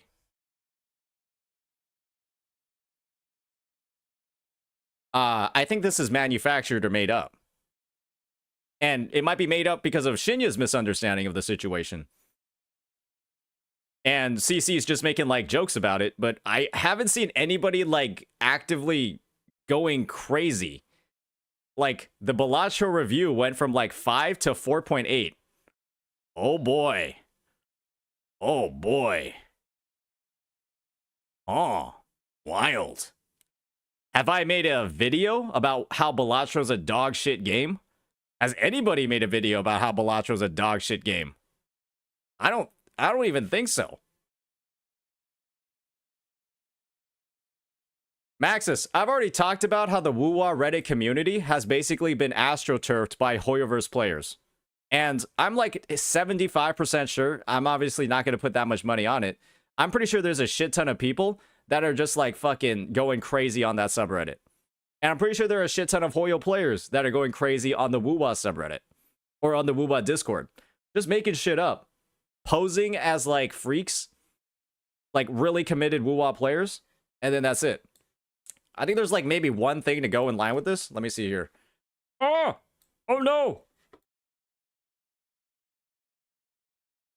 Didn't mean to click that link. Let's see here. This is in fucking Spanish.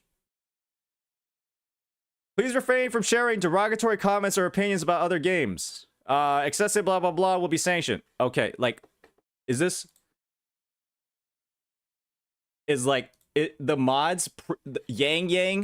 The mods preemptively telling people not to shit talk other games on their public Discord is like the community being in an outrage? This is just like what any company would do because they don't want to be seen as like a public forum of like, they don't want their official public forum being a place where people shit talk other games. I don't know any game that wouldn't do this.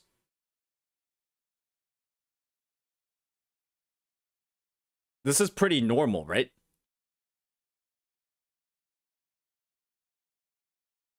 Let me see something from chat over here. Dude, is this dude in denial? Fam, you had the fucking dev make a 5-paragraph long essay about not... This is a 5-paragraph essay?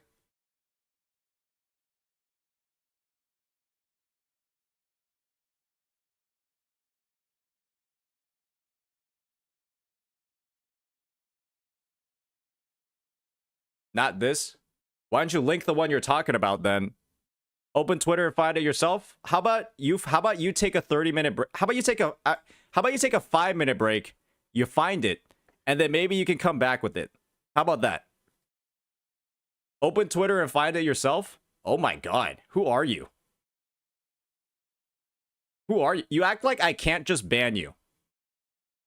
You type in chat like I can like I won't just ban you. But I will. You have 5 minutes to find it now. Hey, if you don't come back in 5 minutes, Dextra, you are permanently banned. Alright?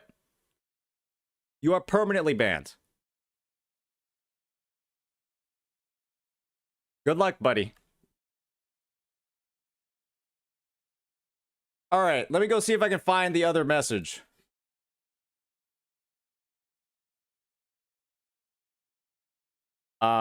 This is what we're freaking out about? This is what we're freaking out about, guys? We understand your confusion, frustration, and sadness in regards to the results of the Game Awards. However, these sentiments do not justify bashing, degrading, or striking down other blah blah blah blah. Please remember each of the games nominated were recommended by a different genre of players. Such awards may be met with criticism, but we have no toleration for infractions, including but not limited to derogatory name-calling, derogatory comments about other games, blah blah blah, inciting bomb reviews. Okay, this is just an announcement. Please don't be toxic. This is 5 paragraphs? Yo. Okay, let me just... If you call this 5... Okay, Dextra, you're unbanned. You're unbanned now, Dextra. The fact that you call this 5 paragraphs means that you are permanently banned. All right, goodbye. So what?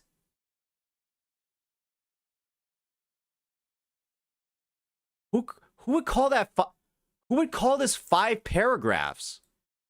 I don't need somebody that stupid typing in my chat, guys.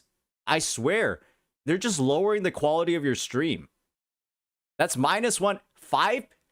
This is 5 sentences. Like, a sentence is not a fucking paragraph. Holy moly. Jesus Christ. My gosh. I've never seen somebody that, like... It's just not hard to be that... It's so easy to just not be that dumb.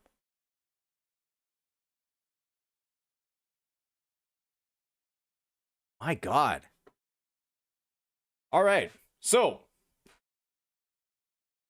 I think we firmly established... I believe that we have firmly established that the whole Balatro Game of the Year thing, it's like not that bad. I would say it's bad if people saw that and then proceeded to continue shit-talking the game, but I'm pretty sure most players have just been like, all right, whatever. ZZZ didn't win, so I don't really care that much either. I genuinely think that's what happened, and I haven't seen anybody freaking out about it. Nobody's been going schizo in chat. Nobody's been freaking out on YouTube. All I say, I've just responded to creator videos saying, Balatro, like, poker with a twist. It gets a couple of updates, but it's just a funny thing to say about the game. Like, I make jokes on YouTube comments and then it gets upvoted. And I guess Shinya saw it and then thought the space was burning down, but I even had a stream titled Balatro, like, the Game Awards Ruined Gacha Gaming. I didn't even talk about the game during that stream. I didn't even talk about the game that much. I just said maybe we'll play it later. Then I got stun locked by something else. Then I had some people saying I was one of the most toxic creators ever, when I didn't even talk about the game. So it's like people just saw the stream title and were like, oh my God, how dare he? Oh, he is talking so much shit. I can't believe he's doing this. It's just like I wasn't actually doing anything. Maybe I should change the stream title before somebody schizos out. But my God. Anyways, I mean, that's, in my opinion, every point here debunked. Like, I literally, maybe I'm just not looking in the right places, but I don't see anything here. I literally don't see anything here, guys. I don't see anything about this. Maybe Shinya's, like, in way more toxic spaces than I am, but I've been streaming every single day, you know, except Sundays for, like, the past 3 weeks, and I haven't really seen anything about Balatro. Or, like, shit-talking the game, or, like, doing any of that. I really haven't seen anything. And so maybe it's, like, maybe I'm just not looking in the right places. Maybe I need to, like, go to more toxic communities, but if that's the situation for him, I'd love to see, well, I'd love to see this. Proof? Proof? Gonna get some, proof?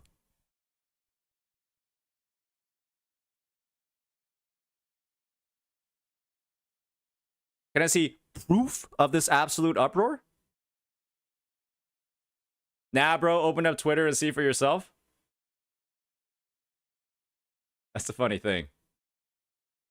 That's the funny thing.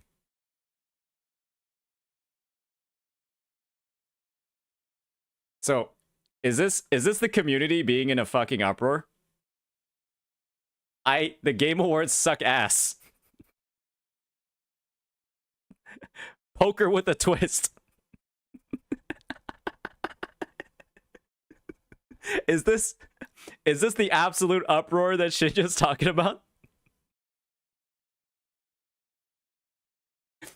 Saying the Game Awards suck ass.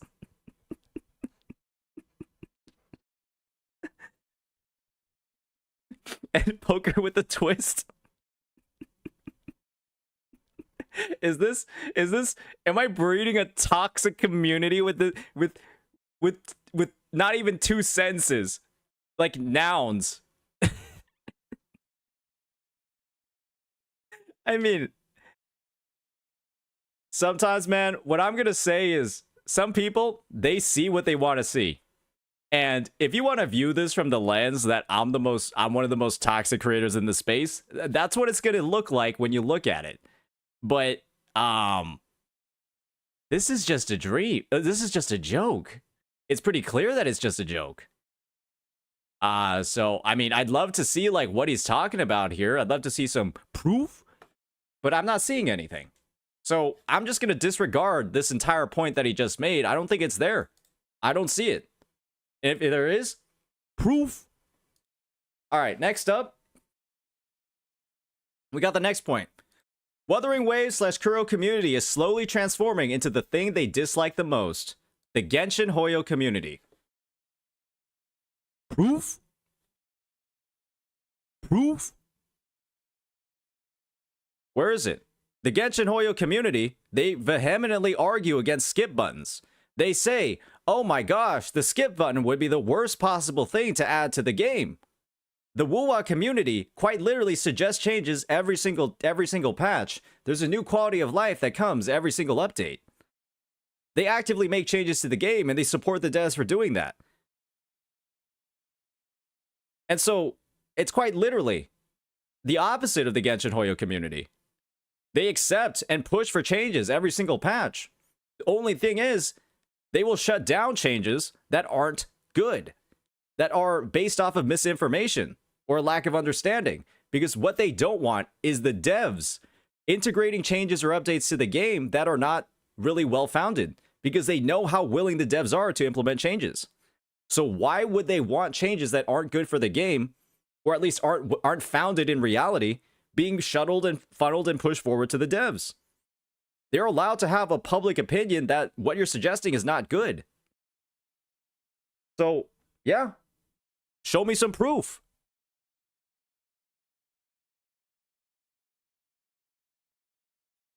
Next up, the rivalry will always exist between the two games. This is not something that can ever be fixed due to the nature of tribalism and the game sharing an overall look and feel.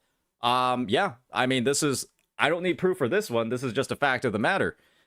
It's like two baseball teams fighting against each other, or, competing against each other. Yeah, they're going to be competitive because you have one team over the other. This is just a fact. The major issue is how passionate the fans are. Guys, it's a problem if you like the game too much. They need to make the game worse so that we stop liking it so much. That's what this sounds like. And I think you could have expanded on this point over here. This makes it seem like, gosh, you guys like the game too much. How dare you? How dare you? What does this take? Wait, what does this take? Like, what are we trying to say here?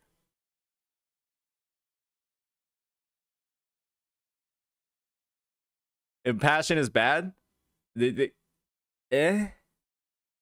Oh, you guys... Okay. Personally, I feel content creators have a significant responsibility in the space for setting the tone and direction in the community. Sure.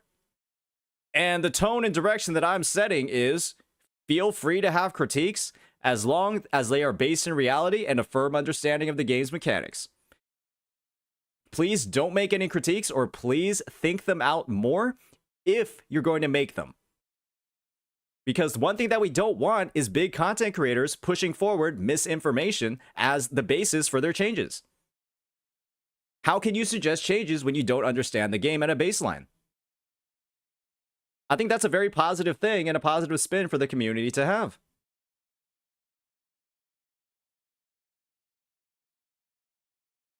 I think you should take the example from Shinya and not release any videos nor make any streams. Oh, Jesus. Anyways, so while we cannot push the blame on them completely, CCs, in any way, give the flag for what is considered okay or not okay. I think I've given a lot of direction towards the community members. I took the chance to hear EO out. I told EO, hey, dude, I think you're not wording a lot of your points very correctly. You have actually good points to make. They show that you're actually making an attempt to understand the game and its mechanics. It's just your wording and how you're portraying these critiques is dog shit. And if you improve on that, the community is going to be a lot more accepting towards you. Because when we hear people say that something with the game is wrong, we want to know why, and we also want to hear why what you're suggesting is going to make it better. Not just hear that it's wrong and then nothing else. And so, I'm quite literally doing this. And I am pushing forward behavior that, in my opinion, is good. I'm pushing forward behavior that, in my opinion, will only make the community better. Because now we can make critiques with good context and like full understanding and express that we actually know what we're talking about so we can get taken more seriously. Is it wrong to encourage that behavior? Is it better for me to encourage something like Gotcha Smack, where you just say, here's what's wrong with the Tower of Adversity, here's my suggestion, by the way, that suggestion actually sucks, I don't actually have one, good luck. What do I do with that? What is anybody supposed to do with that video? Is it wrong for me to say that was a pretty shit critique? Should I support that?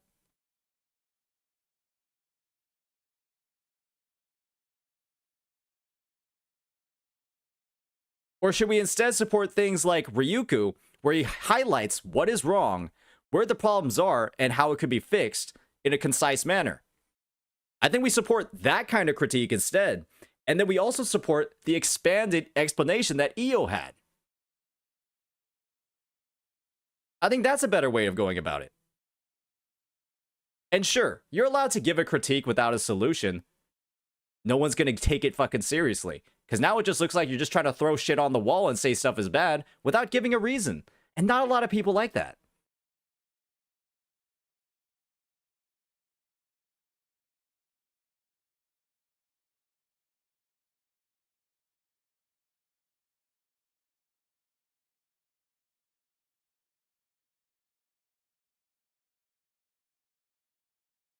Gentle reminder to the diehard fans that refuse to accept any criticism or even the idea that their game can have problems. We quite literally, in this chat, on my YouTube, in so many different ways, we put forward criticism, we just do the homework while explaining it. We put the work in to actually highlight why stuff is wrong and how it can be better. And implying that that's not happening, I think it just shows that you really are not keeping up with the WuWa scene at all. You're making these very general and like blanket level statements that quite literally don't apply in pretty much every single context where critique has actually been given in a good manner. We just had the chat with EO. We just had the chat with Ryuku. And those were critiques that were well-founded, that had a basis in reality, that showed a baseline level of understanding in the game so you can actually know what the problems are. And they also came with solutions. This is not what is happening, but you're saying it is. And it makes it seem like you're just not paying attention at all to what is going on and just trying to find critiques to make about the scene as a whole. And believe me, it is not a good look. I don't think it's a very good look at all, especially when you're not regularly making content on the game and there's no evidence you've been keeping up with anything going on with the scene. If your first video back is going to be a drama video addressing this, I don't think it's going to be a good look. I'm just going to be honest. You have had plenty of opportunities to make content on the game, to talk about a variety of different mechanics, to actually highlight your own critiques or something like that. And if your first video back is going to be talking about drama that quite literally and like a toxic positivity dynamic that doesn't exist, Shinya, I don't think it's going to be a good look. But it's your channel. It's your content. You can do whatever you feel like doing. You are free to do whatever you like. Criticism and discussion about your favorite game isn't a bad thing, and we have clearly highlighted that. We have highlighted so many different ways that we've responded positively to criticism. We only ask that the criticism be based in reality and have good and have a good understanding of the game while you're making them, so that you can be taken more seriously and we can actually validate what you're saying. Feedback and action is what gets company to change their games. Again, we are wording this like Kuro doesn't take feedback, like Kuro doesn't take updates. And the thing is, when Kuro Games has quite literally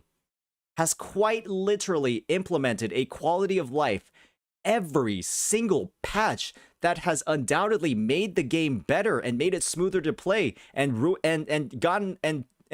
reduced points of friction that make the game worse or less enjoyable. And they have every single patch made an update. Why are we saying this? Like they're not doing it.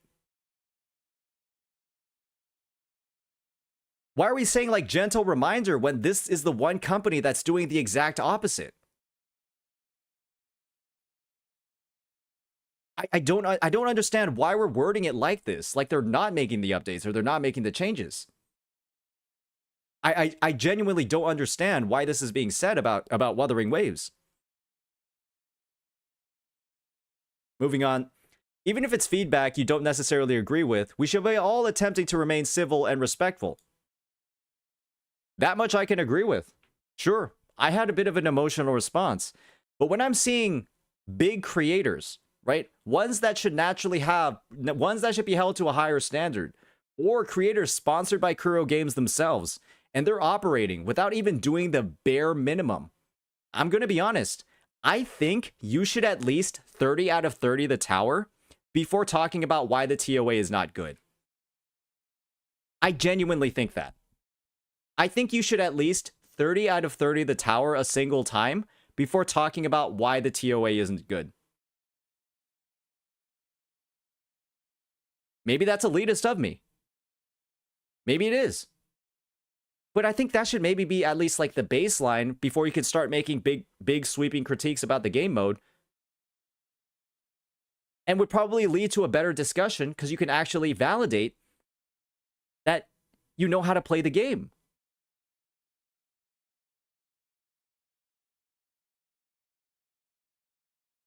And with VARs, maybe we don't use B-roll that shows that we have no idea how to play the game when we're critiquing team building and talking about the dynamics and what's lacking. Maybe we show we can play the team in the footage.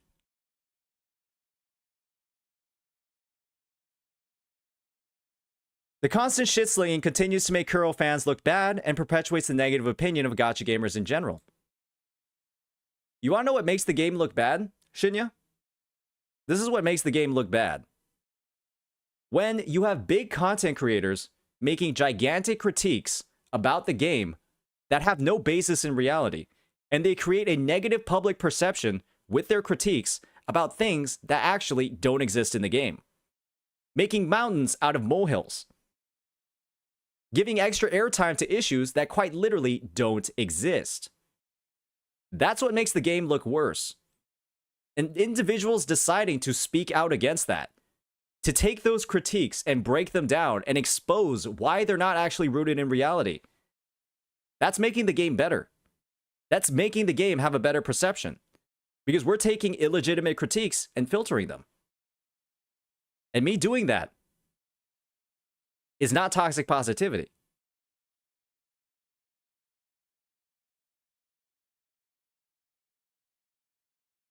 I don't want to see the community turn into a hug box either. Well, it won't as long as I'm here. I'll hold people accountable if they're not going to put any effort into their content. Constructive conflict fosters creativity. I think that our chat, my chat with EO today, was quite literally one of the most creative discussions that have ever been had in the history of Wuthering Waves content creation. I'm not even joking. I genuinely think it was. It can be a powerful tool in being the catalyst for positive growth on both sides of a discussion. Yeah, this is maybe one of the few things that I agree with here. I think I agree with these two paragraphs. The rivalry between the two, and then this down here. But everything else? I think this is a weird tweet. I think this tweet is a little bit stinky.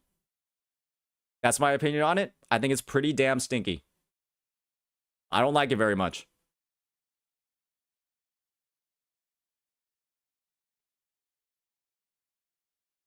Call him. Get him on call. Shinya, are you here? You want to get on call and maybe talk through some of this?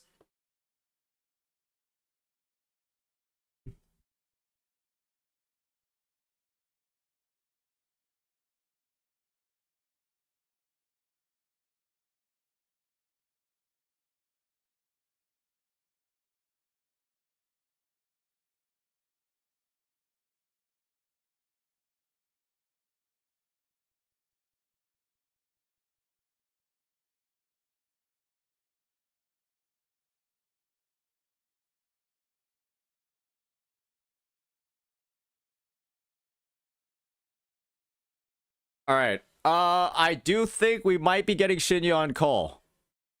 Let me know, Shinya, if you wanna call, and we can maybe walk through this. We can definitely do that. But what I do need to do is take a bit of a wee wee. Get some more water.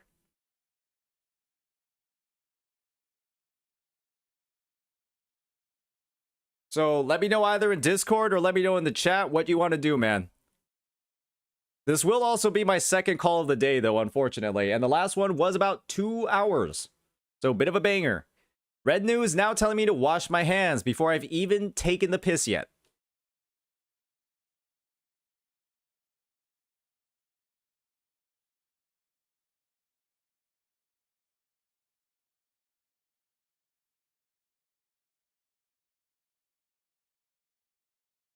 Why is my entire chat saying Hail Tectone? Why is my chat saying it now?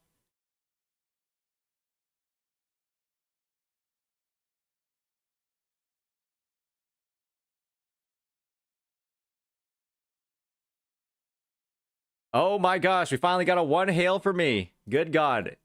Finally. All right, I'm gonna go take a bit of a break. Shinya, let me know what you want to do. I'll be in the disc. All right, he's at work. He's at work right now. I don't think he's gonna be able to call, but maybe we can set up something for later. I don't think he's gonna be able to call today because he is at work, and obviously, well, if you're at work, you're at fucking work. So let me just go ahead and I'll do like a quick wrap up over here.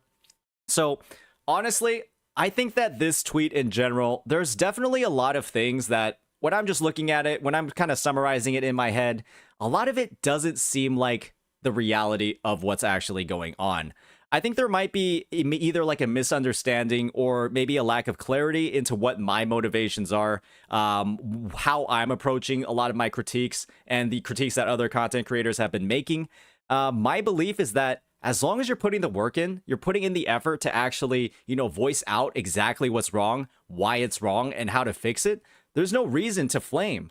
And when somebody doesn't do that and they're in a position of authority, I think that audiences are really easily really easy to sway.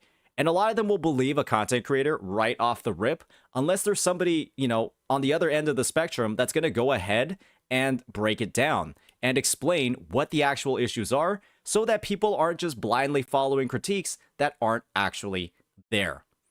And so this right here, this analysis, obviously it hits very close to home because I'm directly named in it. And I named a couple of other creators in the breakdown, but I believe that I gave the full context of what's going on, what my approach is, and why I think I am genuinely making the space better. But with that, let me know what you all think in the comments. Thank you all for watching, and yeah, peace out. All right, I'm gonna go take a pee break now. Get some more water, and then we'll dig into the Tectone vid. Oh boy. Oh boy.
Guys, I literally said I was getting water too. Like, I don't know about you guys, but my bathroom and kitchen aren't right next to each other. They aren't. It's a little nasty once you think about it. Proof? You want proof of that?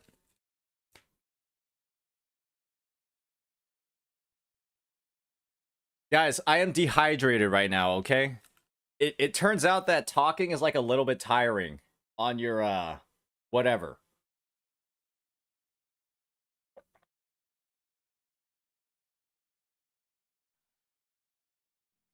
Okay. Alrighty. Alright, so that is that. We've covered that video. Now it's time for a bit of a... Now it's time for the main event of the day. A full 18-minute segment. A full 18-minute segment by the good old Tectone himself. Why he is the most hated man in gacha. What could this be? 776 likes, 7,000 views 2 hours ago, not 10 comments. I caught this right when it dropped. I'll do a bit of a refresh. And we'll see. You know what? Oh boy, 156. Sate is the guy who, when his GF asks if this dress makes her look fat, he says yes. Then she acts surprised. He answered her question honestly.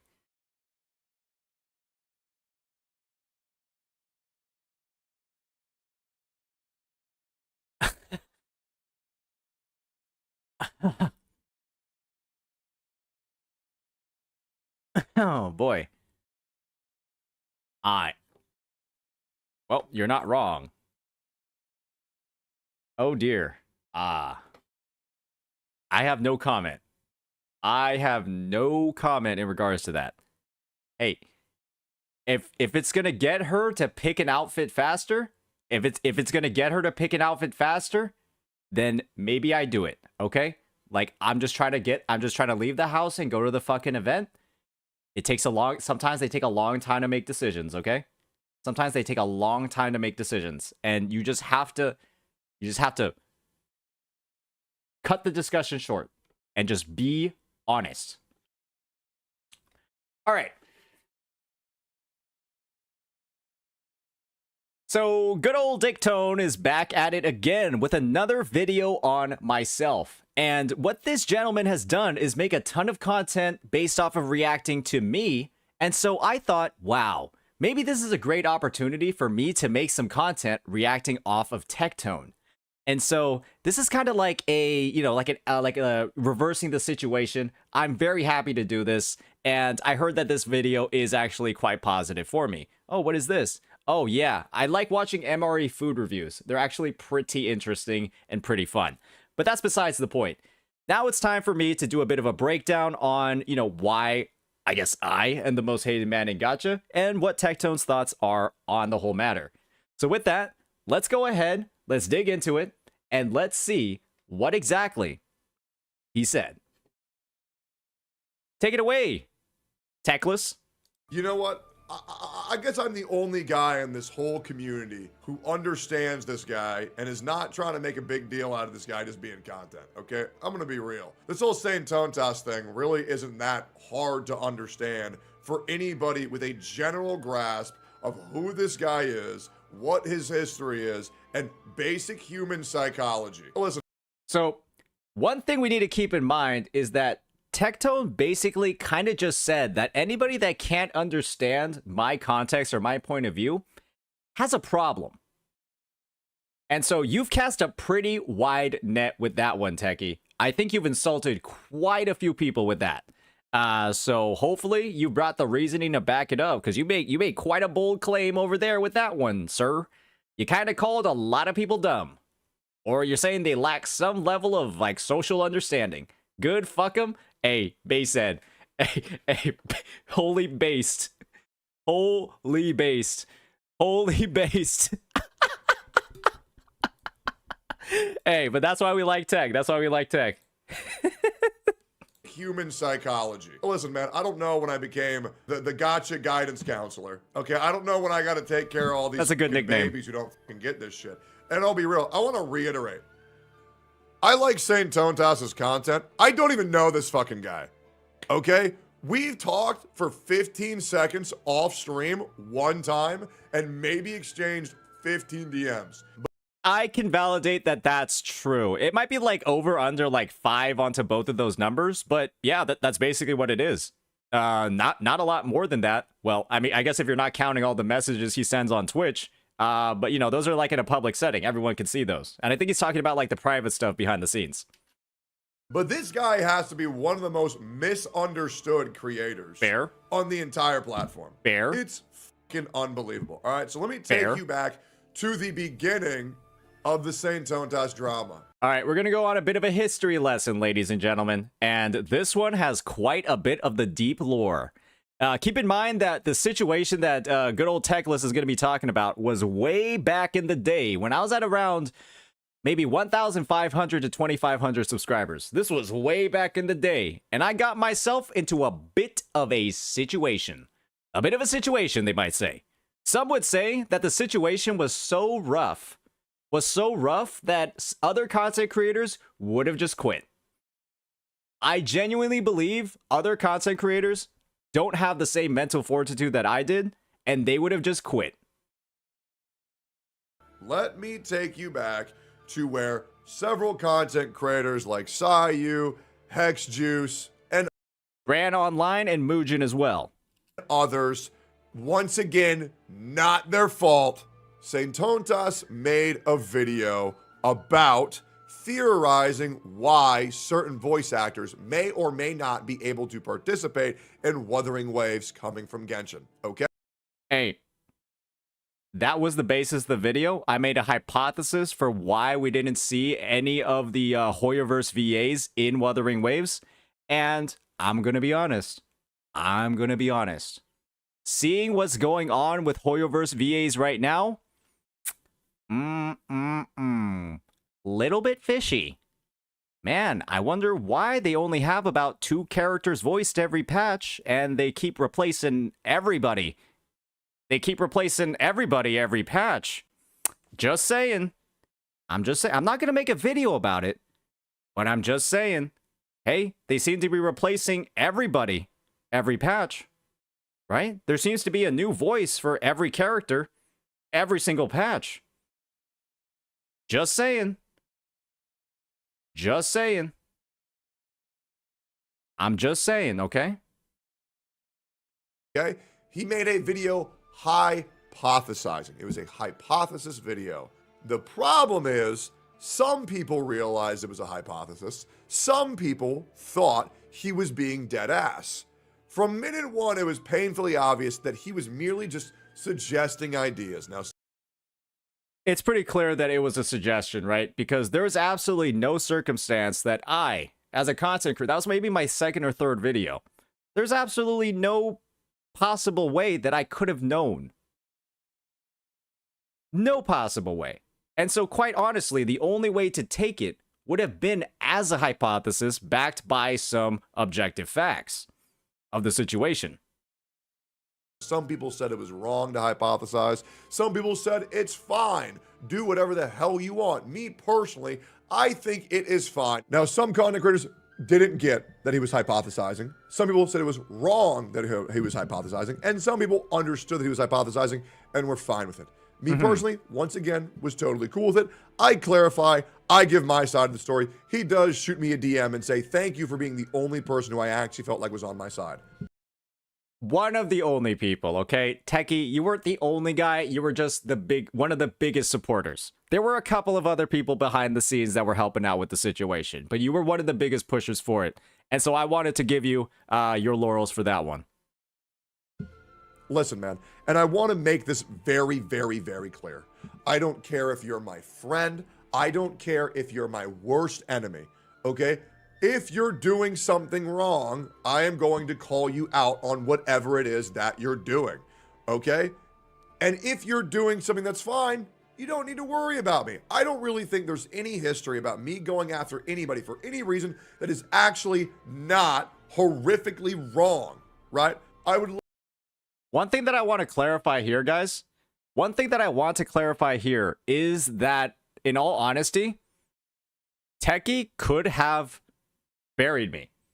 It would have been in his best career interest to just jump on the hating bandwagon at the time. He could have easily done that. And I am sure that some of the relationships with like some of the potential content creators involved in the situation, right? I don't think that what he did helped out those business relationships, if I'm frankly being honest, right? And so he kind of just, in my opinion, at that moment, he was taking L's for me for free. And I guess he's getting some of the dividends for that investment. I think he is getting some of the dividends for his investment. I think that I've been in his thumbnails for the last 2 weeks. A lot of content. So I guess it was mutually beneficial at the end of the day. Wrong, right? I would love to know an example, but I try to be very fair to everyone, and I only go after people who are causing problems. And now here's the big thing that sometimes makes content creators and viewers alike kind of confused. I know things that have happened behind the scenes that you guys will not find out about for quite some time. I know a lot of things that have happened that will never see the light of day. I know scummy shit that people have asked me to never talk about. However, I do hold grudges. Abso-fucking-lutely. So if you're wondering, why does Tectone not like this guy? Why is Tectone so aggro versus this guy? It's because I know shit that y'all don't know. I do recall Techie saying that he has like a couple of like skeletons in the closet that he at any point could reveal about certain character or not certain characters, but about like certain creators. And, you know, he talks a big game about those. I assume that there is like a lot of like actual, you know, he does have quite a bit of stuff. He's just keeping it under wraps, right? Because he's not trying to blow up people's careers. Because I assume that the stuff that he has could blow up people's careers, like to the point where it's just like, oh dear, oh no, like not minus one viewer, minus 2,000. And gonna be honest, guys, when your career just disappears in front of your eyes, oh boy, that can lead to some really let's just say heightened and emotional decision making that wouldn't end really well. Okay? And that's just how it goes. And you gotta have to accept that as a reality, because there are certain things that I would want to talk about, but I won't, due to the respect of others asking me not to, as well as I will never go after someone for allegations, because allegations do not equal proof. And there it is, ladies and gentlemen. Allegations do not equal proof. And so, if you've been hearing any negative things about this guy in the public sphere, this gentleman on the screen whose mouth is wide open and ready for a load, if you've heard any negative things about him, can you at least validate that there is proof before following in on those accusations? Sorry, Techie, it was just I couldn't help myself with the freeze frame like this. And the reality is, if you treat allegations as fact, you're retarded, and you have to realize that if you hold allegations as scientific fact, then anybody can go online and ruin your life because they don't like you. And this is what I mean, Peter. Has anything happened with that? To be honest, I never heard anything new. Because proof was never provided, grievous allegations were made, and then they never followed up with any proof at all. And so, gosh, man, should we believe that? Probably not.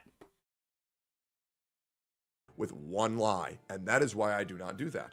Now let's fast forward. Let's fast forward until today. What's been going on lately is Saint Tontas, and he has been going on this absolute parade of cherishing and enjoying and showing his love for the game Wuthering Waves. Now, who does not like Wuthering Waves? The Genshin Impact community does not.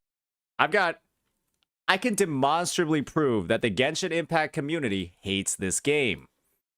No, I don't need the post by revenue. I've got some bookmarks ready. I could demonstrably prove. Oh, yeah, here we go. Guys, the live stream is in about 5 days. It's in about 5 days, and this is the shit that's in the live stream chat. Okay? They hate this game. They hate this game so much. Every single day, there is somebody who makes it. They're like, instead of doing encounter points for their dailies, instead of like, you know, going ahead and then like clearing the 4 commissions, one of their daily quests is to just talk shit about Wuthering Waves. And I think that Hoyo has like linked up their YouTube or like their comment section, like all their comments on social media to the Genshin game itself. And so when they talk shit about WuWa, they automatically complete their Genshin commissions. I think that they have some sort of system going. And so that means they don't actually have to do the dailies in the game. That's just my opinion. And like, otherwise, why would people be spending so much time talking shit about this fucking game on a daily basis? It's actually insane. Maybe they get double drops. Something like that. Not like Wuthering Waves. There was a content creator called Mr. Pokey who made a meme video, right? Once again, in good faith. I know Mr. Pokey. In good faith, made a Saint Tontas trolling video in good faith. But the problem is that to set the record clear on Mr. Poke's video, Hoyoverse deserves an apology. I thought it was funny. Okay? I was like a little bit miffed that he took my entire script word for word and replaced a couple of lines, but the editing on that was pretty fucking good. Okay? It was like a pretty well done edit. It was like a funny conversation, and I reacted to it as well, and I made content off of that. He stole my outro. I stole his intro when I reacted to his content. We had some fun. We had a bit of back and forth, and it led to the Gacha Cast. And so for me, I genuinely thought it was like a great advancement for myself and my career. But obviously, right, it was a bit of a snowball that started whatever the hell is going on right now. that painted a target on his back. Okay, and that painted him as the #1, and I'm sure you've heard him called this before or not, the #1 Kuro shill, the #1 Kuro bot. This is not an assumption. This is not my Parody is the opinion. highest form of flattery. This is a fact. People always want to say that I was the one who obliterated Enviosity's career. Simply not true. Enviosity killed Enviosity. The worst thing that you can do is MTash went live. He made a video saying, guys, be nice to Envy. He doesn't like being called a mint picker. It really hurts his feelings when he's called a mint picker. Oh, Don't call him it, guys. It's mean. Don't go after Envy. Stop hurting his feelings when you call him this specific word. So, I am not offended by the word Kurobot. In fact, I have a lot of pride, actually, from people using the word Kurobot to describe me.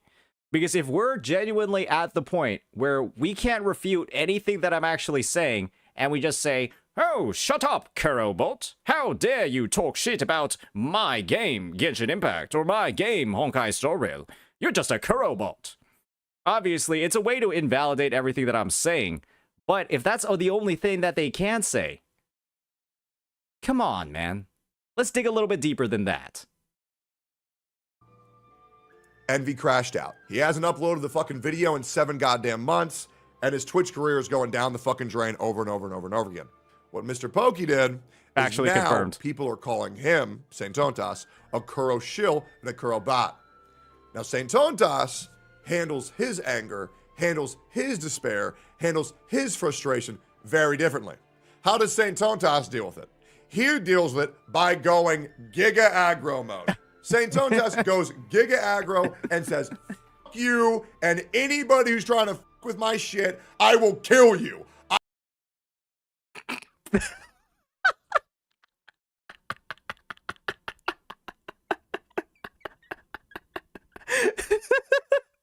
True.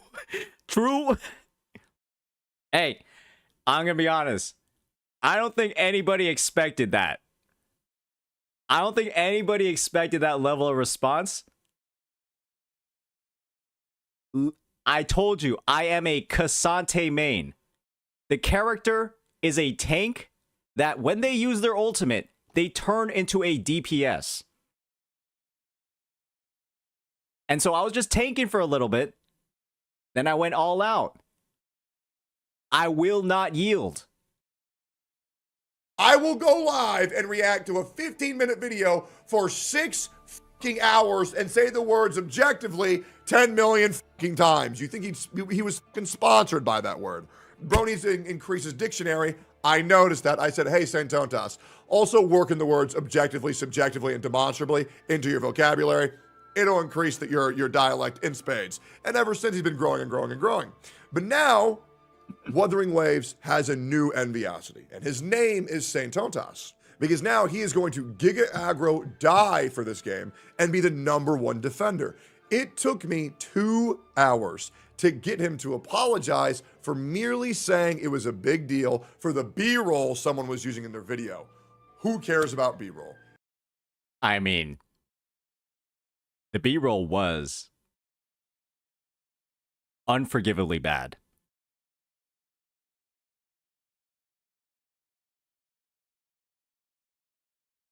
I'm going to be honest about it. Editor, put in the blue clear Stellar Realm.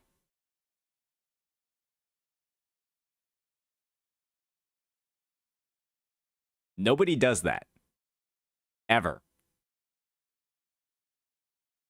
And maybe it wasn't him. Maybe it was somebody else. But good God. At least make it purple. If it's not specifically being, this is what you should be looking at, then it doesn't matter. It's just filler footage. It's fine. But the thing is, I got through to him. And why am I getting through to him? Because I feel like I'm the only fucking guy who understands this fucking dude. Okay? And I hate the fact that I have to talk about this shit again. I feel like every other fucking day, I have like 8 CCs saying, I fucking hate this guy. Santontas, this guy's a piece of shit. Once again, I want to reiterate this. I don't even know this fucking guy. I'm not doing this shit because we're friends. I'm doing this because it's the right thing to fucking do.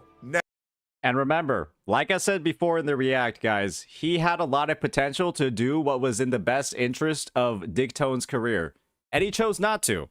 Because, like he's saying, he decided to do what felt right to him. Based off of his own experiences, right? Based off of his, the times where misunderstandings of, a similar level had affected him in the past. And so, honestly, amen. Appreciate it. Appreciate it. Angel tone. Now, is Santontas stubborn? Sure. Yes. But anybody who has their back against their wall, who thinks that their credibility is under scrutiny at every fucking minute, would be. True. Am I saying that Santontas may not actually fuck up in the future? No, he absolutely will, and probably it'll be soon. Whoa, hold on, Techie. I learn quickly. I adapt very fast. And I think I had a wonderful conversation with the one and only Ioku. And now he has the potential to become the new him. But it He's looking for an opportunity to farm, okay? has not happened yet. Now, the other thing that you have to realize is Wuthering Waves. Glue I clear. don't give a fuck if you like the game. I don't give a fuck if you hate the game. Here is the objective fact. Wuthering Waves is the punching bag of the gacha space community.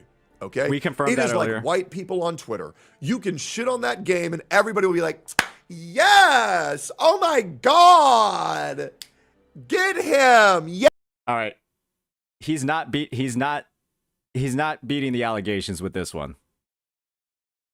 I know I said something a little bit sus at the start of this react. Oh, he is not beating the allegations with this one. He's a little bit too good at this. He's a little bit too good at it. I'm going to be honest. I can give it a try too. Hey. All right, you know what, Techie? I'll tank this with you. Yes! Cook him! Yes, queen! God. Get him! Yes, girl! You're so slay! Oh my God! Stay away from her! Demi Lovato, Korean K-pop girl laughing image. Good God, these people are so fucking gay. Let's continue here. Wuthering Waves. That's an ironic thing to say, to call people gay after doing that. Laughing image. Good God, these people are so fucking gay.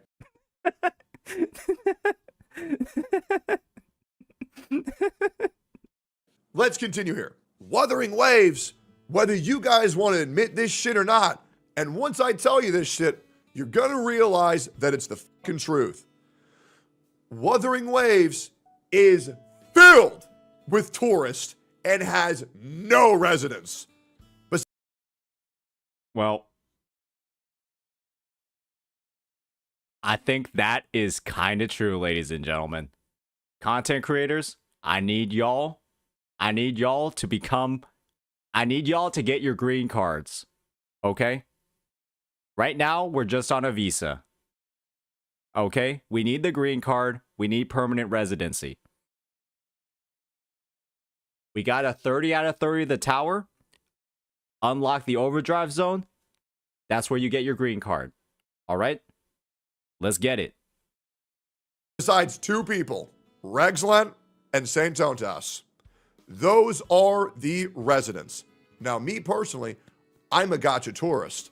I'm proud of it. I play what I want. I have loyalty to no company because loyalty to a company is for fucking losers. Caught. It is. Whether you want to say it or not, it is for fucking losers. I play a game when it's good. When it has no content, I go somewhere else. I'll come back in 5 weeks to visit. That's how I play my life. I think these people who have loyalty and stay in one game forever, even when they're bored, you're fucking cringe. Well, here's a fact of the matter, good old Tectone. I'm not bored. In fact, it feels like this game to me, at least in the current state of everything, I got almost like infinite content. And maybe I'm not playing the game, but it's just these people on social media, or not even on social media and the content creation scene, they're going ballistics talking about this game. And that to me, my gosh, why would I need to play other games when there's literally so much content that I can make on stream and cover? Guys, it's been a 5-hour and 20-minute stream, and I've opened up the game one time to show my hologram bosses. I don't give a fuck. Hey, man, listen. I love Mr. Pokey. Love the guy. Love the guy. Okay?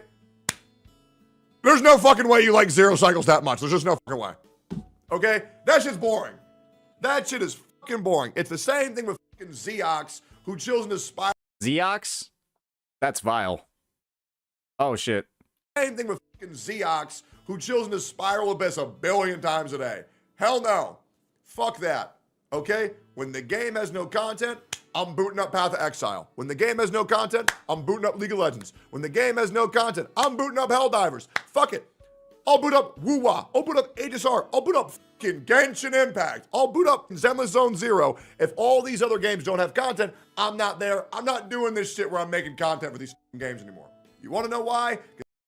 Techie, let's be honest. Let me do a little bit of auditing of your YouTube channel. I'm gonna pull a bit of a fob master over here. I'm gonna audit some of your content. So we got Wuthering Waves. We got Wuthering Waves. We got Wuthering Waves. Honkai Star Rail. Wuthering Waves. Wuthering Waves. And I guess by adjacently, Wuthering Waves.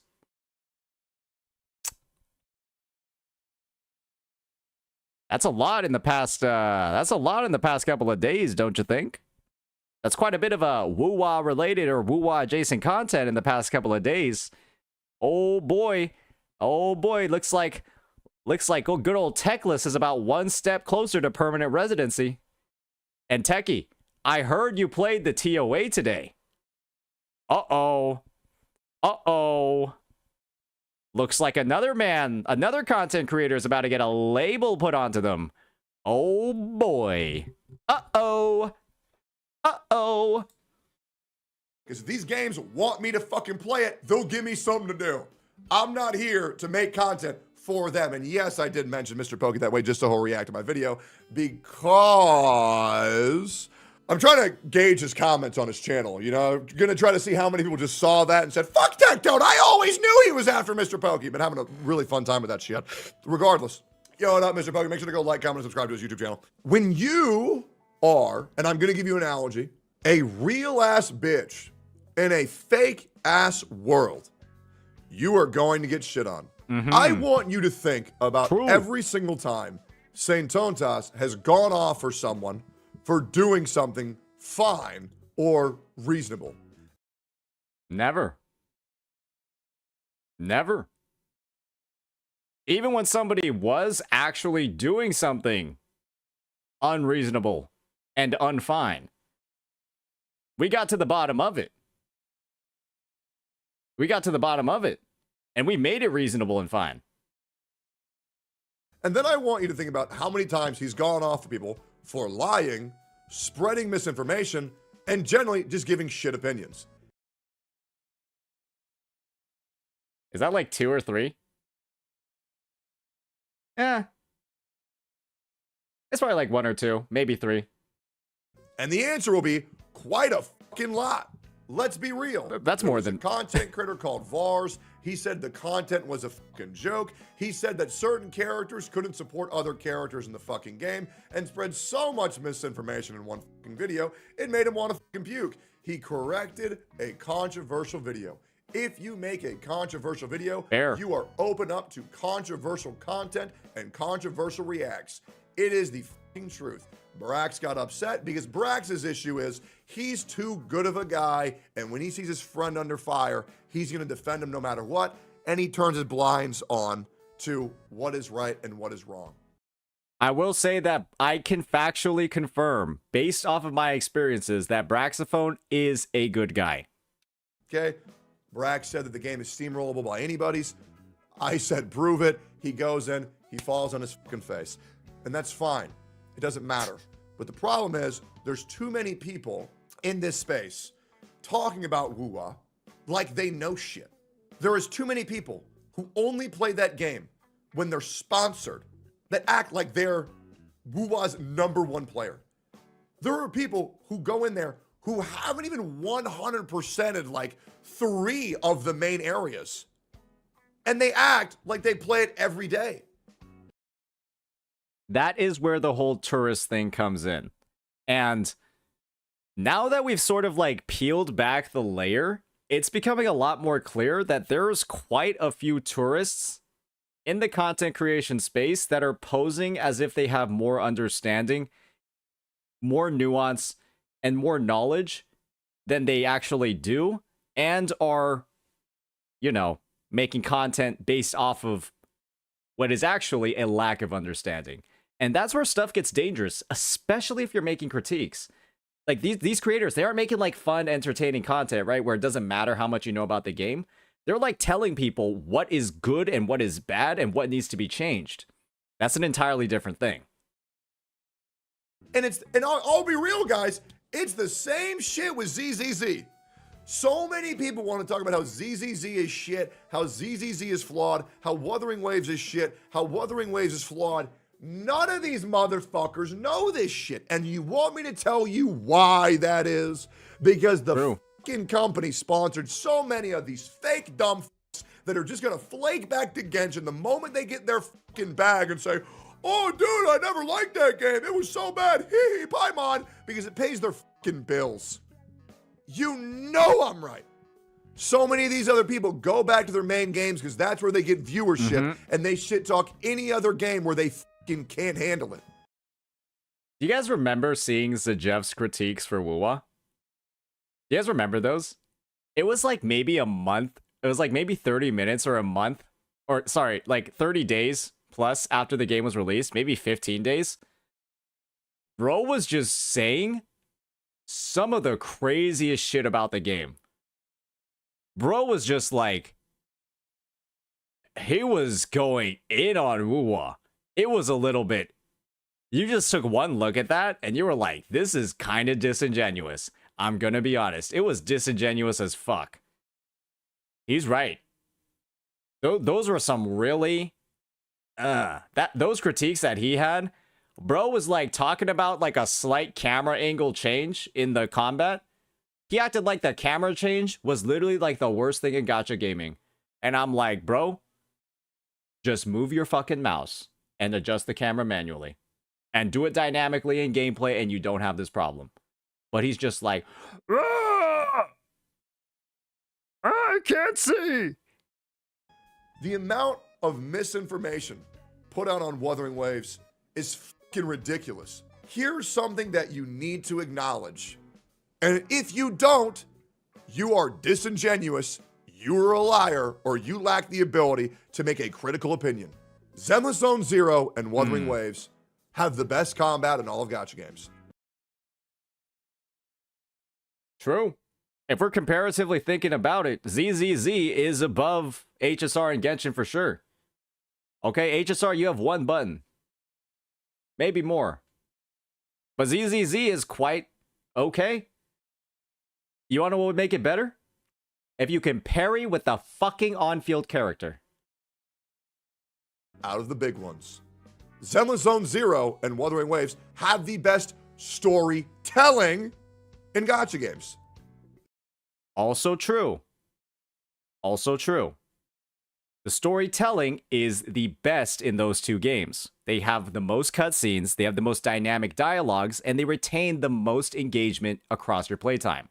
Zenless Zone Zero, objectively, has the best rigged and designed characters in all of gacha because these characters can emote and animate like nobody else. Techie, let's be honest. ZZZ and its animations have drained buckets out of you, buddy. WuWa is pretty good too. But okay, yeah, ZZZ's rigging and like the animation quality is quite nice. It's the truth. Just wait until Arknight's Endfield. That's going to be fucking crazy. Wuthering Waves has the best exploration out of any of the big gacha games, and it is not even close. I mean, you can run up the fucking walls, man. You can run up the fucking walls.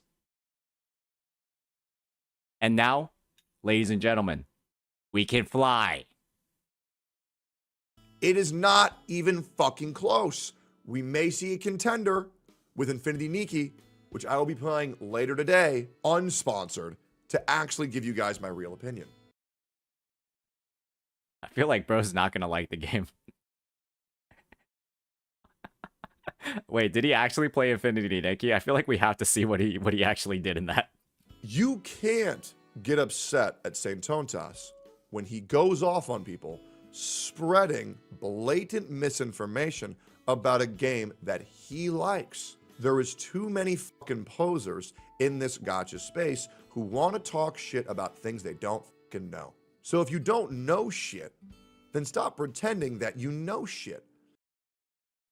That's all I've been asking for, ladies and gentlemen. If you're going to make pointed critiques about the game, try to imply that something is wrong and then offer a solution. Please know what you are talking about. And before you say, oh my God, what, I'm not allowed to have an opinion? You're allowed to have an opinion. But when it's rooted in fallacy, when it's rooted in misinformation, don't be surprised when somebody says, this guy's wrong. Does the guy have an ego? Yes.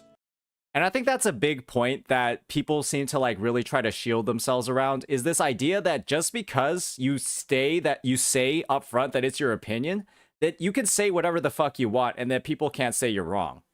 But when you're using objectively wrong things to validate your opinion, we can say that your opinion is built off of stuff that just isn't true.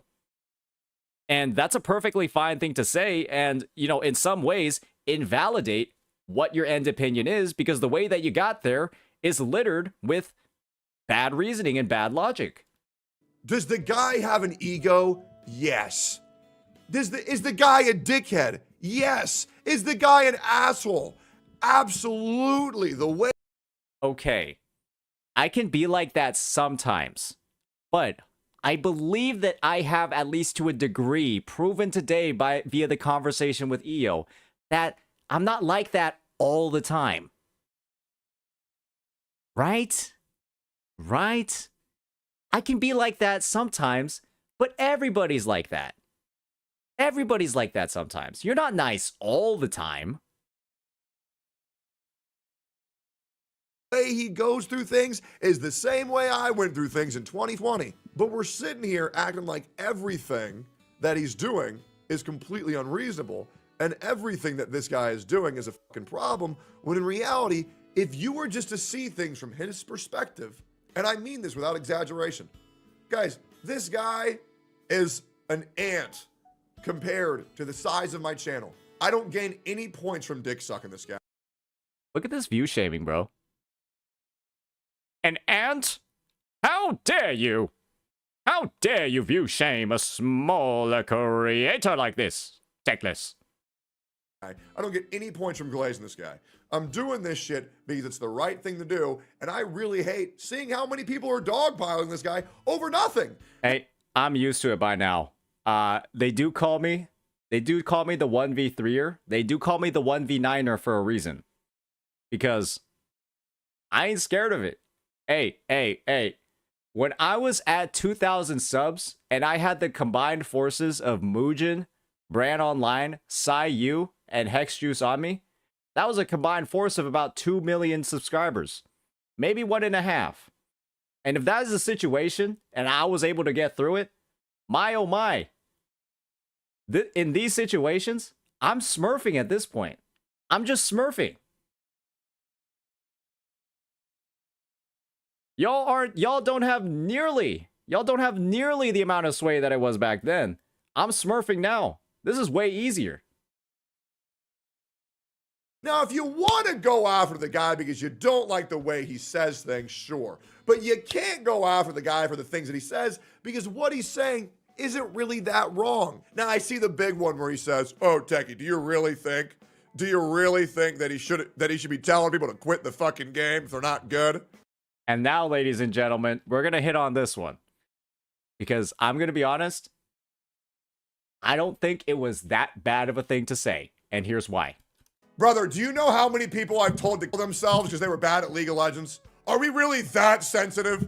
Are we really that sensitive in 2024 that we're going to get upset at a little insult? Bro legit only said, if you're bad, quit. Oh my God. Oh, he said that? I don't want to see any of these motherfuckers who play League or MMOs act like it was the first time anybody said something like this. Real voice. And guys, if you see somebody with a blue clear Stellar Realm rotating through their entire team, like, it's kind of funny to tell them to just quit the game because they have no fucking clue what they're doing. It's pretty funny to say that.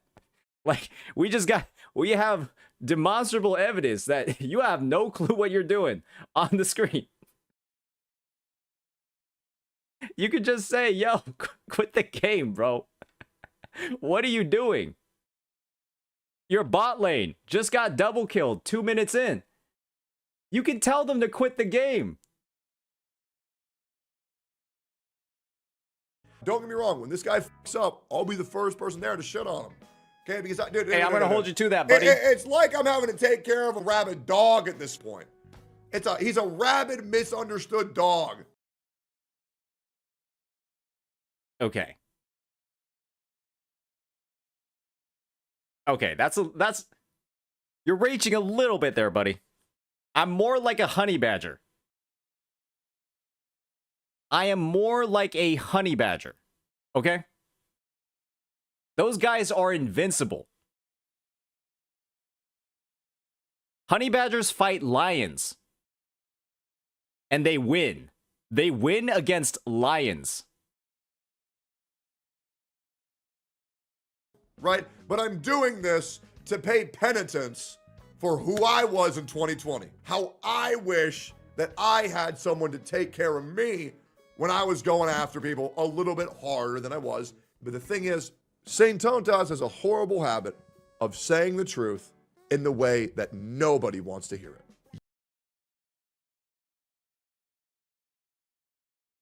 True. You can say I'm doing this shit because I want to be nice to this guy. I don't know why the fuck you'd say that. But there's one thing that you guys cannot deny. And this is proof by the Gotcha Cast.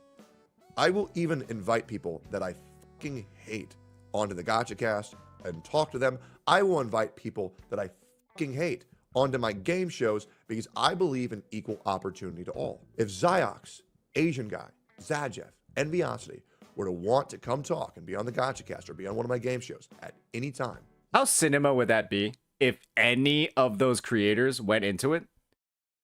How cinematic would that be? All right, okay. I got to clean up my chat for a second. All right. Dillamos TV, you're about to be audited, buddy, because holy fucking essay. How have you written this many messages? You've been in chat. You've been in chat for about 20 minutes. You've been in chat for 27 minutes. And you've written this much.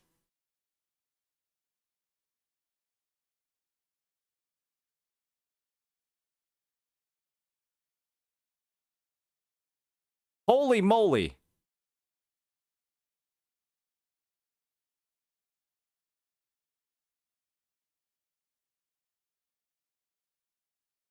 Just kiss. Just get a room. Just get a room. Go DM each other. What is this? This is 5 paragraphs. What are you guys doing? Why are you talking to each other this much? I'm just gonna time out both of you for 5 minutes. Jesus Christ. you bet your ass they would be on the Gotcha Cast or be on one of my game shows at any time. You bet your ass they would be there.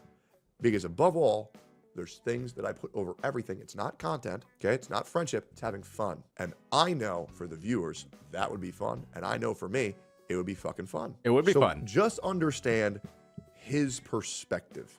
Before we paint out Saint Tontas as Adolf Hitler. Thank you, Majestia, for the prime. Do you guys see what happens? I ban some chatters and then I get a sub. Streamers, just clean up your chat. It's a way better experience for everybody. Nobody wants to see two. Oh, well, actually, it's actually like this. You gotta simplify it because Nobody gives a fuck. When you are like 1v1ing in a streamer's chat and you're just saying, like, writing fucking paragraphs to each other, talking about something that is unrelated to what the streamer is actually fucking doing. Why would anybody want to see that shit? You are not that important. Like, what? Why would you even do that? As Adolf Hitler, how about we just call him a dickhead who's far too prideful for his own good? But is that really that big of a deal? Me personally, I don't think so. So if you want him to stop having problems with other content creators, tell these other content creators to stop blatantly putting out misinformation and talking about shit they don't know what they're talking about. That's a mic drop if I ever heard one. If you don't like me reacting to negative content, or if you don't like me reacting negatively, stop making content worth negatively reacting to. It's just that easy, folks. Now, that's not everybody, but that sure is a lot of them. See y'all later. Overall, what I'm going to say is that that was a pretty damn good video, Techie. I'm just going to replay over here just so it doesn't go crazy. That was a pretty damn good video. I think dog is the wrong word to use. I think honey badger is a better one. But overall, a lot of great points. You gave a couple bits of like the lore and the history. And you know what? I agree with a lot that's in here. And I think you said some hard to say things that a lot of people in the space can't necessarily digest. Because everybody just wants to be nice all the time, right? But when people are abusing that niceness, or abusing the good relations in the space, and then using it to funnel bullshit to their audience, I'm well within my rights to tone it down. Because not calling that out is actual toxic positivity. And I think that's pretty fair to say.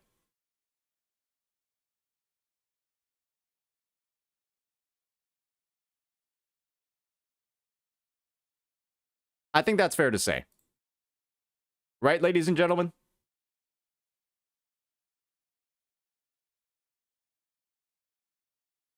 All right, now take a look at YouTube chat for the first time in a while. So let me know what you all think about in the comments, in the comment section below, whether or not, you know, this video was a little bit crazy, whether I'm in line with my behavior in recent days, and how I've shifted that. So yeah, hope you appreciate it. Peace out. Was I not recording that entire time? All right, whatever. Whatever. It's fine. It's fine. No big deal. Do I have enough space? Is that why it stopped? No. Okay. It's in the VOD. Doesn't matter. Editor, let's get going on this one, ladies and gentlemen.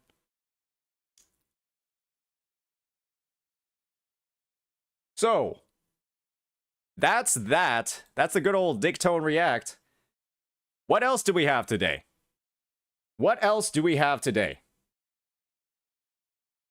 WuWa stream is now getting defended by the Kuro bots. All right. Well, let's just check it out. It is currently getting defended by the Kuro bots. Uh-oh. Oh, we got Void Enigma over here with quite a bit of a banger. Another Kuro bot in the making. Kamigema Gaming, thank you for the gifted sub. Appreciate it. Or, no, you weren't even gifted. You just subbed. Thank you for that. All right, alerts are back on. I guess it's time to check out some PvP. Notify me? Of course you can notify me.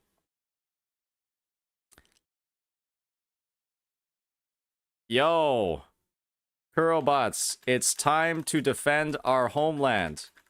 Do not let these relentless Hoyo shills invade our territory. It is time to raise up our arms and go to a war in Minecraft.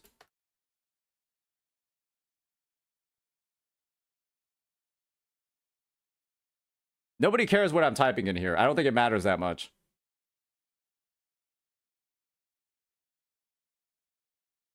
Yeah, I don't think anybody gives a shit about me.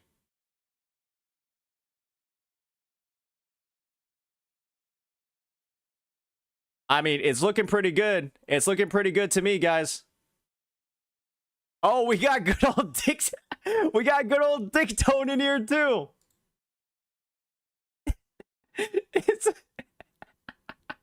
It's a PvP.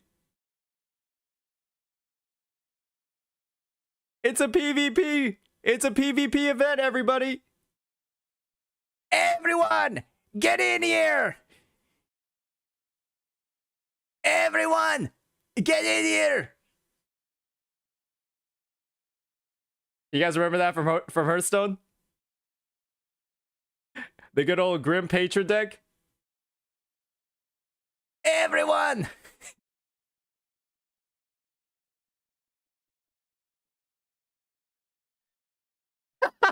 Grim Patron OTK deck? That thing was one of the most toxic comps in the game. It was so toxic. I'm glad they nerfed the fuck out of it. Oh, Warsaw Commander. Oh, how many games you've ruined.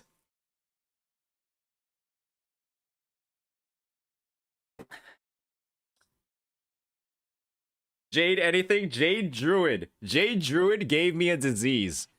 They just stalled the entire fucking time and then eventually just started dropping like 30 out of 30 golems.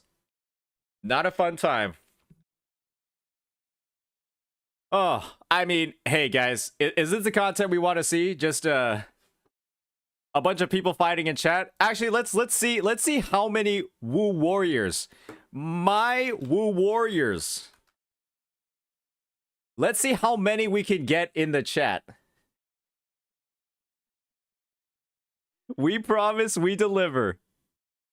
And we got Gojiki over here. My boy is trying to claw for any relevancy possible. Any relevancy possible. Arc Knight React. Maybe we do an Endfield React. I think that would be quite nice.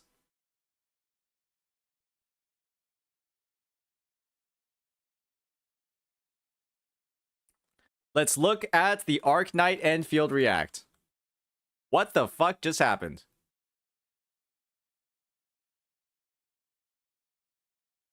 Let's take a look at this. Why is Mr. Pokey the first thing I'm seeing? I'm afraid I'm going to have to report this. Maybe I don't. So, which one's the better one to look at? Feel my wrath. Which one's the better one to look at, guys? Demo 03 or the Endfield beta test trailer? Gameplay demo 03. All right, let's take a look at it then.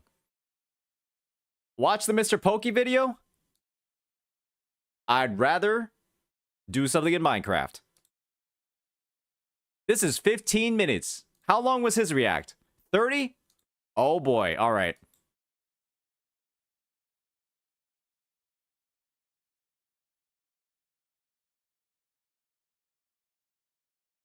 Brovers is too corny. I kind of like Woo Warriors. That's a pretty nice one. Trailer first, then demo. I could get behind that too. I mean, this one's 3 minutes. Oh boy.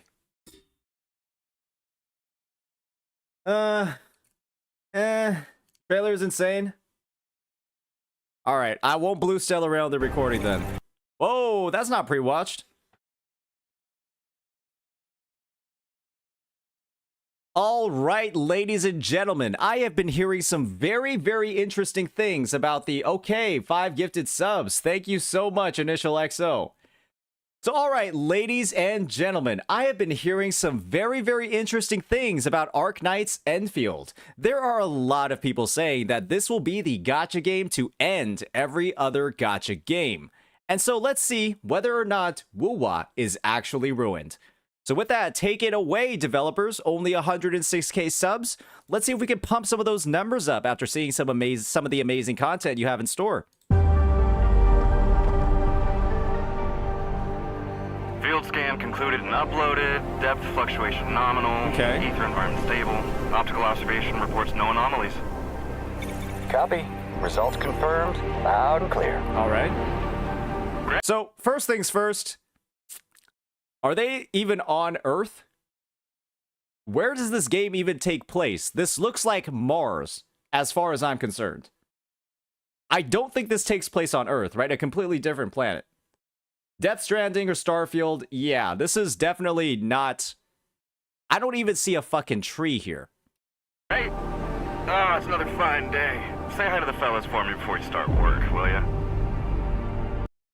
One thing that I will say is I like the VAs. They're making the conversation feel a lot more natural. What you kind of often see in a lot of gacha games is that the dialogue sometimes sounds like a little bit, almost like too proper in a lot of places. That seemed like a very casual sort of conversation, which kind of makes me believe that the English VA for this entire sort of, the entire game is going to have like that same level of flow. It feels natural. And that's something that's just not even in a lot of gacha games, if we're frankly being honest. Many lovely sunny days. And remember, advanced engineering operations demand serious safety awareness. Oh. I think that was a nuke. Right? That looked like a nuke. But there's already nothing here, so what was the point of the nuke?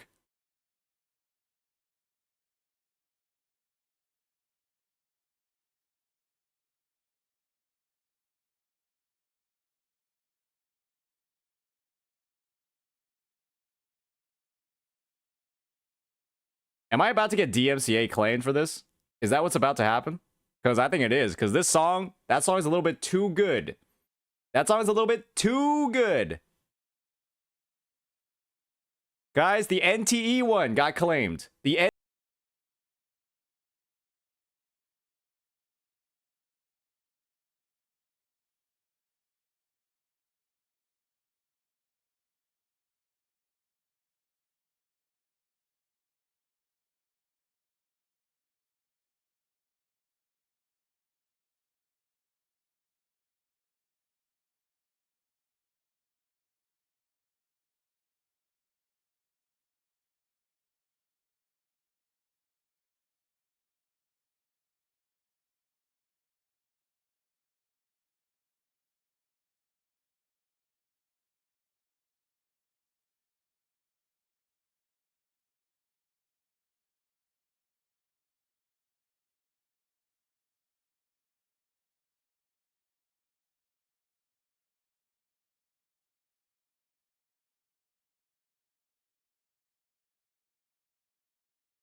Did they just swear in the song?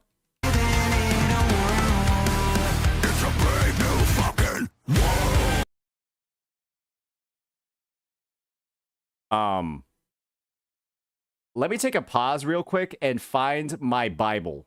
Because holy moly. This is not a family-friendly game, ladies and gentlemen. And they were brave enough to swear in the trailer. I think that alone is like, holy shit. What is this game going to be? I don't even know the last time I like heard profanity like that in any trailer, like for any game.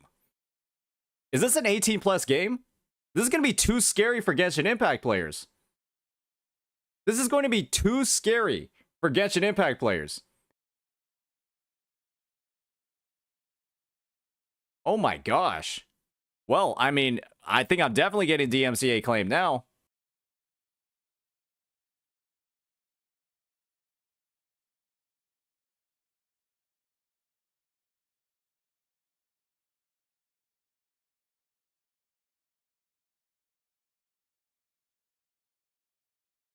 Is that a male character?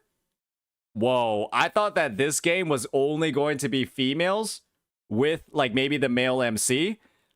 But they have a male character and it actually looks like they're not.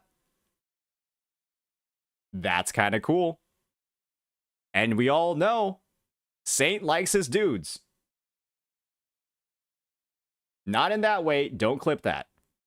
I appreciate the male aesthetic in my video games because I am a male. And what that means is that representation of my gender in a video game is something that I can appreciate. That does not make me gay. That does not make me gay. Okay? That is actually showing a lot of comfort in my own sexuality, that I don't believe that playing a male character makes me gay. And so, in fact, everybody in chat right now saying that liking male characters makes me gay, you guys are the gay ones. Did you think about it that way? Oh, I don't think you did. Oh, don't think you did. I don't think you had that perspective, did you guys? Oh, you just need to surround yourself with girls so you can convince everybody you're not gay. Okay, I see how it is. Yep, I see how it is. It's like, oh, no, I'm not gay. Oh, I only play games with girls in them. Oh, I'm definitely not gay. Oh, yeah, guys? I bet you guys have the craziest search history. Yep, no doubt.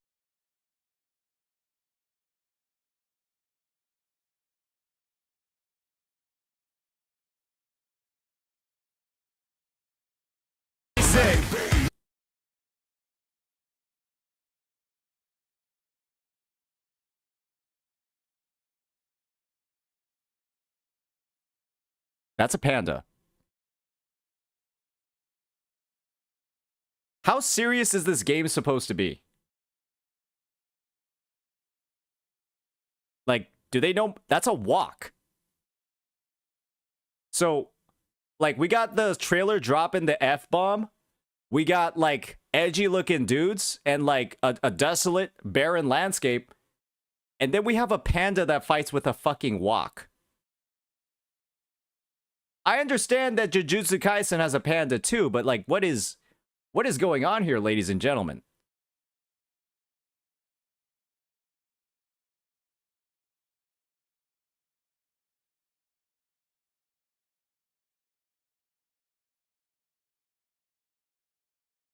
What I'm noticing from the combat right now is I'm assuming that this isn't like a multiplayer game. And the idea is that you're going to have all 4 of the characters on the field at once, right? And so they're constantly going to be doing damage. And the idea is that I imagine you can like press the buttons to switch between them.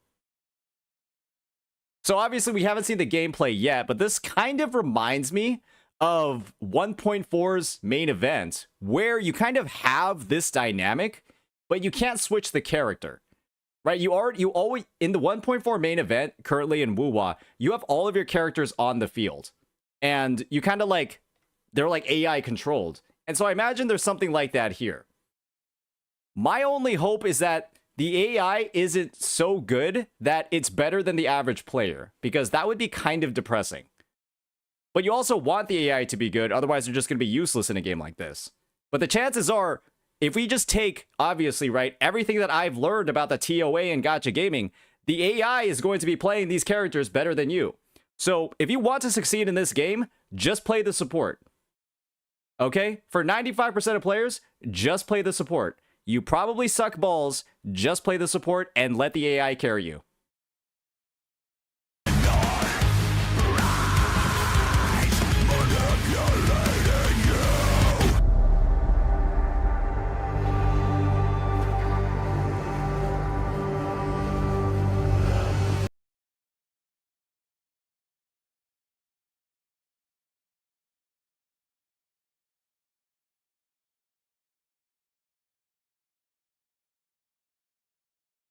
Okay, that design is actually...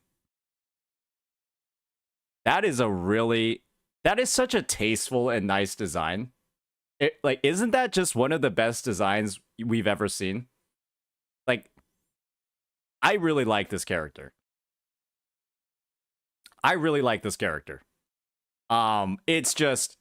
It's like cool, it's beautiful, it's sleek, but it's also like just really tasteful. And then they got whatever the fuck this is, right? Their little, like, their stand. This is nice. It's a good mix. It's a good balance.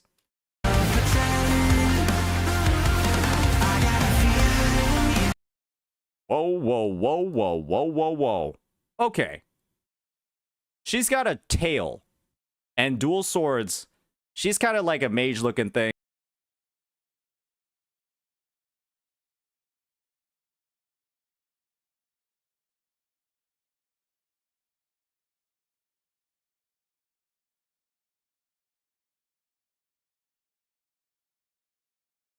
End with an F-bomb too? Huh? Mid-January 2025 beta test? Hey, I think I'm gonna have to sign up for this shit, boys. I think I'm gonna have to sign up for this shit. Hopefully we can stream it and play it, because goddamn, that looked pretty fucking good. That looked pretty goddamn good. I'm interested in seeing how they're gonna make, how they're gonna spin the combat to actually make it feel like both satisfying while also, again, avoiding like the AI issue.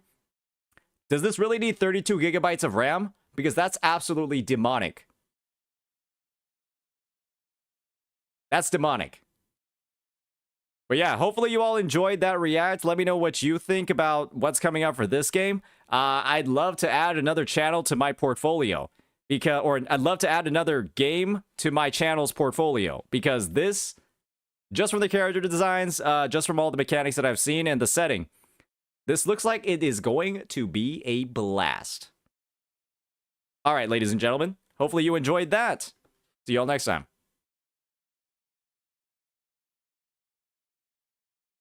All right, let me just go upload some more stuff to my folders on Google Drive real quick. And yeah, get some of those queued up for my editors. Get some of that queued up for my editors, everybody. 1216 recordings. Get some of that going.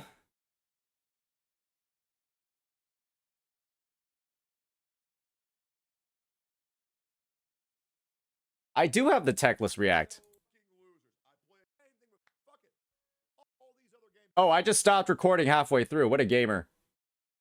All right. Editor, there's half of the recording of the techless react. I don't know what the fuck happened to the rest of it. So good luck with that. You got one smooth thing to work with. Rest in pieces. I don't know why it stopped. I knew I was doing it. I don't know why it's not there anymore. And then we've got the good old Shinya tweet. That's another 34 minutes. We got that going. I'm gonna run out of fucking space at this point. And then we got the... Okay, we don't need that one. We don't need that one.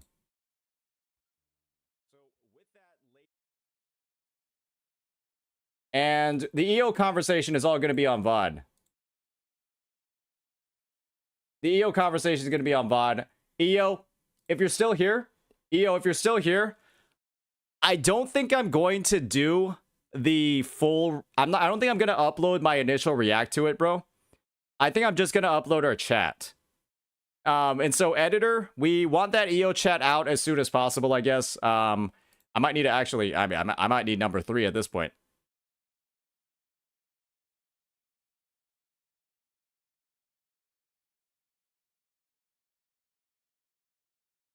Oh, dear.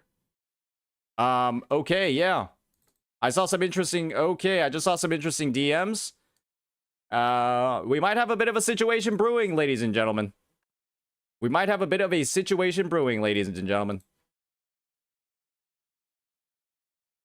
I do believe that our boy Shinya does not want to get on a call.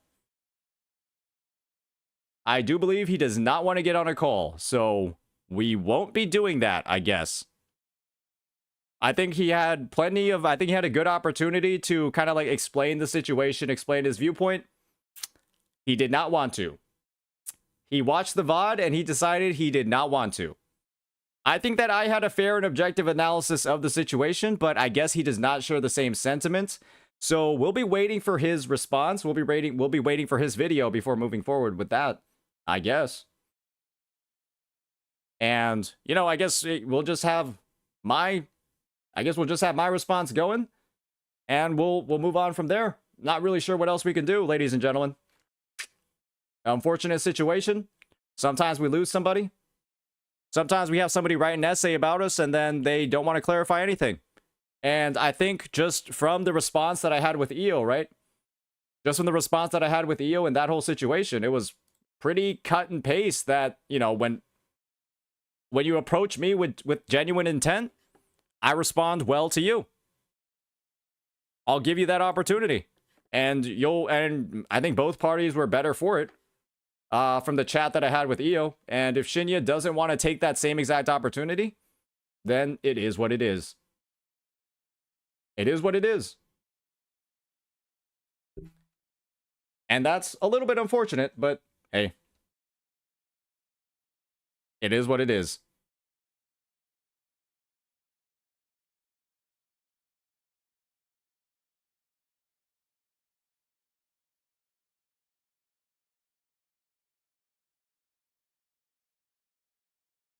All right.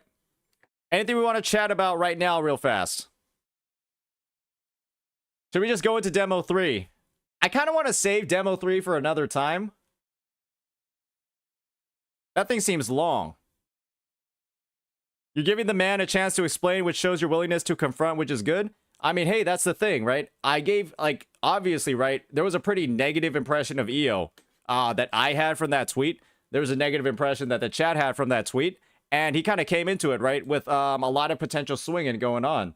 And we were able to just make that conversation really good, gave him a chance to really hone in on those points. I'd love to hear, like, some of, like, the specific examples and mainly, right, the proof that Shinya wanted to come into the situation with. And if he doesn't want that, if he doesn't want that opportunity, that level of engagement, then, hey, like, if he just wants to have, like, this sort of, like, this imbalanced sort of conversation where we go back and forth on videos and reacts, we can do it. We can do it. Not a big deal. You seem a lot more chill after the Brax chat. I think the Brax chat really highlighted to me, ladies and gentlemen, what can happen when a creator is coming into it with very genuine intentions. Why are people talking about Brax's newest video? Oh, does Brax have a new video? I think he mentioned something to me about addressing some of the public stuff in the sphere. And does he even have one yet? No, he doesn't even have a new video yet, guys. What do you mean new Brax video? YouTube chat. This is why I don't read you guys. Oh, it's on another channel? You guys know the name of the other channel? Link it.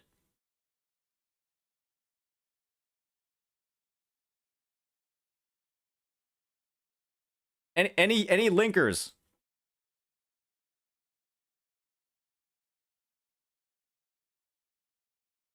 Why is every person just saying second channel, but then not listing the name of the second channel? Why do that? Hello. Oh boy, this is a bit of a banger.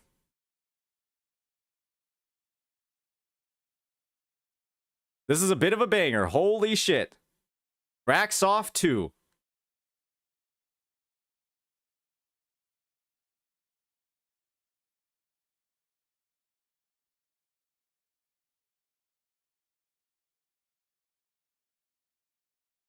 And before Saint reacts to this on stream.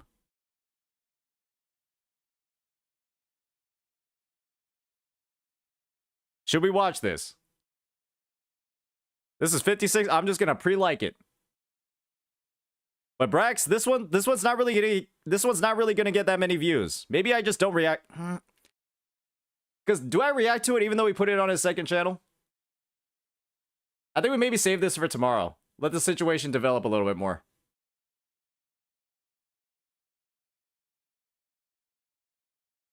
Yeah. I guess we'll watch the Void Enigma video instead then. Why does everybody hate Wuthering Waves? Pre-watch it for tomorrow. Okay, maybe I'll pre-watch it a little bit and then see whether or not I should actually react to it. That's probably a good idea. Because I should see it anyways. I should see it anyways.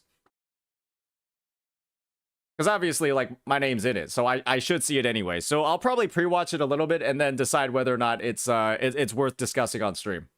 That's what we'll do instead. Is that a fair and reasonable course of action? Are we cool with that?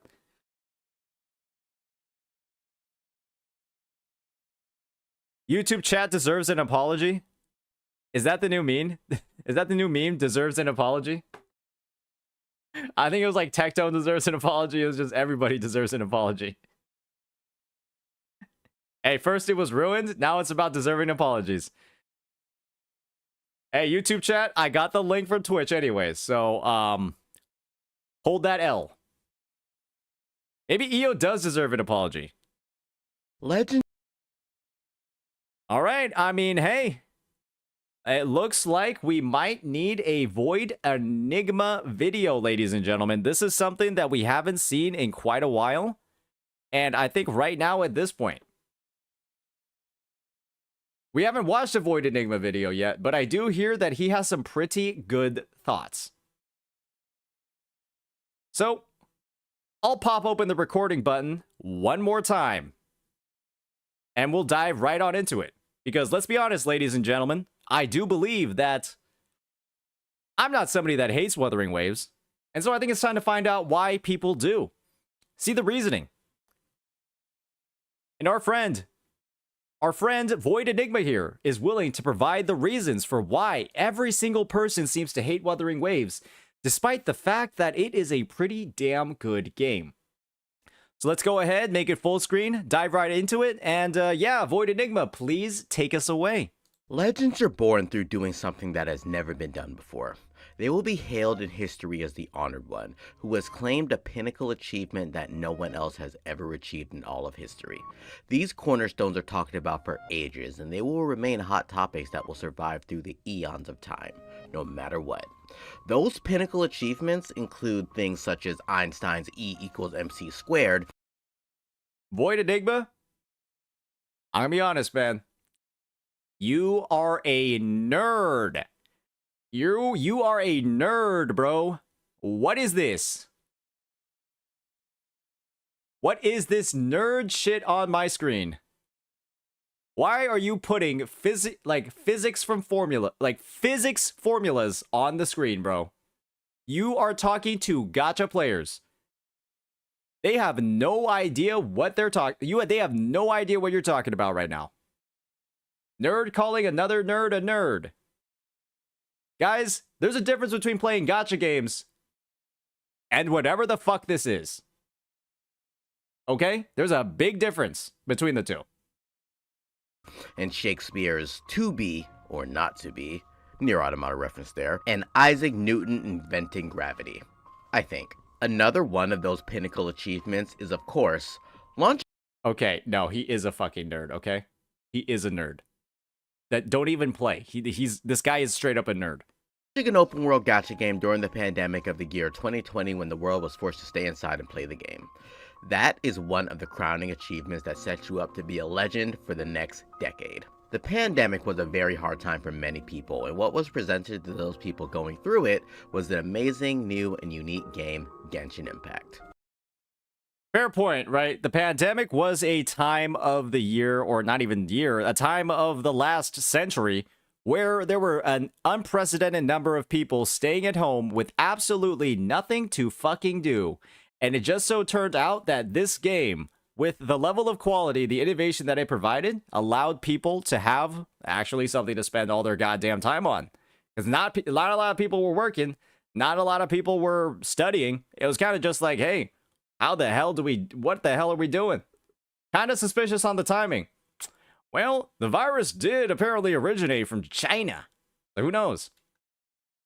I was one of them.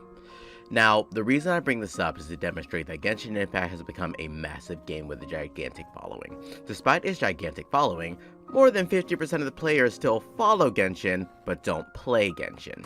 While Genshin Impact still has a large fan base of dedicated masochists, I mean players, wholeheartedly, players. A lot of people fell out of love with the game for a few reasons, the main reason being they never changed. While Genshin Impact has left its mark as a legendary game, the conversation doesn't stop there. In 2024, another ambitious open-world gacha game, Wuthering Waves, has entered the scene. Did you just call it Wuthering Waves? Did you just say Wuthering Waves? Void Enigma. Come on, man. It's Wuthering. To be met by a surprising amount of backlash, so where does this hate come from, and is it justified? There are words that have become derogatory terms such as Genshin Clone, Genshin Killer, Hoyo Shill, and Kurobot. Rank 1, baby. Rank 1. That are used to describe a set character that a person has, or a set state of the game, yet offer no real constructive criticism for those set games. And even when constructive criticism is given, some content creators give the criticism completely wrong. Whoa, whoa, whoa, whoa, whoa, whoa, whoa. I actually thought Ryuku-san's video was pretty good. I want to see what points he might be talking about, what he's trying to pick apart over here. I could agree with the top right. I could agree with this happening, the team building problem. But I don't know about This Sucks by Ryuku. That was a pretty decent vid, if I'm frankly being honest. Maybe had some interesting points. Could have had some better resource management, but that was like the main thing for me. I thought it was like 95% a good vid. I think you've kind of messed up, buddy. You should have put a Gotcha Smack video here. My name is Void Enigma, and I've laid down the groundwork for this controversial topic because there's a gigantic disconnect between many people regarding Wuthering Waves, and because of this disconnect, the overall health of the community is bound to deteriorate. Quite frankly, I'm genuinely confused as to why so many people hate Wuthering Waves. Just the mention of Wuthering Waves can really rile people up in the community and social media sites such as Reddit, Twitter, and especially in the YouTube comment section. So instead of going onto every Wuthering video and saying, "All hail Lord WuWa," I decided to do some research. All hail Lord WuWa. And I've done my homework on both Genshin Impact and Wuthering Waves, and I've made countless videos discussing the differences between the two. Both the benefits and, what's the opposite of benefits? Friends with benefits? Friends with negative benefits? Unbenefits? Anyway, I've pointed out the benefits and negatives of both of these games, but the comment section is filled with very proud voices from each side. Many content creators and players for these games will speak out about their feedback for Genshin Impact and offer a meaningful reasoning as to why they feel this way about Genshin Impact's falloff. Meanwhile, on the other side of the spectrum, people will simply say things like, "Wuthering Waves is shit. It's a trash game. Story is shit. It's just a Genshin clone." Proof? Proof? Or whatever else that may come up to their mind. Personally, I've never said that Genshin is a bad game. I am simply stating the facts of what each game has to offer. And yes, I am more on the WuWa side because of the experience that I've had with the game, but let's talk about the term Genshin Killer, which infuriates so many people whenever that term is thrown around carelessly. If it's a video discussing Wuthering's good points or bad points, then the term Genshin Killer is used or commented in some way, shape, or form. The term Genshin Killer sets unrealistic expectations for any game. It implies a direct rivalry that only fuels toxicity, rather than allowing games to be appreciated in their own merits. Wuthering Waves never claimed to be a killer. That's the narrative that was created by the community, and it does more harm than good. The term is used far too often, and it really demonstrates the opposite of what we want. The only ones who can truly kill Genshin is Genshin, and trust. True. Very true. And guys, I'm just gonna say it. This B-roll is pretty good. And just to give some commentary on the term Genshin Killer, it does, he's right. It does give like a bit of like an explanation on like why a lot of games get a bit of negative PR, because you're essentially implying, right, that this game is going to devalue all of the time, money, blah, blah, blah that you spent in the past. And nobody wants to hear about how another game or another company is going to do that. You'll notice that I don't ever use this term ever in any of my videos. And yeah, calling something a Genshin... calling something a Genshin Killer will always be a net positive? We should talk about that sometime? Hey, let's make that the next discussion on the Gacha Cast, man. I'm interested in hearing what your viewpoint is in regards to that. We want. The only ones who can truly kill Genshin is Genshin. And hey, they're saving their game. One change at a time, though. Finally, down from 2 to just 1 fate point. Thank God. I cannot believe that you actually had to go to 270 pulls for a fucking weapon at the maximum. That's crazy. And of course, we've got the good old legendary Techless over here who went to about 5 million for 1 staff of Homa.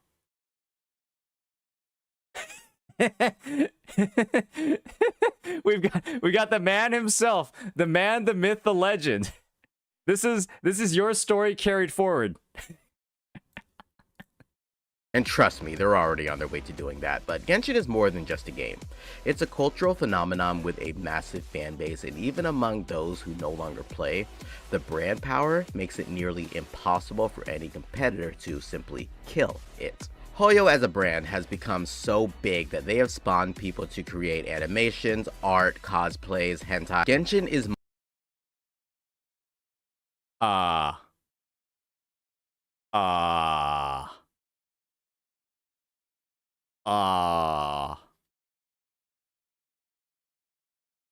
has become so big that they have spawned people to create animations, art, cosplays, hentai. Genshin is more than a game. Combined with Honkai Star Rail and now Zenless, it is a brand. Even if no one Hey, Void Enigma, you got the chops, you got the cutting, you got the editing. Bro, the only thing you need right now, Void Enigma, is a better fucking microphone. You're out here sounding like fucking Gateo. And you want to know what we say about Gateo? We don't say a lot of good things about Gateo, okay? He's got the worst mic in Gacha Gaming. You are a close runner-up. Plays their game, they are probably still watching these trailers and the new releases and will spend money on merch that they really enjoy. Most of these players don't even play Genshin Impact, which is crazy.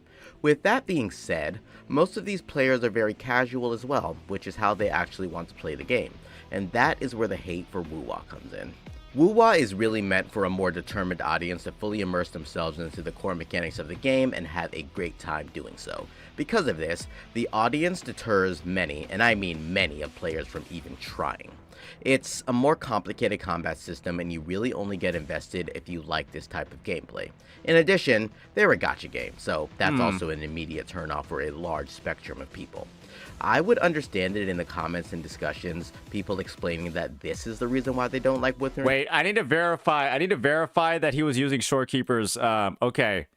We have a purple Stellar Realm here, ladies and gentlemen. Because of this, the audience deters many, and I mean many, I believe players. It turned gold, okay? It turned Gold. We're good. We're good. It turned gold, ladies and gentlemen. And he kept the Yinlin buffs. We're all good. It's a more complicated combat system. It's gold. The damage is piss low, but it's gold. I actually don't know how your fully buffed Zhang Liao is only doing 114k. This is not purple. This is gold. Guys, this is gold. Hey. Hey, Vars. Vars. If a 5.82k subscriber, right? His video's getting a quarter of the views that yours is, and he's putting in the right B-roll, and it's not a guide video, surely you can as well. System, and you really only get invested if you like this type of gameplay. In addition, they're a gacha game, so that's also an immediate turnoff for a large spectrum of people. Okay, gacha game is a turnoff. All right, I need to ban somebody from chat real quick. I need to ban somebody from chat.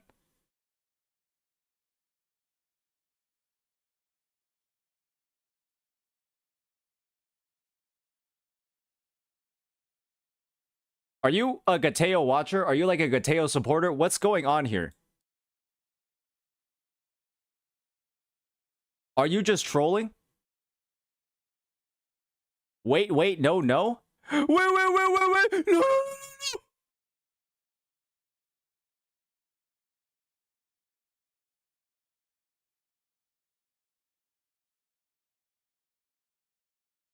All right.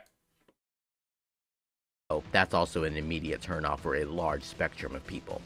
I would understand it in the comments and discussions, people explaining that this is the reason why they don't like Wuthering Waves, but instead, we are met with what can only be described as hate, which leads me to my next point, the genuine hate among content creators and players of Wuthering Waves. There are many controversial... This is the wrong video to put up, Mr. Enigma. Did you watch it, though? Did you watch Ryuku's video?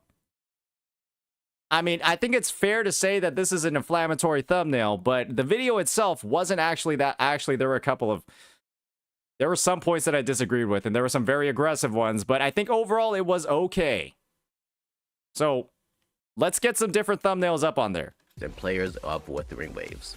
There are many controversial videos and streams discussing Wuthering Waves that have come to light recently, and there are many creators and people who are really angry about these.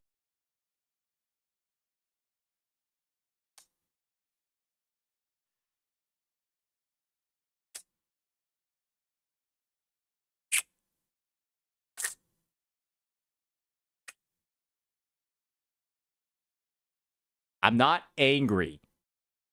Okay? I'm not angry. I am merely annoyed. There's a difference between the two. These takes. For example, I saw a funny little stream by Satanos, and he was talking about the hate within the community, and I was briefly you can at least try. Did you just fucking say Satanos? You could try. You could try.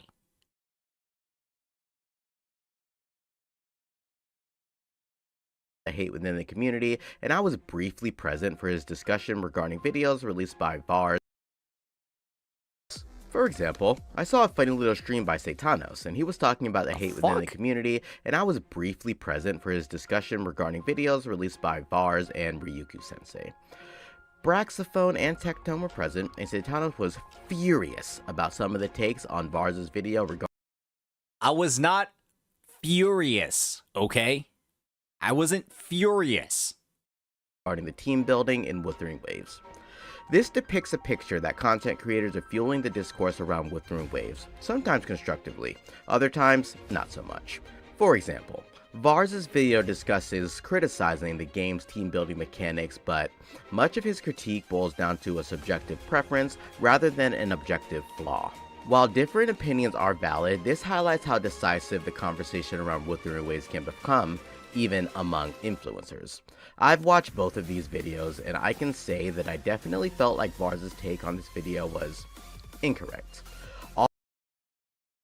That's another one, ladies and gentlemen. That's another one. All of the downsides he pointed out were things that I liked about Wuthering Waves. And sure, while his opinions didn't align with me, it was still his opinion. And 40% of his audience definitely saw that fact, so I'm sure Vars got the message one way or another. While I agree that if you make controversial topics, then be prepared for controversial feedback, and once you upload your video, then that ship has sailed and there's no takebacks. Still, it's just an opinion at the end of the day, and we should approach it rationally. Okay, guys. We've already gone over it. Just because you say it's your opinion, that doesn't mean you're protected. My opinion is that the sky is green. And if you disagree with that, you're dumb. You can call me stupid. You're allowed to. That's a fair thing to do. You're well within your rights to say that to me. Because the sky is not fucking green unless you're in Antarctica. Content creators should be held to a higher regard, especially if you have a big audience, but still, people will have a sense of what's right and what is wrong, and I feel that making content for Wuthering Waves still has its merits. Just be ready for the chaos that ensues you if you have some bad takes. As for Ryoku-sensei's video, I absolutely enjoyed it. It was pretty good overall. But alas, the community behind Wuthering Waves is still pretty strong. They have a much smaller fanbase when compared to Hoyo, but it's a dedicated fanbase of players who will... Wait, so you just put Ryuku's vid in like 3 separate parts of this video, and then all you're gonna say about it is, it was pretty good. Huh? That was the biggest bait in gacha gaming. Yeah, it was pretty good. That's it? You have some bad... It's like the last 5 seconds of this fucking section. It was on the screen longer than you were talking about it. What a baiter. What a master baiter. Takes. As for Ryoku-sensei's video... Like, literally, I can time it. For Ryoku... 1 Sensei's video, I absolutely enjoyed it. 4, It was pretty good overall. 5 seconds! He talks about it for 5 seconds!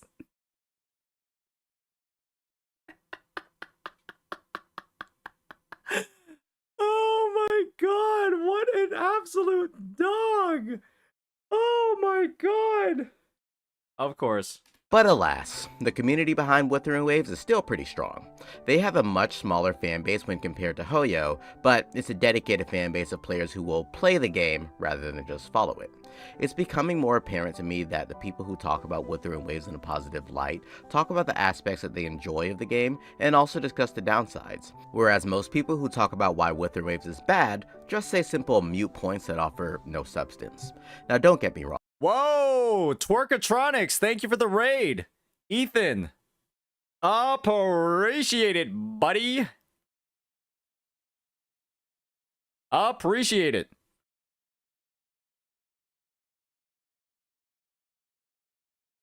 We're just watching the very end of our good fellow content creator Void Enigma's video on why every single person seems to hate Wuthering Waves.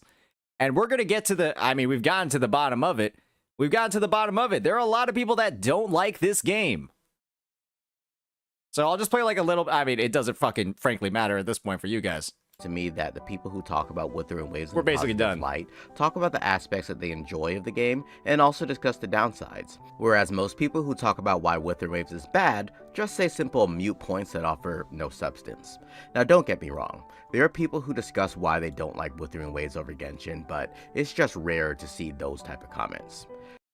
Yeah, so I think what he summarized is just most of the people talking shit about this game, they're kind of just, their reasons for talking shit don't seem to make very much sense. Yeah, I mean, I think I summarized that correctly. Let me just play that back one more time. People who talk about why Wuthering Waves is bad just say simple mute points that offer no substance. Okay, the points offer no substance. That's arguably worse than what I said. Now don't get me wrong, there are people who discuss why they don't like Wuthering Waves over Genshin, but it's just rare to see those type of comments. Does anybody have one of those videos? A video that talks about why they like Genshin more than Wuthering Waves? I feel like those videos are simply impossible to make because you would just be trying to think about every single point to put in that vid. You'd be like writing the script and then you'd be like, fuck. I can't think of anything. Aw, fuck. I literally can't think of anything. People really present a hive mind mentality, and the fact that Wuthering is a gacha and we're given such expectations as a Genshin killer really pissed off people, pissed them off to the point where they genuinely hated the game. There's a thing with human nature where if you're constantly told how good something is or how great this thing is compared to something that you're already enjoying, then you'll subconsciously begin to hate it. Many people break through the psychological barrier and actually try the thing that everyone's saying is better, and then they can actually form their opinion of the game. But mindlessly saying things about Wuthering Waves that offer no substance or value is a pretty bad thing to do.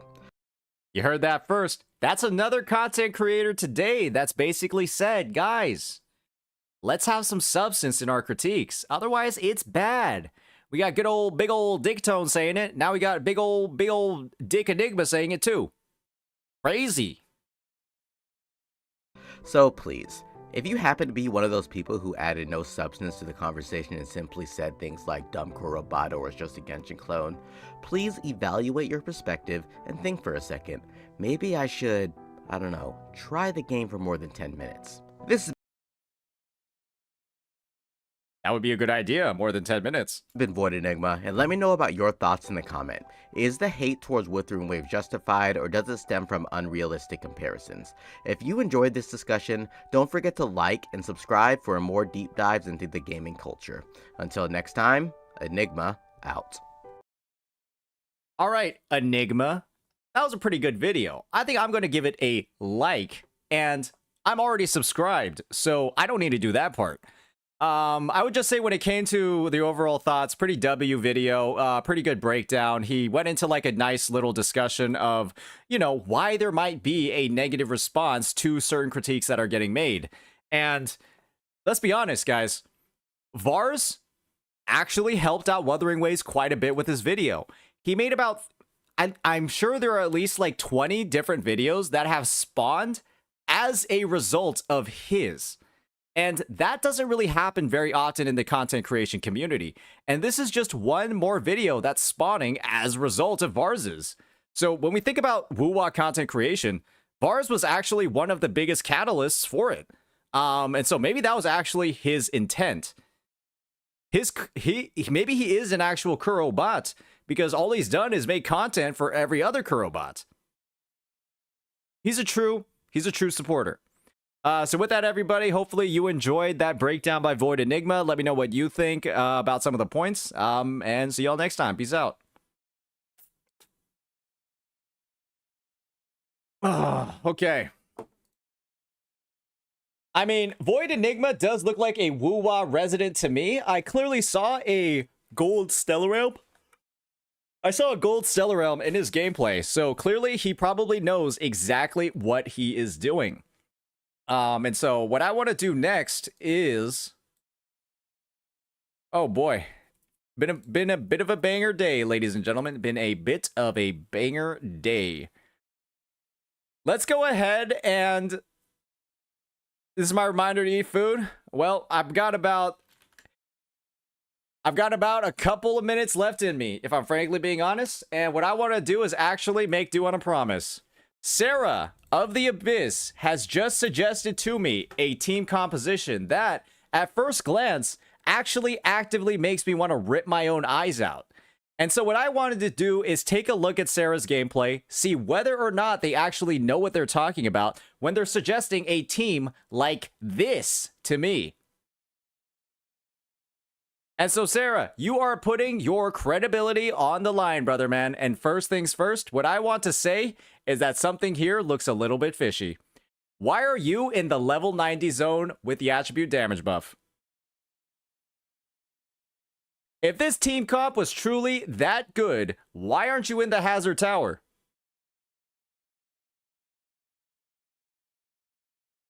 Why are you going against level 90 enemies? Do you not trust this team? Is it not good enough for the level 100 tower? What's the reason for this? Huh? You succubus?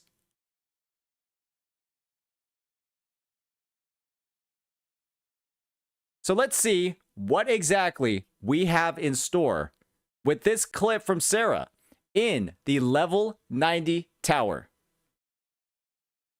And also, why is your Verena level 90? Why is your Verena level 90?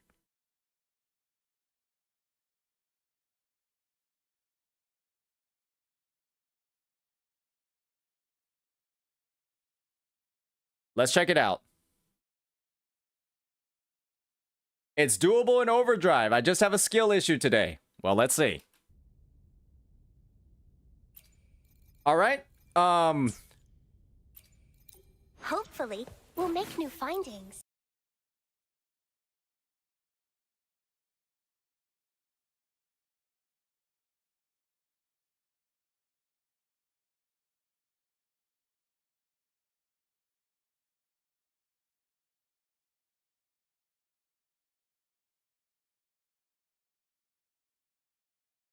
Why is it R2?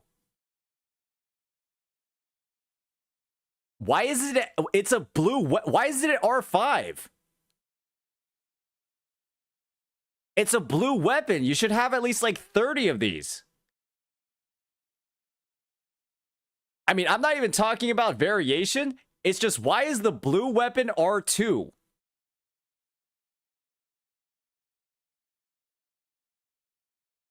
Wouldn't you have at least an R5 blue weapon? So this is strike number 1, Sarah. This is strike number 1. Why is it R2?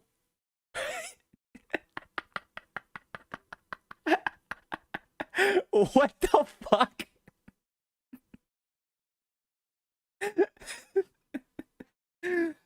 I'm just like, I get that you don't have variation, but like, why is it R2?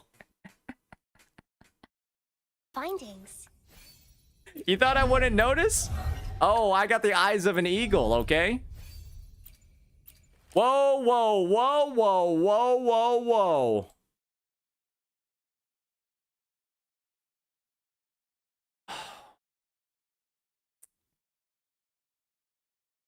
You made this video just to make me mad, didn't you? This is what you wanted. You just wanted to make me mad. This video is just rage bait. Going all up in here, slapping down your lingering fucking tunes.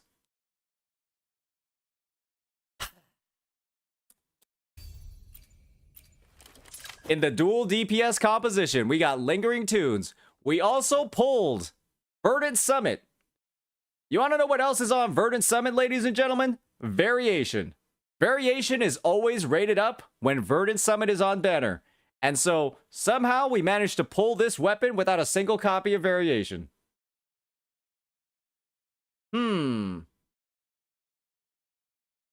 Interesting.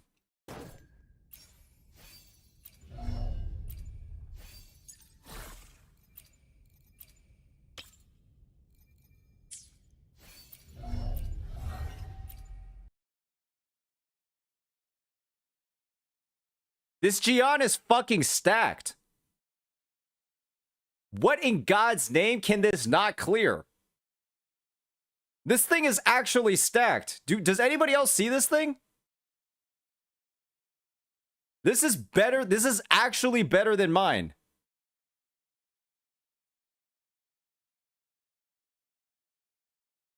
Wait, this is nuts.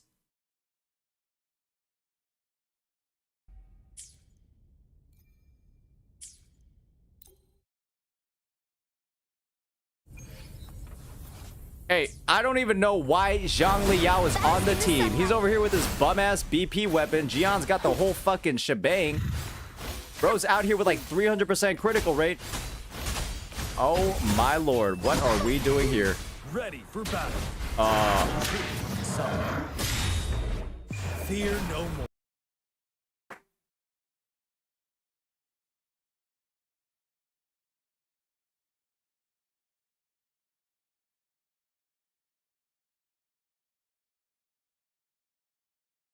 Did we just cast the entire Gorilla Echo?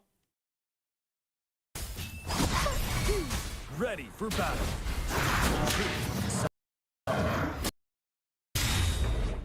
Fear.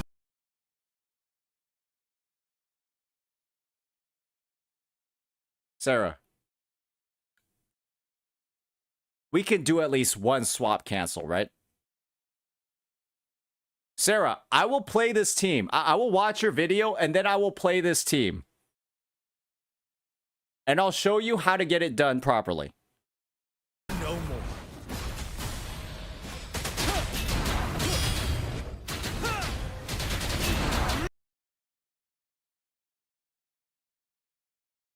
Oh my god. Sarah, you are doing the old Pride Wind rotation.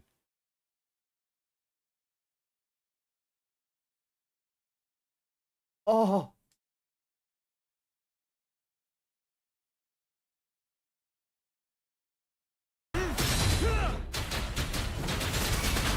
I'm gonna throw up. I'm gonna throw up. All shall reveal itself.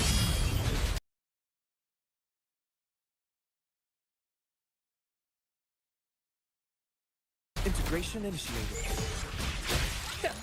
Reconfiguration. Exploit. Reconfiguration. Leave it to me. The fruit of evolution. Life is in everything. You're wide open. Tell truth from the sun.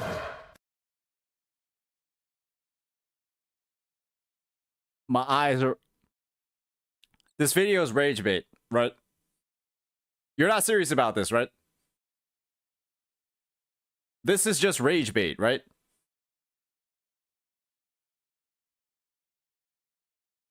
This is genuinely just a rage bait video, right?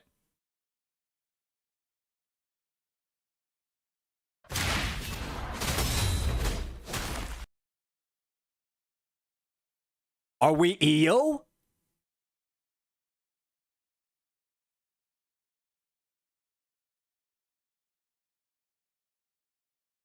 Why are we using this attack? Why are we in the air?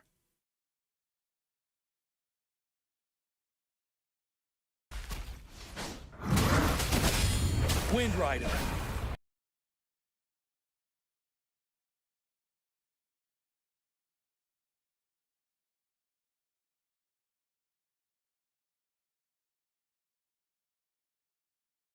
Wind Rider.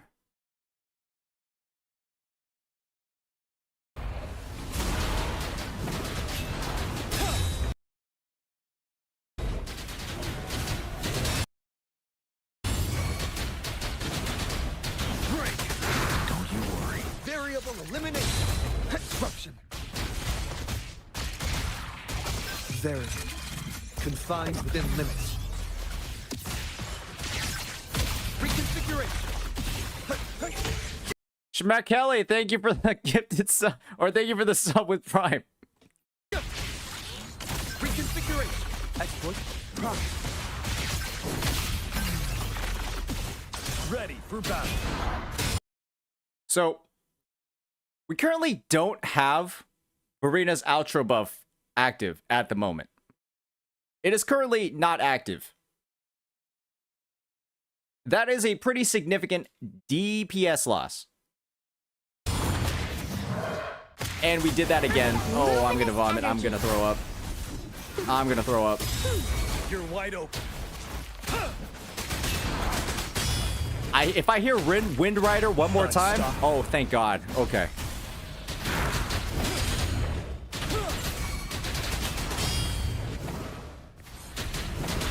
All right, well, I guess we're just shadow boxing at this point.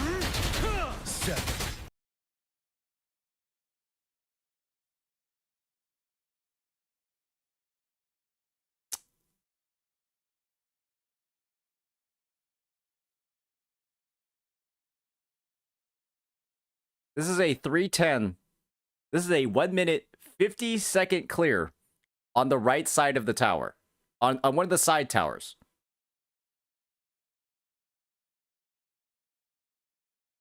Okay, Sarah, I'm going to show you how to play this team properly. I will show you how to unlock the true potential of these two characters. Because this Gion is absolutely cracked. It's one of the best Gions I've ever seen. And this is like watching a 16-year-old get into a Ferrari and then immediately crash it into the side of a tree.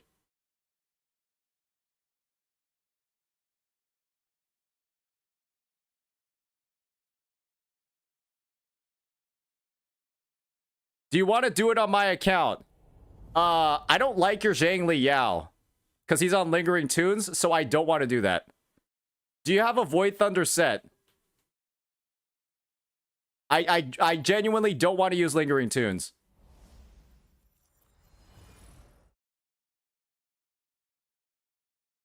You do? All right. You put it on him then? I'll do a quick run on my account, and then we'll see if I can use it on... And then we'll see what it's like on your account. How about that? We'll do that then. We'll do that, Sarah.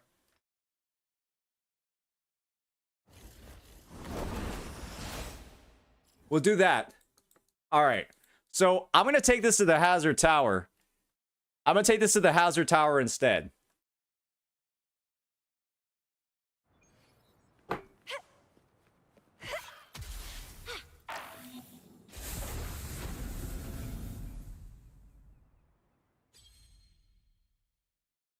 All right, we're going to be going against Glizzy Rider.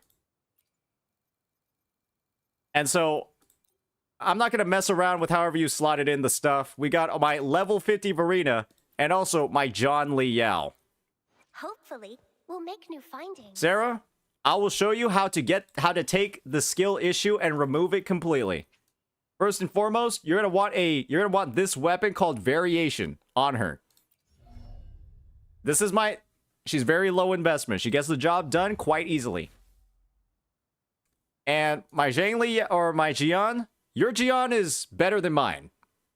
It's just straight up better than mine. In pretty much every single qualification, I have a little bit more ER. That's kind of it. What else? Actually, yeah, this will be fine. We have the same exact ER. My Zhang Li Yao is looking like this. He's cooking a little bit more. He's cooking a little bit more. I might switch out one of his echoes, though, so he has more crit rate. I'm going to switch out one of his echoes so he has more crit rate, actually. Ooh, what in the fuck? Yeah, there we go. A 10.5%. Boom. We'll put that on instead. All right, nice stats, bro. My echoes aren't that good. And so let's see what this team looks like when we optimize the gameplay just a little bit more.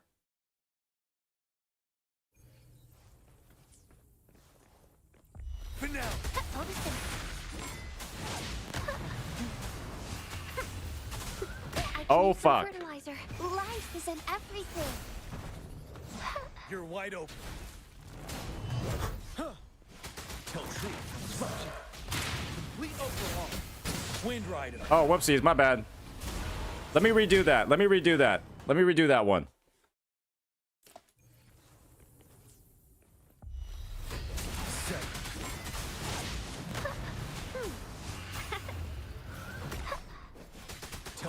Bask in the sunlight. The fruit of evolution. Ready for battle. Unstoppable. Break. Don't you worry.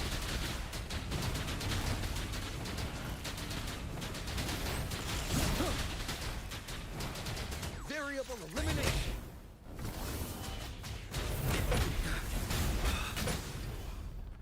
All shall reveal itself. Reconfiguration now. Exploit. Progress. Faster. Reconfiguration. Exploit. Progress. Reconfiguration. You're wide open. Tell truth. Luminous energy. Going against wind. The fruit of Ready for battle. Fear no more.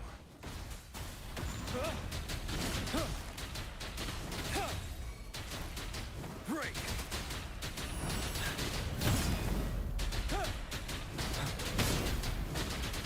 Variable elimination.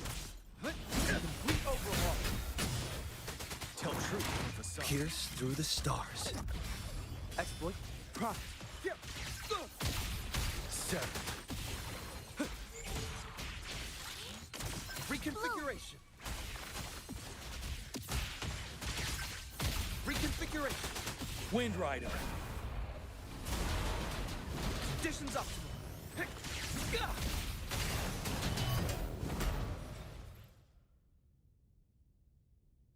Okay, Wind Rider was fine because I was doing the damage that I needed to, okay? It was perfectly fine. But, Sarah, the main thing that you wanted... we need a Wind Rider emote? I think we do. Because if you ever hear the phrase Wind Rider while playing Jian, you fucked up. You fucked up. And that was the middle tower against a way harder boss. But we can make it a little bit spicier. We can make it a little bit spicier. We can make it a little bit spicier. And that's if we use Shorekeeper instead, Sarah. Because you have the character. Understood. And this team is actually one of the ones that works pretty well with Shorekeeper instead of Arena. It works pretty mad decently. Because Shorekeeper, with the dual DPS, right? There's a lot you can actually do. Okay, this is not really the team that I wanted, but sure, we can try it. I engraft you new. Loading. Ready for battle. Unstop.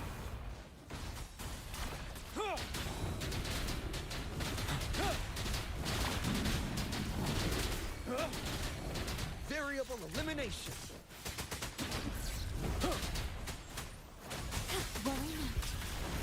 Verity. Confined within limits.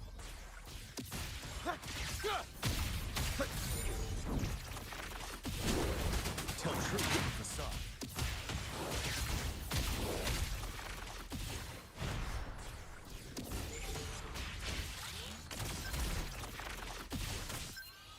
Vow from the soul. Staking war with time. Okay. Loading. You're wide open. 7. Complete overhaul. Leave it to me. I'm fine. Pierce through the stars. Exploit. Prime. Wind Rider. Oh no, not again! Finale.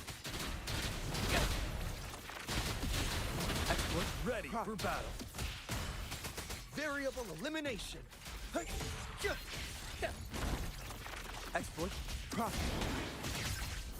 Reconfiguration. Diminish. Astral modulation. Loading. Variable elimination. All shall reveal itself. I mean, I'm kind of just having fun with this one, Sarah. This is an arrow-resistant boss. This is an arrow-resistant boss. Reconfiguration. Exploit. Prime. Don't you worry. Variable elimination. That was kind of cool, though. That was kind of cool. Can we not... We can confirm that was kind of cool, right?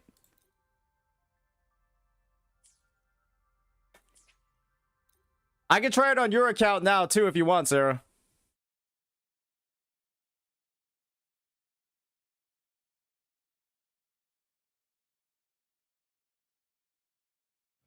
Okay. Let me first turn my music back up, and then we'll go back to the login menu, and then I'll try it on your account.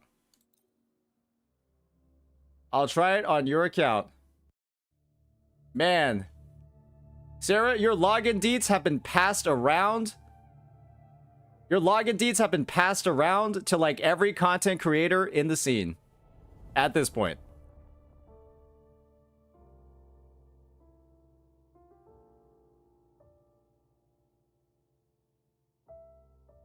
Kuro probably is wondering, there's something fishy going on at the moment.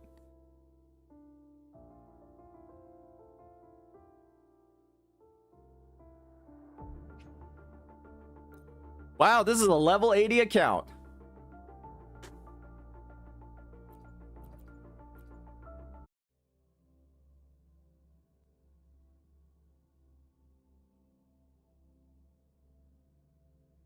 All right, now let's see. I am pretty sure we can take down Glizzy Rider with this one. So, let me just do a bit of an audit here. We have the fucking weapon. Why don't we just switch it? Would you look at that, everybody?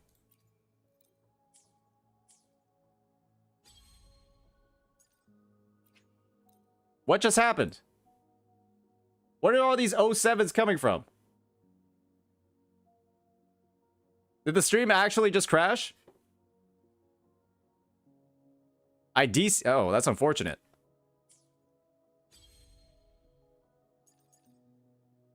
Look what you've done, Sarah. You've killed my stream. You killed my stream, Sarah. I can't believe you've done this.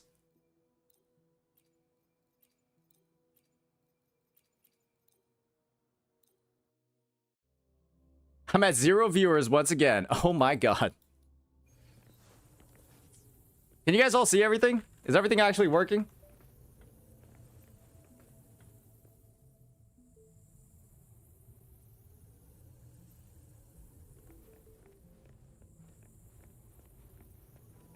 Why is it in windowed mode? Because I could make it. Ah, fuck it. Okay, I'll make it not windowed mode then. Fine. Alright, are you guys happy now? It's no longer in windowed mode.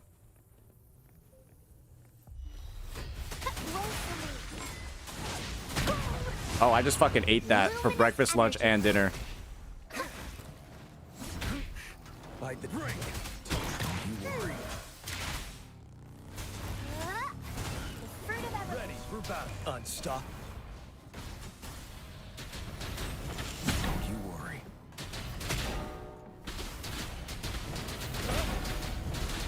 I can take it. Variable elimination. Complete overhaul. Pierce through the stars. I kind of got my ass beat, not gonna lie. Oh my lord.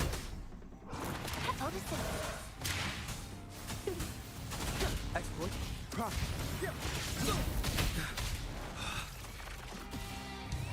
Risk level increasing.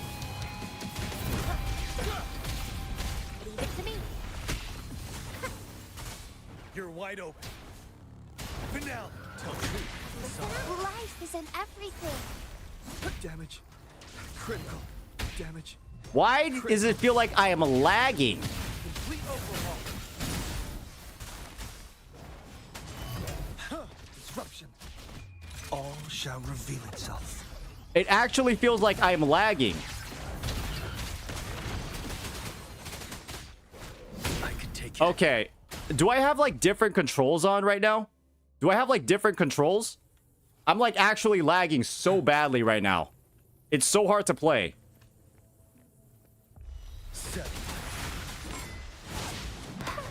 Do you have like a Bitcoin miner like attached to your account, Sarah? Is that why you keep passing it over to everybody?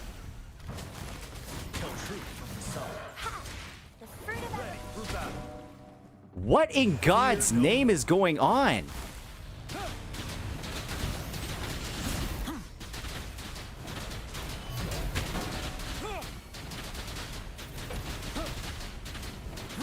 Variable elimination.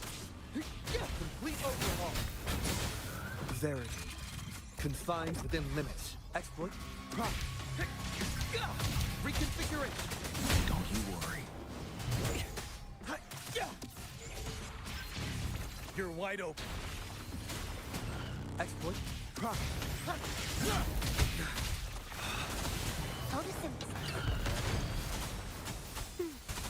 Don't you worry. Life is in everything. It kind of is. It is like an STI for your computer. I don't know what's going on.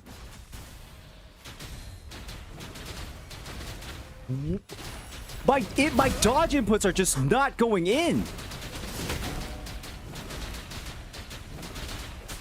Variable elimination. All shall reveal itself. Exploit. Prop. Set.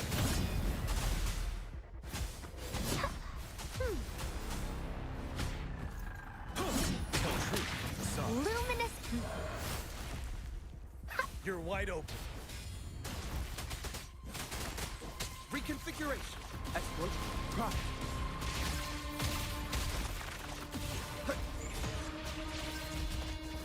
Ready for battle. Fear no more.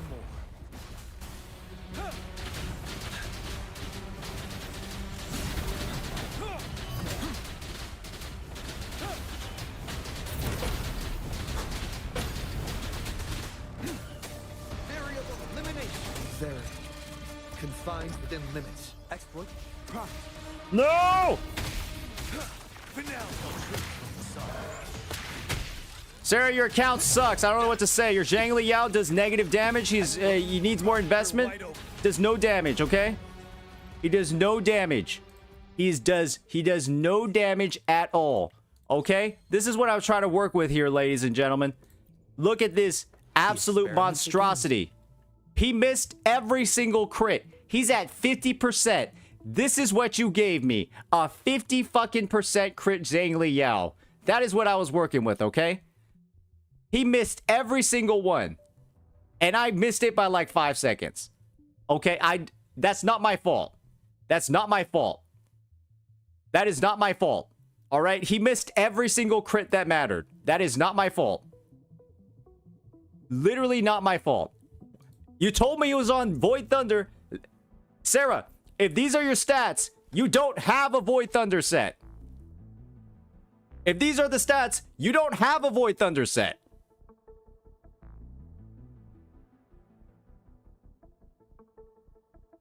What the fuck is this? How was I supposed to... Literally, I'm just rolling the dice every time I click the liberation button. This is not a set. You just griefed me. This is what I was supposed to work with? Oh, that's not very cool. I don't like that. What is this?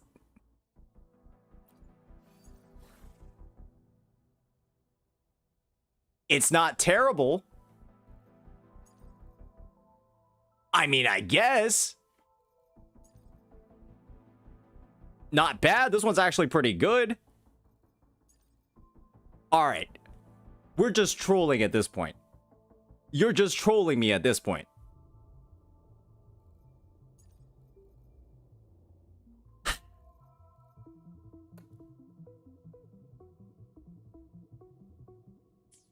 Well, you know what? You know what, Sarah? I just want to see what your Gian looks like when you have, like, a full team to support him. Because your Gian is really good. I just want to see what it looks like. I'm just curious. I'm just curious to see how this Gian performs. I'm just curious to see how it performs. Alright?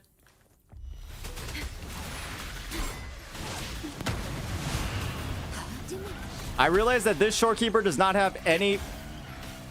Give me 1 second. I need to put the variation back on. I want to see how much damage this Gian does. Because it is looking kind of cracked. I would like to see it.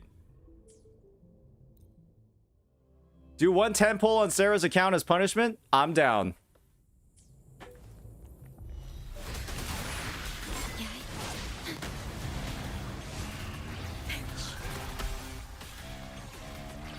Leave me alone. Iron graft who knew. Fury boils. Burn. Tell truth. Feel my wrath. Let's do this. You're wide open. Fear. All right, looking good. Oh, this thing freaking smacks.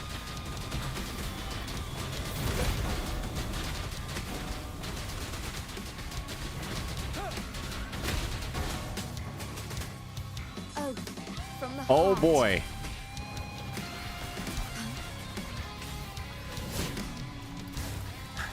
Astral modulation. Fury boils. Inferno. A miscalculation. Settle. Tell truth. Burn to ashes. Let's do this. Ready for battle.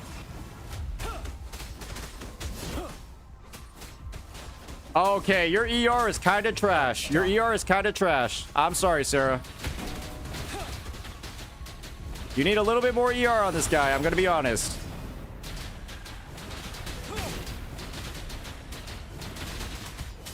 Don't you worry. Leave it to me. Wait a second. What just happened with my rotation there? In war with time. No fallacy for the ER? Guys, the fallacy does not give ER to the entire team.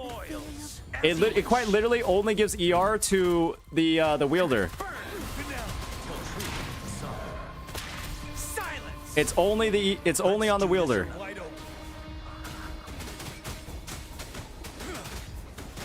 Fear no more.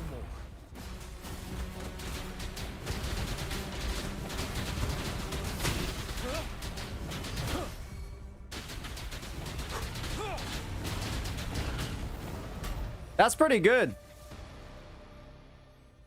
Guys, the fallacy does not give ER to everybody. Understood. It only gives I am attack. here to serve your will. We can double check it. Wait a second. Wait, is this the only fallacy you fucking have? Oh my god. Wait a second. What is your ER with? Okay, you clearly have enough. Okay, you don't even... Okay. This is what we're going to do instead. We're going to put this... We don't need this healing bonus. We're just going to put this one on. Guys. Energy regen for the Resonator and bonus attack for all team members. You'll see that there's not actually any difference in what happens. Quick. I have experiments underway. And this is a full Moonlit Cloud set, so it should be good. The battlefield is what is Gian missing? Do not let your like, your Gian feels like it's missing something, because mine quite literally does more damage than yours. Oh, it might be a lack of heavy attack bonus. Let me leave real fast. I want to see how much heavy attack bonus you actually have. I want to see how much heavy attack bonus you have, because mine, I do believe my Gian does more damage than yours. Kaiser, thank you for the sub with Prime. I do think that mine actually does more damage than yours with lower crit rate. I am here to serve. The battlefield is dynamic. Do not let your guard down. Oh. Oh, that's why. Oh, I see. That's why. Yeah, your Gian does no damage. He's got 8%. You messed up, Sarah. So I'm going to show off, Sarah, I'm going to show you another rotation. I'm going to show you another rotation that's going to help you with your ER problems. Okay?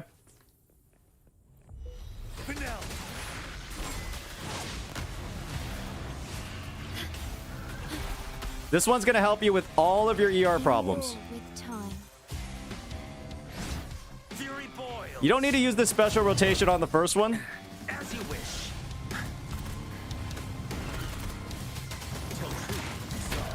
Ah, shit, whoopsies. Because your Mortifi has a shit ton of ER already. You're going to want to use double intros on this character.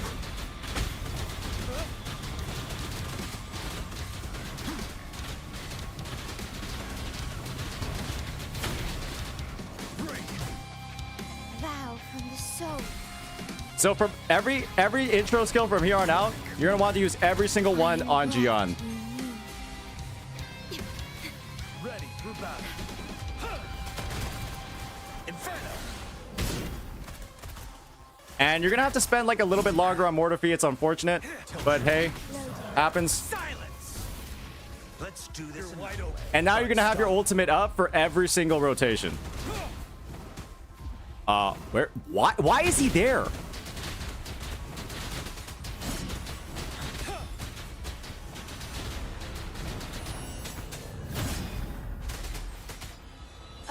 Where did he go? He went into a different zip code. Astral modulation. Ready for battle. Burn. Inferno. Tell truth. Loading. Feel my wrath. Let's do this. You're wide open. Fear no more.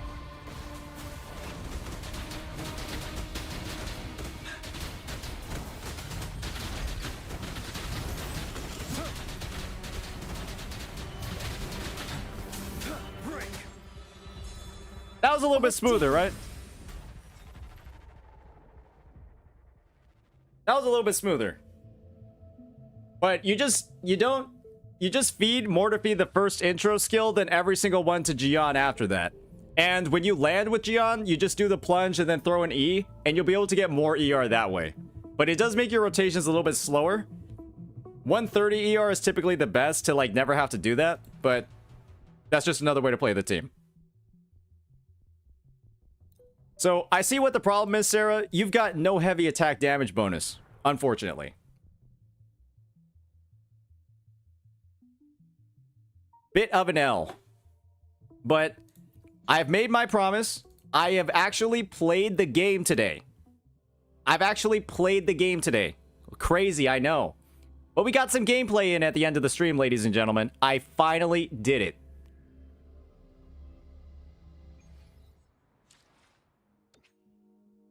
So I'm going to log off your account now. And I think we've gotten through basically everything we wanted to get through today. Thank you for the video, Sarah. Hopefully you can start playing this team in a way that doesn't make me want to, you know, literally rip my eyes open and remove them from my body. Because you are currently using the Echo at the wrong time. Try swapping to Jian and then using the Echo skill before Sabrina's intro skill is back up. That'll make a lot of your combos smoother, and you don't have to waste time doing the Echo skill on Jian and then like kind of waiting for the whole animation. It's a very like easily swap cancelable one that just makes your combos a lot smoother when you're not, you know, kind of like handicapping yourself like that. I kind of like showed a bunch of optimal ways to play him. He's very good. And I was also using Qinglong cancels to get off as many attacks as possible. Oh yeah, it's okay, that's a little weird. All right, who shall we raid, ladies and gentlemen? Who shall we raid? Who shall we raid?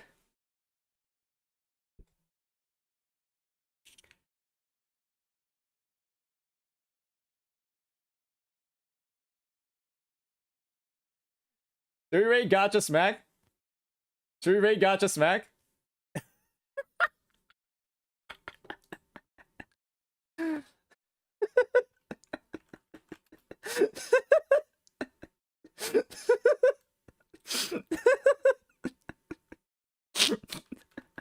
All right.